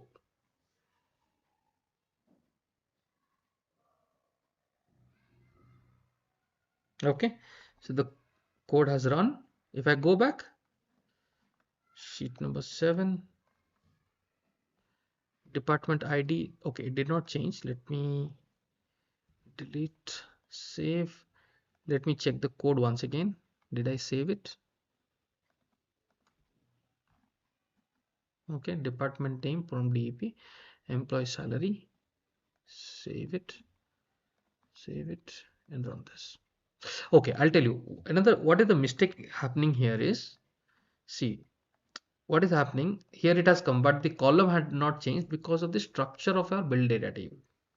So here what we will do, this one here we have written salary, right? The structure also we need to change, correct? So I will say DEPT name. The output is coming, but the structure we didn't change. Okay, so first we need to remove this. And this one I will name it as DEPT name. Okay. And then we will add one more column called salary. Salary will keep it at the end. Salary. Let's say sometimes you might want the salary to be in integer format. Okay. So I'll put integer, salary integer, and ensure in your code also you are changing it. Here also you are adding that right format. Convert to integer.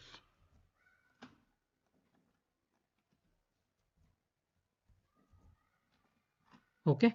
So all the changes we have done, is it fine? The structure of the output data table we have changed, and also this one we have changed, and we have made it to integer, and the same thing we have made the changes. Now if I run this again, now let me delete everything. Anyways, it should override. Let me save and run it.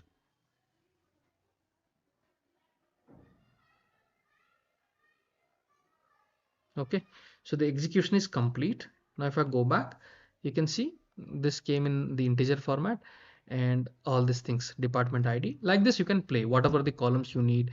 Let's say you don't need something, you can simply remove that. For example, let's say I don't need the name. Okay, I don't need the ID, for example, just the department, I don't need the ID. So anything you don't need, simply remove that and save it, and ensure you have also removed this, made the structure here properly. Okay, both should match. Click on OK.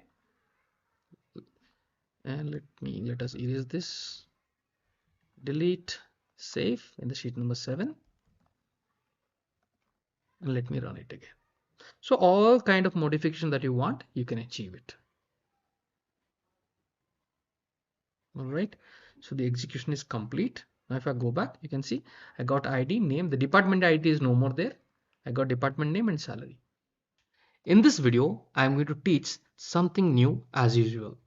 Let's read the question. This will be very interesting. The question is, as a UiPath RPA developer, you are tasked with addressing bonus related rumors at your new workplace and report your findings to the management. So here it is saying you have to address certain bonus related rumors that are running in the workplace, and you have to report that to management. Use UiPath LINQ to investigate if some employees received bonus more than $50,000. Wow, that's a great amount. So this is the rumor that some of the employees have received bonus more than $50,000. This is first rumor that you have to burst using UiPath LINQ in UiPath.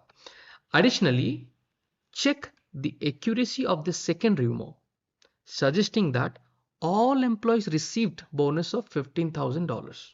So here you get a data table. Imagine it could be a huge data set containing millions of records. Possible?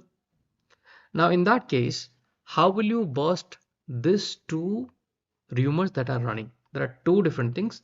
Some employees received bonus more than $50,000, and couple of employees are talking all employees received bonus of $15,000. Okay, whatever it is great. Let's see how do you solve it on UiPath Studio. Let's move on to UiPath Studio. I am on my UiPath Studio. First, let me show you. I have built a pretty simple data table on my Excel file, which contains ID, name, department ID, and some bonus amount, some rough amounts I have put. So here we have to address some two questions. For that, the very first thing, I'm reading that and storing the output inside a data table variable called bonus dt. Okay, this is my input dt. After that, we have to create a variable called, just to store whether that rumor is true or false. For that, we will create some variable. So let me create a variable called OP. I'll keep it simple. And the output has to be in Boolean format, true or false, right? Whether the rumor is true or false. Okay, so I've created a Boolean variable. After that, let me add a assign activity. And here let me write the output variable, which is a Boolean. And let us write the link expression. This is interesting. So what is our input dt? Bonus dt. Dot as enumerable. And then we have to ask the very first question. What is the first question? If any of the employees are getting greater than $50,000 of bonus, greater than $50,000 of bonus. So for that, any employee. So here there is a method called any, dot any, and then I will create the same way. I'll create the Lambda function, and then X, and which column contains that amount? Bonus column. So write that bonus column, and then convert this bonus column to integer so that you can compare with some value. Okay, so what is the rumor? It is greater than 50,000, right? So here I will write greater than 50,000. This is the first rumor. So I've written the entire query for the first scenario. So what is the first scenario? Bonus, if anyone got bonus greater than $50,000, right? Any, we slightly increase the font. Any employee received bonus greater than 50,000. So this is what we need to crack. So this is our query that we have written using the method any. If anyone, so any method will always give you the output in Boolean, true or false. Okay. Now it'll analyze the entire data table and let you know whether it is true or false. Now for that, let's go back and simply save this. And let's show the output, let's say in a message box, log message, anything you can use, write line. So here I'm using a message box. Okay, now let us run and see whether that rumor was right or wrong, true or false. So what it said, false.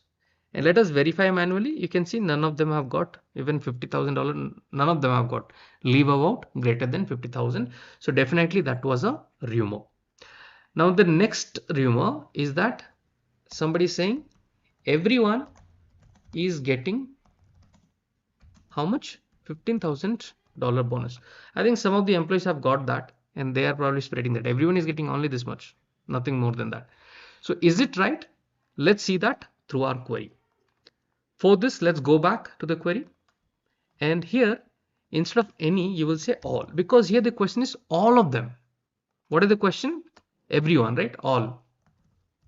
All are getting bonus equals to $15,000. Because of this, you will say all. Now it will check in entire data table if everyone is getting that. If it is only true, if everybody is getting the same amount, then the answer will be true. Otherwise, it will be false. So here what I will do, bonus, and here the condition will slightly change, equals to how much? 15,000. This is our second rumor, and I'm going to hit on save and run this just to check whether everybody is getting, if this rumor is true or false. So here even this rumor is false. I hope with this gamification you have learned something new and you have learned about two different methods, that is any and all. Let me put this to notepad and I will pass this in the description of the video. You can take it from there. So these are the two different learnings we have got. So what kind of a return type they provide? They provide a Boolean return type, either true or false. If the condition is true, they will return true. If the condition is false, they will return false. In this video, we are going to learn a new concept, which is skip while and take while. And for this, I have prepared a simple question, which is going to clarify all your understanding around these two methods. Look at the question. As a UiPath RPA developer, you are tasked with identifying the silver star performers from the given student's data table. So this is your data table. You can prepare a similar data table. Doesn't have to necessarily have all the data rows. You can create some 5 to 10 values in your Excel. So this is your student's data table. Use UiPath LINQ to perform the following tasks. I'm in LINQ query in UiPath to perform the following tasks. What are this? These are important points. How will you write the query, or which is the right query? Sort the students by their marks in ascending order. First you will sort it. So for that you will be using the order by method. B, skip students with marks less than 80. So here you would skip the marks which are less than 80 and then take students until you encounter a student with marks less than 90. So that means it is giving you a range 80 and 90.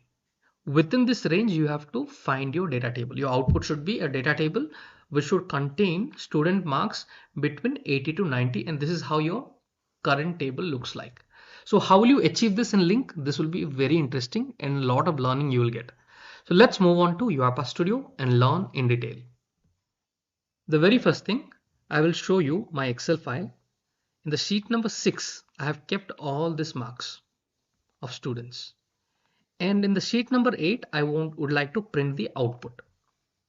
So for that, in the studio, I'm using the Excel process scope and reading the sheet number 6 and storing that to a variable called students dt.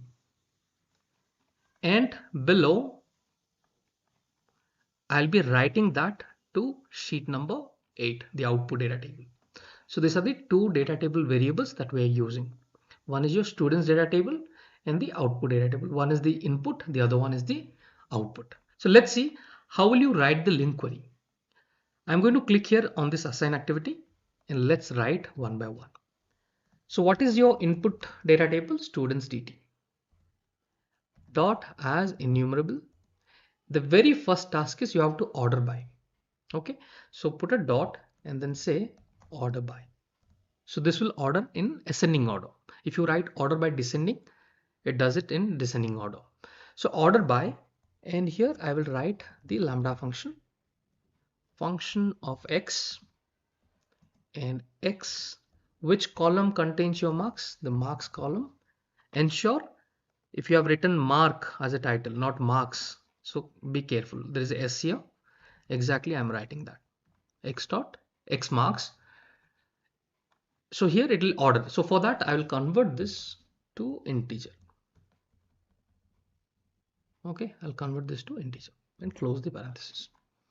All right, now first let's see the output of this. Copy to data table. So this is your, let's see the output.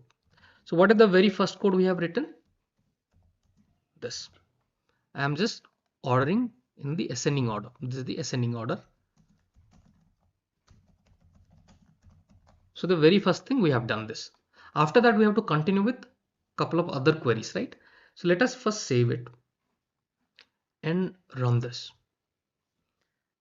Now let's see after applying order by what happens to the data table.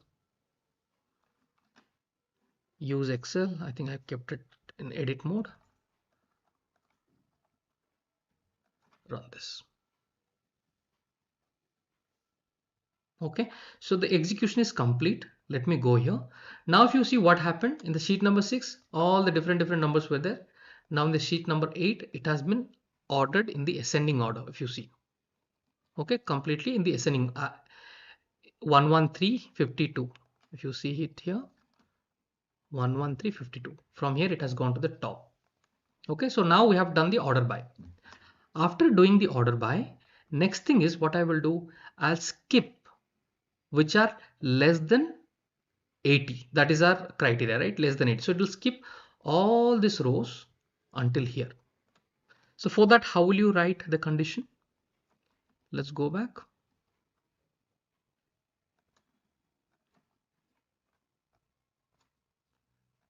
And here, let's continue. So let me remove the copy data table from here.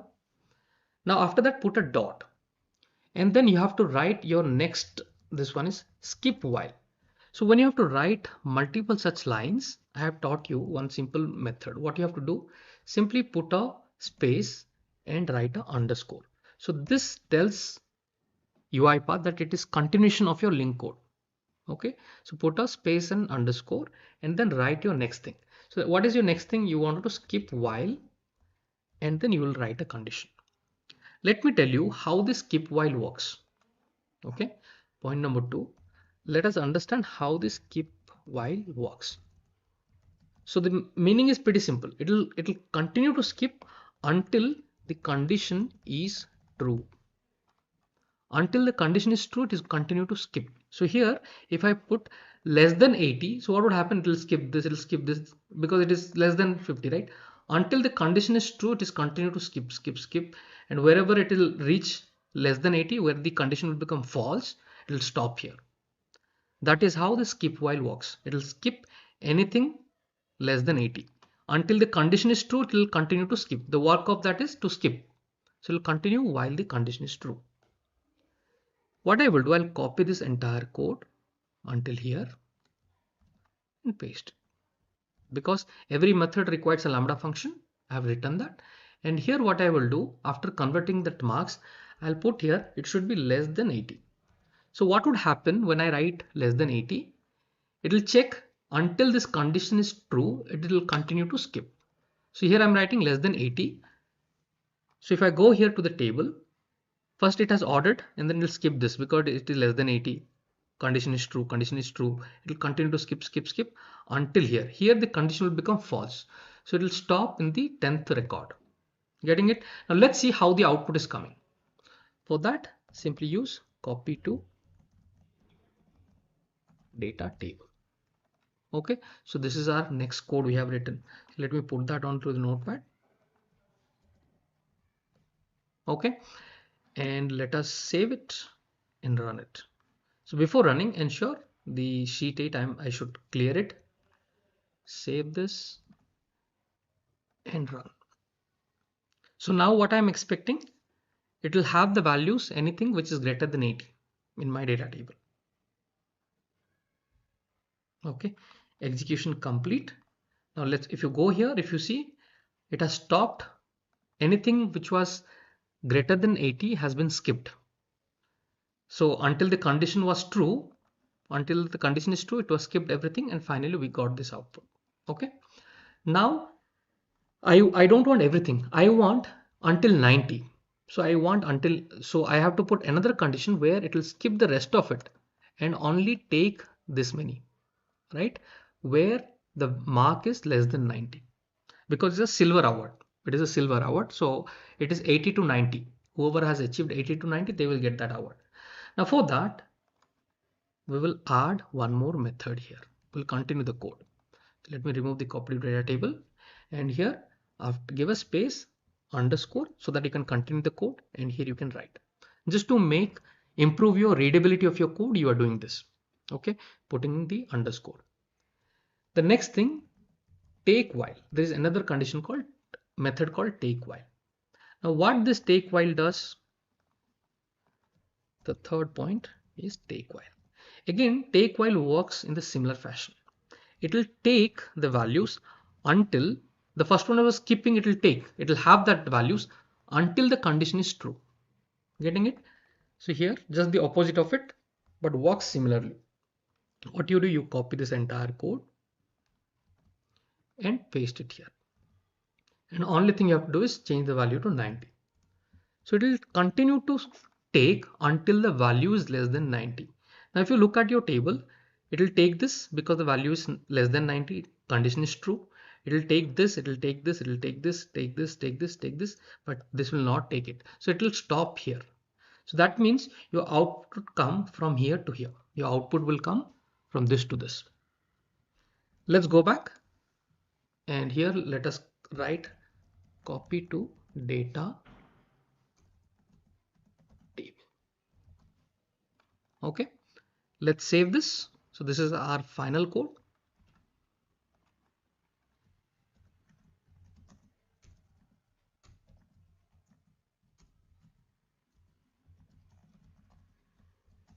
Okay, now let me run this. Done. Save it and let us run it.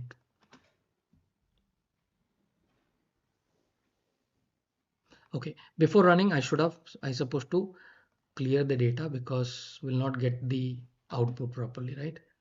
So let me clear the data in the sheet number 8. Save it, run it again.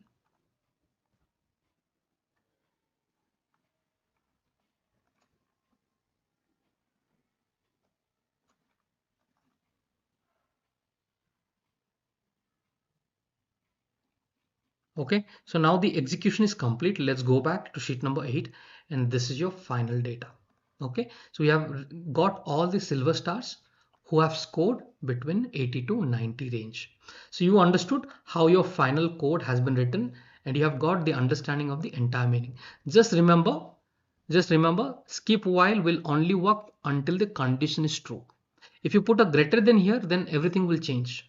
So remember, applying this lower symbol, smaller than or greater than, is important. So here, if you have an understanding how it works, then you know what kind of a condition you have to put there. So both this take while and skip while works based on the condition written inside them. As per the condition, until the condition is true, it will skip. Until the condition is true, it is going to take. That is the summary of this video. Today our topic is removing duplicates in data table. But wait, there are few scenarios which you will love to solve them. Let me read this question for you. As a UiPath RPA developer, you are tasked with data cleaning operations using LINQ framework. Write a LINQ query to achieve the following task. Utilize LINQ to remove duplicate row-wise. Now you have to remove the duplicates row-wise. What exactly is row-wise? We are going to learn. Remove duplicates from a product name, which is a column. So how can you target a specific column to remove duplicates? That also we are going to learn. So your product DT looks something like this. So how do you achieve this and write the link query or frame the link query? We are going to learn. This will be very interesting. So without wasting any further time, let's move on to UiPath Studio. I am on my UiPath Studio. Let me first show you the product data table. Here I have saved in the sheet number 6, and you can see it has got columns like product name, category, and price. So it has got certain values, but again, these values are mostly have duplicate. This data table has got mostly duplicate data. Now, the very first challenge is how do you remove duplicates row wise? So what do I mean by that? For example, if you look at this row, laptop electronics 800. Everything, all the column values, if it is repeats once again, that becomes a duplicate. You can see this is a duplicate row. So I need to remove it. So let's see how to do that. So the very first thing, I am reading the sheet number 6 and storing that in the products DT data table variable. And then I am writing, after we frame the link query, we'll be writing that to our output data table, which will write in turn in the sheet 8. Currently the sheet 8 is blank. So let's start writing the link query. Let me minimize all these things. Okay, let's write the link query in the assign activity. Here is the output DT, and I'm going to click here and start writing the code. So what is your input data table? That is products DT. In this video, you are going to learn a very simple way to remove duplicates. Pretty simple way. When it comes to removing duplicates row wise. What is that? There is a method called a default view. Let us understand what this default view is all about. Let me copy this code to a notepad and I can explain it here. So what this default view does? Default view creates a read-only data view of the data table.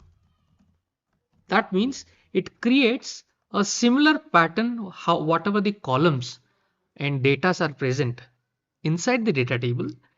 Default view, it just recreates it. It creates a replica of it. So the replica of data type, it returns a data type called data view. What it returns? It returns something called data view, not exactly data table. It is a replica of a data table known as data view. Let me show you. If you highlight your mouse pointer or simply use a parenthesis, you get this property, right?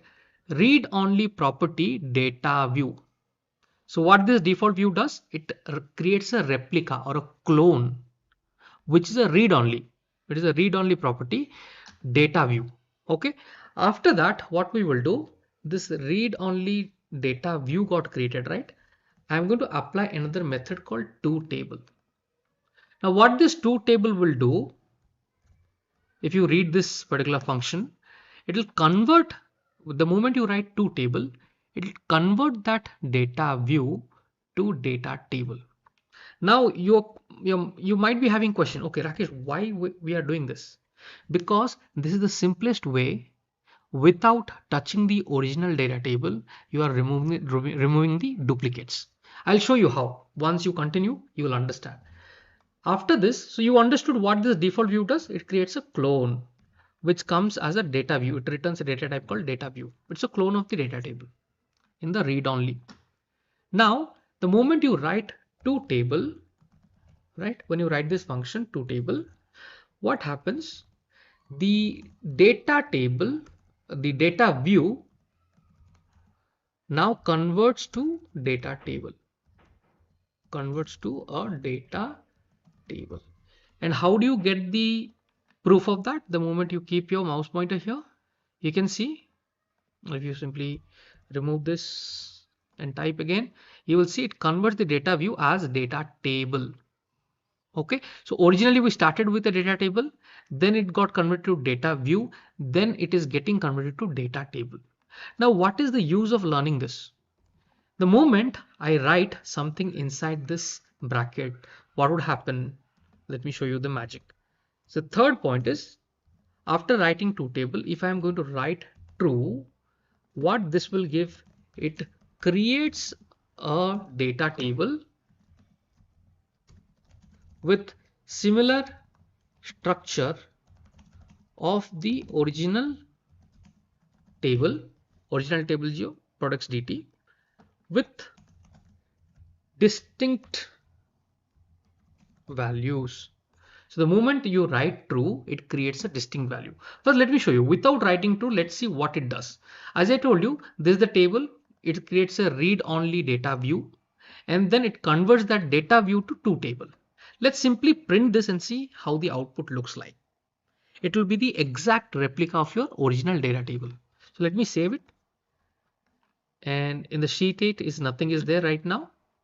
And let us simply run this. Let's, anytime you're learning a code, learn the code by dividing that, right? Make it to small parts and learn the code. That way it makes much easier to understand and grab the concept. Now the code has completely ran. Let me go back and look at the sheet 8.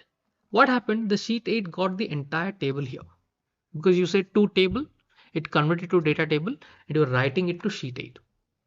So what happened? If you see, the number of columns here are total are 21.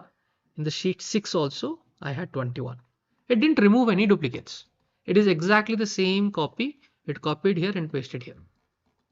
Okay. Now the great thing about this code is it is pretty simple code. And the moment you write true, what happens? The moment you write true, this signifies that your new data table, which you have created by this default view.to table, it's only going to contain distinct values. When you write true, it creates distinct values. So the moment I write true, and let us remove all this data from the sheet 8, clear it, save this. Let's go back to UiPath Studio, and here what we have done, we have made it to true. Now, as I said in the notepad, the moment you make it true, it creates a data table with a similar structure of the original table with distinct values. That means no duplicates, no duplicate rows. Remember, it applies on the rows. Now let's hit on save and let us run this.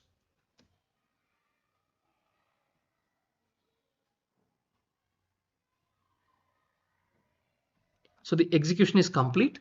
Now if I come here, sheet 6 has contained 21 data. Now finally, when you have removed duplicate, how many total rows we have got? Hardly 5 rows, which are distinct. Now let me show you something very important. Here, laptop electronics 800. Let me go to the sheet 6. Okay, what I will do, let me copy this line. So laptop 800 on the top, we have ones. Here we have ones. Right here we have like 2-3 times it has got. Let me add here, we have one more time. Let me copy this and add it here. What I will do, I'll make the value to 900. Now tell me, when you apply the same code, is it going to remove this or is it going to contain it? So the answer should be it will contain it, because if you see, this row and all the above rows are duplicates, because all the values of the columns are same. The row is exactly the replica of the previous rows for the laptop category, right? So this one will be removed, only one value will be kept. However, if you look at this last value, the cost of this is different. It is 900. So this is a different value. It is not exactly the replica of that. So it will check row wise. So row wise, if you see, this value is different. So it is going to keep it. It's not going to remove it. Getting it? So remove duplicate works in the row wise. Only when it finds all the values are exactly matching, it's going to remove it. Otherwise, it's going to keep it. So let's save it and run the same code. Okay, now if I go back, what happened? There is a category called 800. There is also a new category came as 900, because this is a distinct value. When you compare row to this row, yes, they are two different rows. because this value is different. Getting it?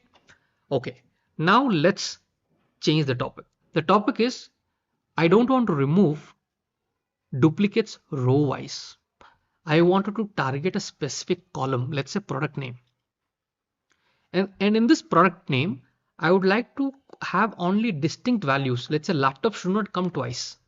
Let's say in this case, 800 and 900 are two values. I want to only keep the first value. Whatever the first value comes, I want to keep that. Rest, I want to remove. So I want to target only this product name column. And in this column, no value should be duplicate. So I'm targeting column wise. So how do you achieve column wise? We are going to learn next. What is the fourth learning? Remove duplicates column wise. Okay, let's see that. Now for this, let us first clear this sheet 8. Save. And let me go to this one and let's change the code. Now when you're targeting column wise, the code will be slightly different. First you take the name of your original data table as enumerable, and then we are going to use something called group. Okay, group by.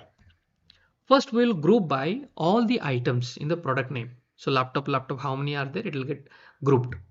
Okay, so how do you group by? Simply write function, lambda function. I'm going to have the parameter x, and then write the column name on which you would like to apply the remove the duplicates, right? So product name is the column, and then let's make it to dot to string. Okay, so here I've made the spelling mistake. Product name dot to string. So now what you have done, you have grouped it. After that, you will write another method to select, for example, when you are grouping them. So first grouping will be laptop. Now laptop, how many columns you have? 1, 2, 3, 4, 5, total 5. So now what would happen when you group, a key gets created, and then this data rows will be there, key and data rows. In that, I would only select the very first item. I don't want all the items. I want to only keep the very first item. If there are multiple items, laptop in the product name, keep the very first item. For that, what you will do, you will use the dot first method, right? So for that, let's write the select function. When your code becomes long, I have told you, simply hit enter before the dot, and here give a space and write underscore so that you can write the code below. Now select, I'll create one more lambda function, say y, and then I'm going to say y dot first. So if there are multiple such values, you select the first value I'm saying. Okay, I'm applying removing duplicates column wise. Y dot first, and this is done. And all you have to do is simply say copy to data table. Your code is done. Okay, let me copy this code. Okay, so you have understood what we have done. First, we have done the grouping as per the product name column, where I'm expecting laptop, or any other item coming multiple times. If it comes multiple time, all I'm saying, okay, select the very first row, select the very first item. So I'm saying y dot first, and then copy to data table. Pretty simple code. Let us save this, and hopefully the sheet 8 is cleared. Yeah, let's run it.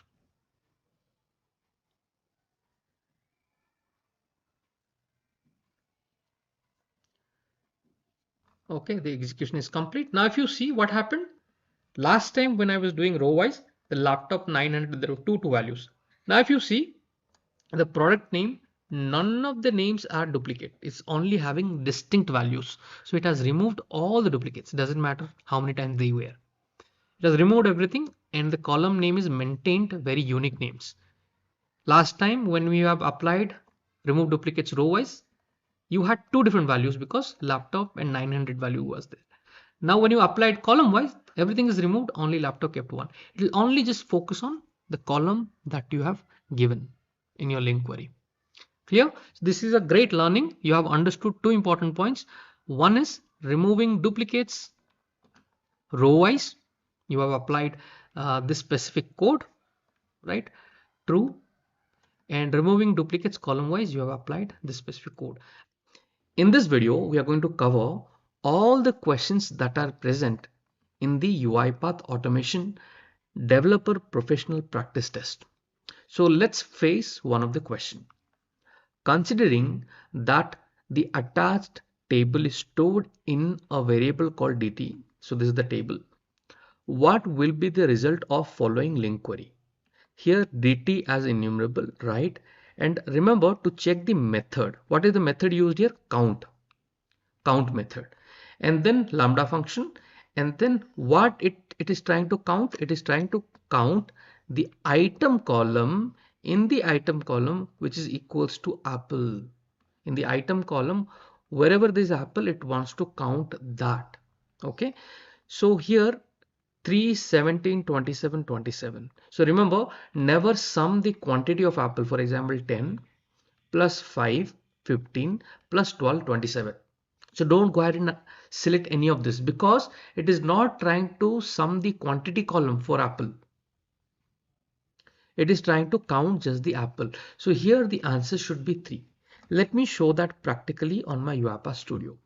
On my UiPath Studio, I'm reading that I've created a simple data table exactly as per the question. And I am applying this method. What is the method here? dt as enumerable dot count, same thing, equals to apple. Now, if I'm going to run this, let's see the output count. It's a message box. So here the output is 3. So the right answer for this question is 3. Let's answer the next question. Which method can be used to perform link operations on data tables and lists in VB.NET? The options, you have to read the options and choose the right one. So the very first option is using the invoke link function activity, apply link operations directly. So do you have something called link functions activity? You can very well check that. Link, if you type link, there's no such activity. So this one is a wrong option. So let me highlight this in red color. Okay. Now, second option, using the Excel application scope activity to perform link operation. Do you use Excel scope application activity? No. So this is also wrong. Using the right cell activity to execute link operations in Excel? No. This is not the right cell activity. So I will say red.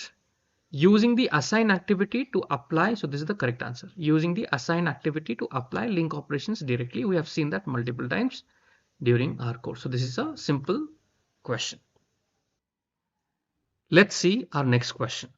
So the next question is, which link query will return the quantity of peers from the following table? You have to find the value 1 for peers quantity. Now here, when such questions are framed, remember all the methods that are used, skip while, where, skip, first, using all these methods, you can actually pull the value. I'll show you that. Using all these methods, we can actually pull the value.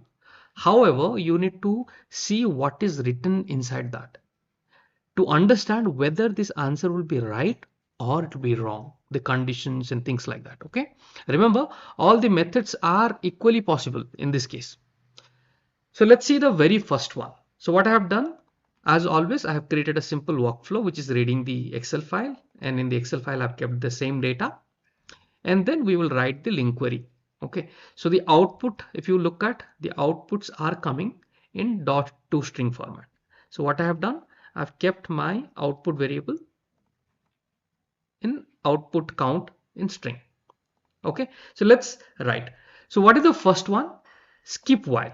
So remember how skip while works. This I have covered in much detail in my video.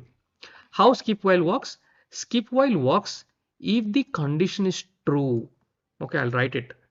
The very first one is skip while. How it works? It will skip only when the condition is true. Just remember this. It will only skip if the condition is true. Let me slightly enlarge this. Okay, it will only skip if the condition is true. Now look at the condition here. Function x item dot toString equals to peer. Okay, now this condition, looking at the table, the very first item is apple. So when the loop starts, the very first item itself apple. So will it skip this? No, because it will only skip when the condition is true. So in this case, the output will give you 10. Because it's saying peer, it is not going to skip this because the condition is not true, it will stay here. Okay, so remember this very important point. Skip while works only if the condition is true. It will only skip only when the condition is true. So in this case, the output will come to 10. So let me copy this code, and I think I already have it. So save this and run this code. Look at the output. So that is important point. Skip while only works if the condition is true. If you remember that point, you will be able to judge. So here the answer is 10. Okay, because the very first item only it will fail and it will pull the value 0 quantity dot toString. So this itself is completely a wrong method, LINQ query. Now let's look at the second one. dt as enumerable where function x item dot toString equals to peer quantity dot toString. This is actually right. However, there is a small mistake here. Are you able to identify that mistake? Let me tell you. So when you are writing where and you are writing a condition called peer, remember it always gives multiple innumerable. The output is innumerable of data rows. So remember this point. So when I'm using where method, it returns IEnumerable or collection of data rows. So when there is a collection means what? More than one. It could be one or more than one. So it always returns IEnumerable of data rows. Now to pull only the single value, you can't write quantity dot toString. You have to write something. So here in this code, everything is correct. The only thing, if you make a change, if you put a 0 here, it will target the very first element. It will find peer, but again the return type for where method is different. It returns what? Collection of data rows or IEnumerable of data rows. Because of that, only when you write a 0, this answer will become correct. For example, if I run this,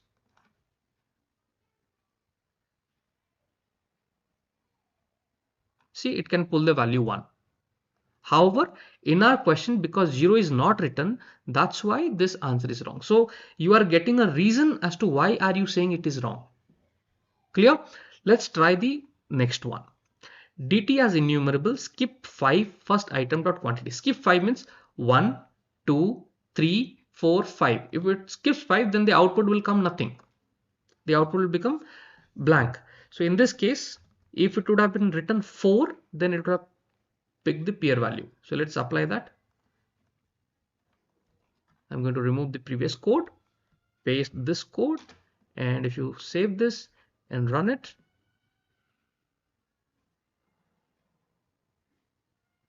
you see it got a blank output for you. However, if you would have made this value to 4, then you must have got the output. So with all different methods, it is possible. You need to know the reason. So you can see it has pulled the value 1. Okay, we got the output 1 for peer. So this is wrong just because the number is wrong here. So here. So finally, if you know 3 are wrong, then definitely this is the right answer. However, let's check it. What is the next method they are using? They are using first. So first, how it works?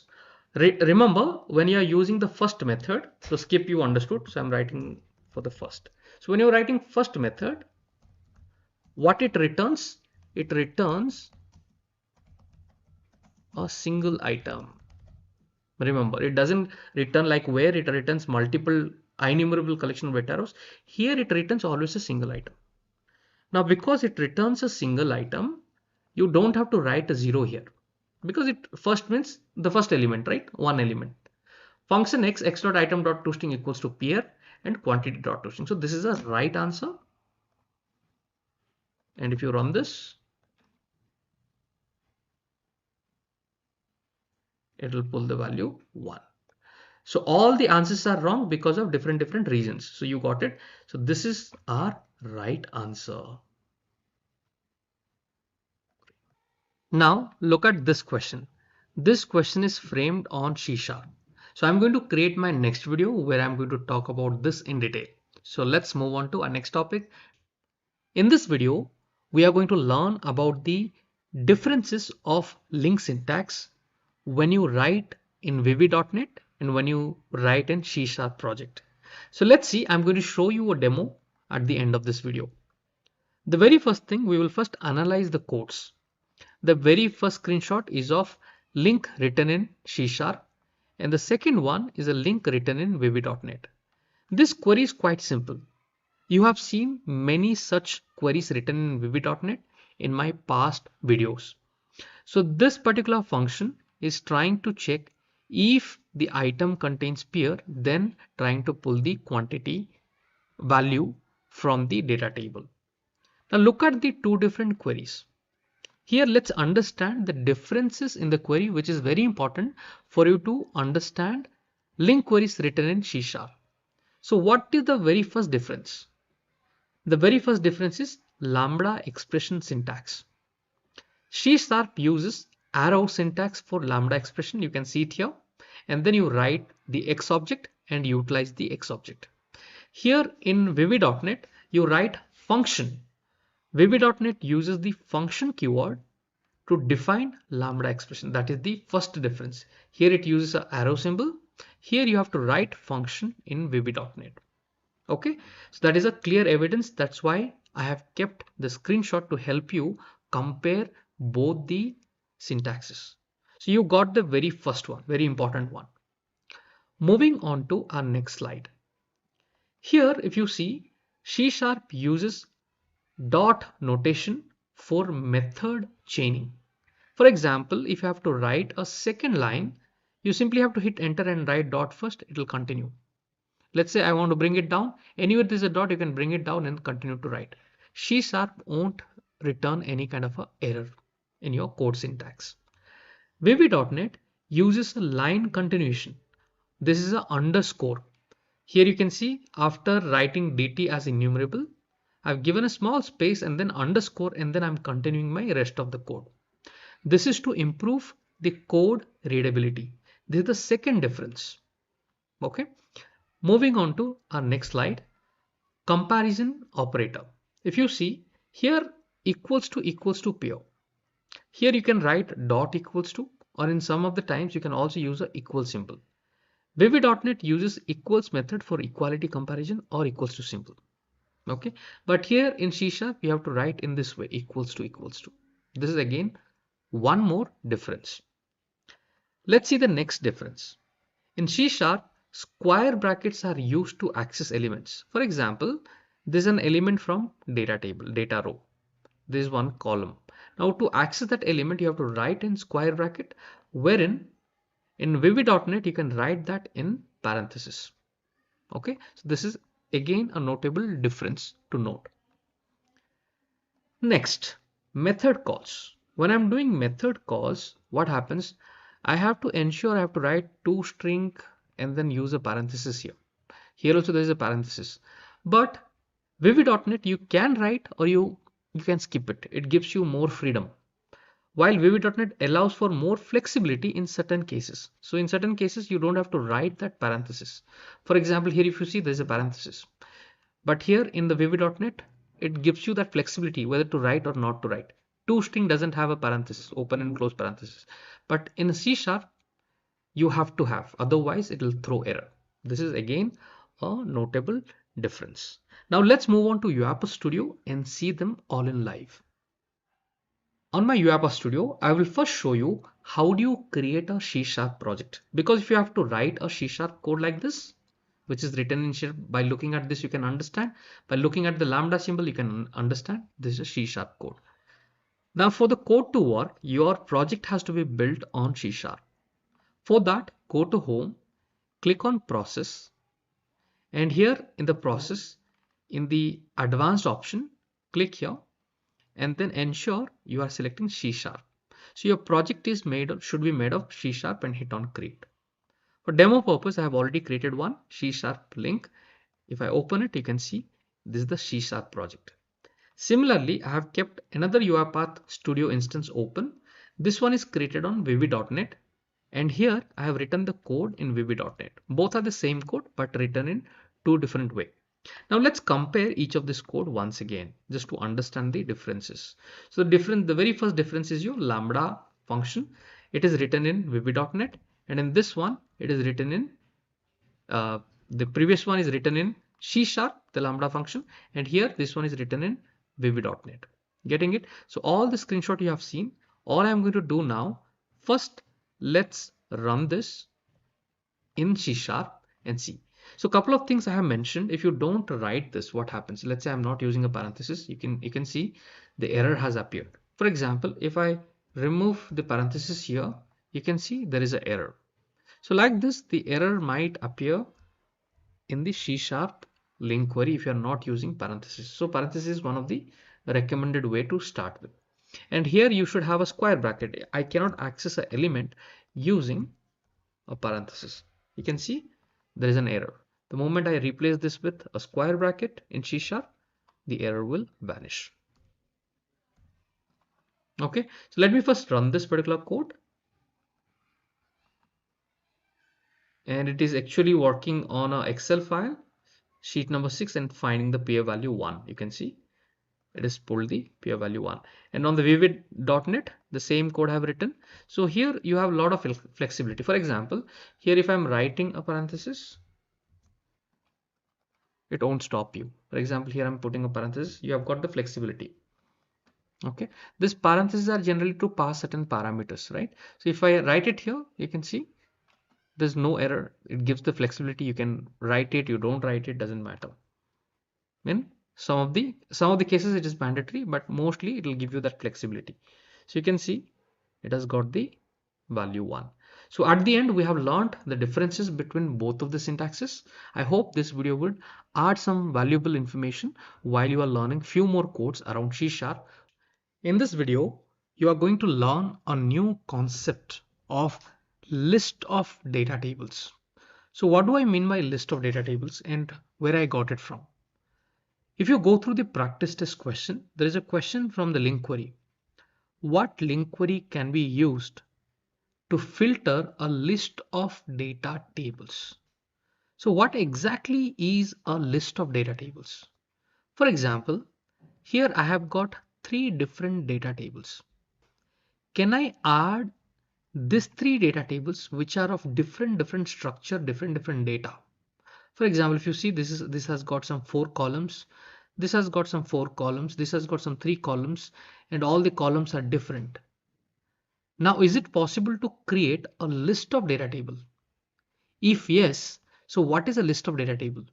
A list of data tables is a collection or a container that holds multiple data table objects. We will see it practically on UiPath how to do that. It's a new learning for you which can help you to understand this concept of list of data tables. Each data table within the list can represent a separate data set like here or table of data. For example, you might have a list of data tables where each data table contains data from different sources. So here you can see it is a data from a different source. This is again a different data. This is again a different data. Now, how do you create this? Let's move on to UiPath Studio and learn in detail. Here I am on my UiPath Studio. Let me first show you the Excel file which contains all my data. In the sheet 4, I have this data having state, country, population, and capital, a sample data. And then in the sheet 5, I have another sample of data which is talking about the name of the employees, department, and their bonus amount. And the sheet 6 contains a different data which has got some items and then quantity. So how do I create a list? Let's see that on the studio. Here I have taken an Excel process scope where I'm reading all these files. Sheet number 4 storing in DT1. Sheet number 5 I'm storing in DT2 variable, data table 2.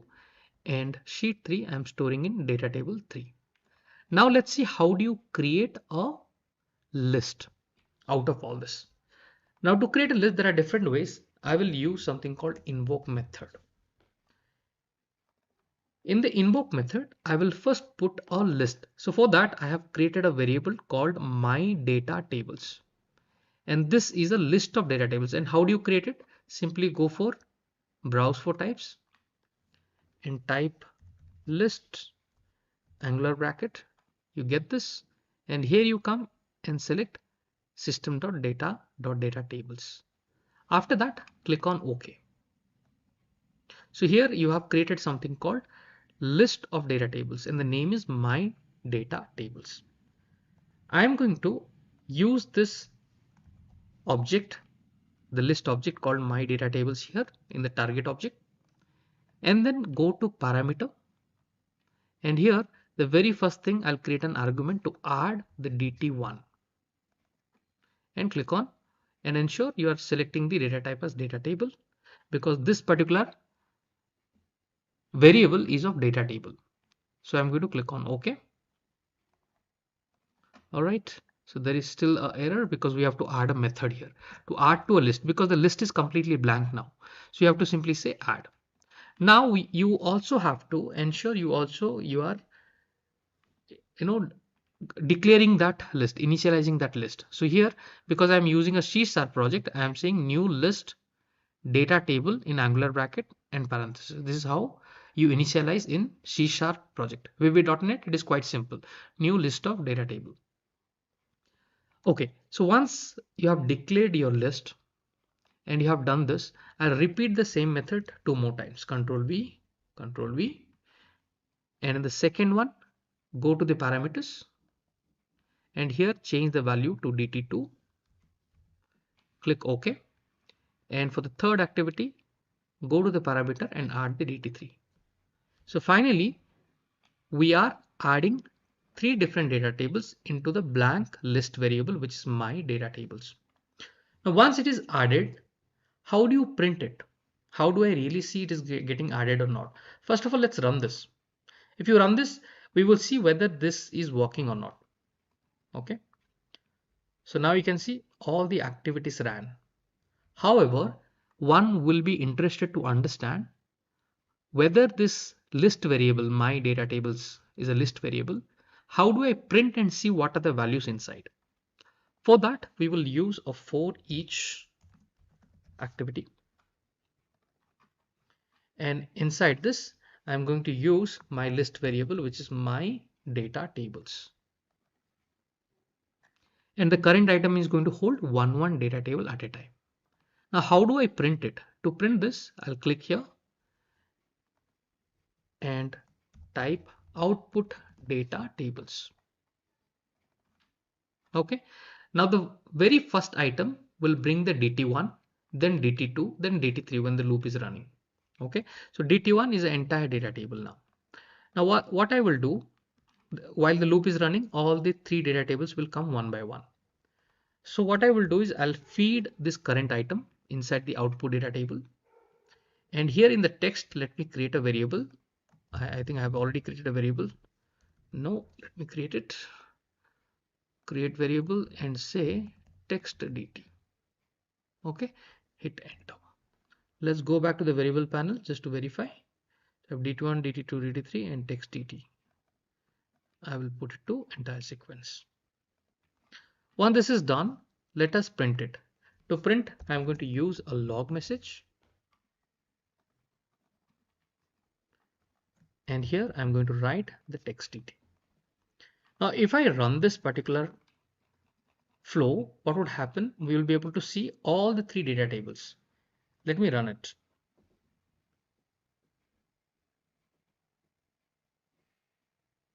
Now what you saw now is it has printed the very first data table which has state, country, population and capital and all the data inside that. Okay, then you got ID, name, department ID and bonus. You got all the values inside that, and then you got number, item, quantity and all the values inside that. So you saw a new concept here called list of data tables. Getting it? So this is a new concept. I hope this would have added some valuable information. In this video, we are going to learn on new topic and try to see how you answer this specific question. In the previous video, I have spoken around list of data table, the concept behind list of data tables. So this question is framed on that. If you have a list of data table, how will you filter a specific value? Let me read it for you. What LINQ query can be used to filter a list of data tables based on specific column value in C#? And here are a couple of options given. Now, how do you identify which one? First of all, when you see this, the rest of the things are as it is. Only difference is in terms of the method. Group by, where, select, and order by. So it is very important to revisit the methods once again and understand which should be the right option. Out of this four, which one should be the right option we need to identify. So I'm going to move on to my slides and let's see the very first option here.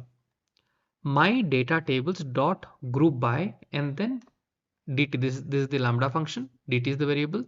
So data table dot as enumerable dot all row column name dot toString equals to value.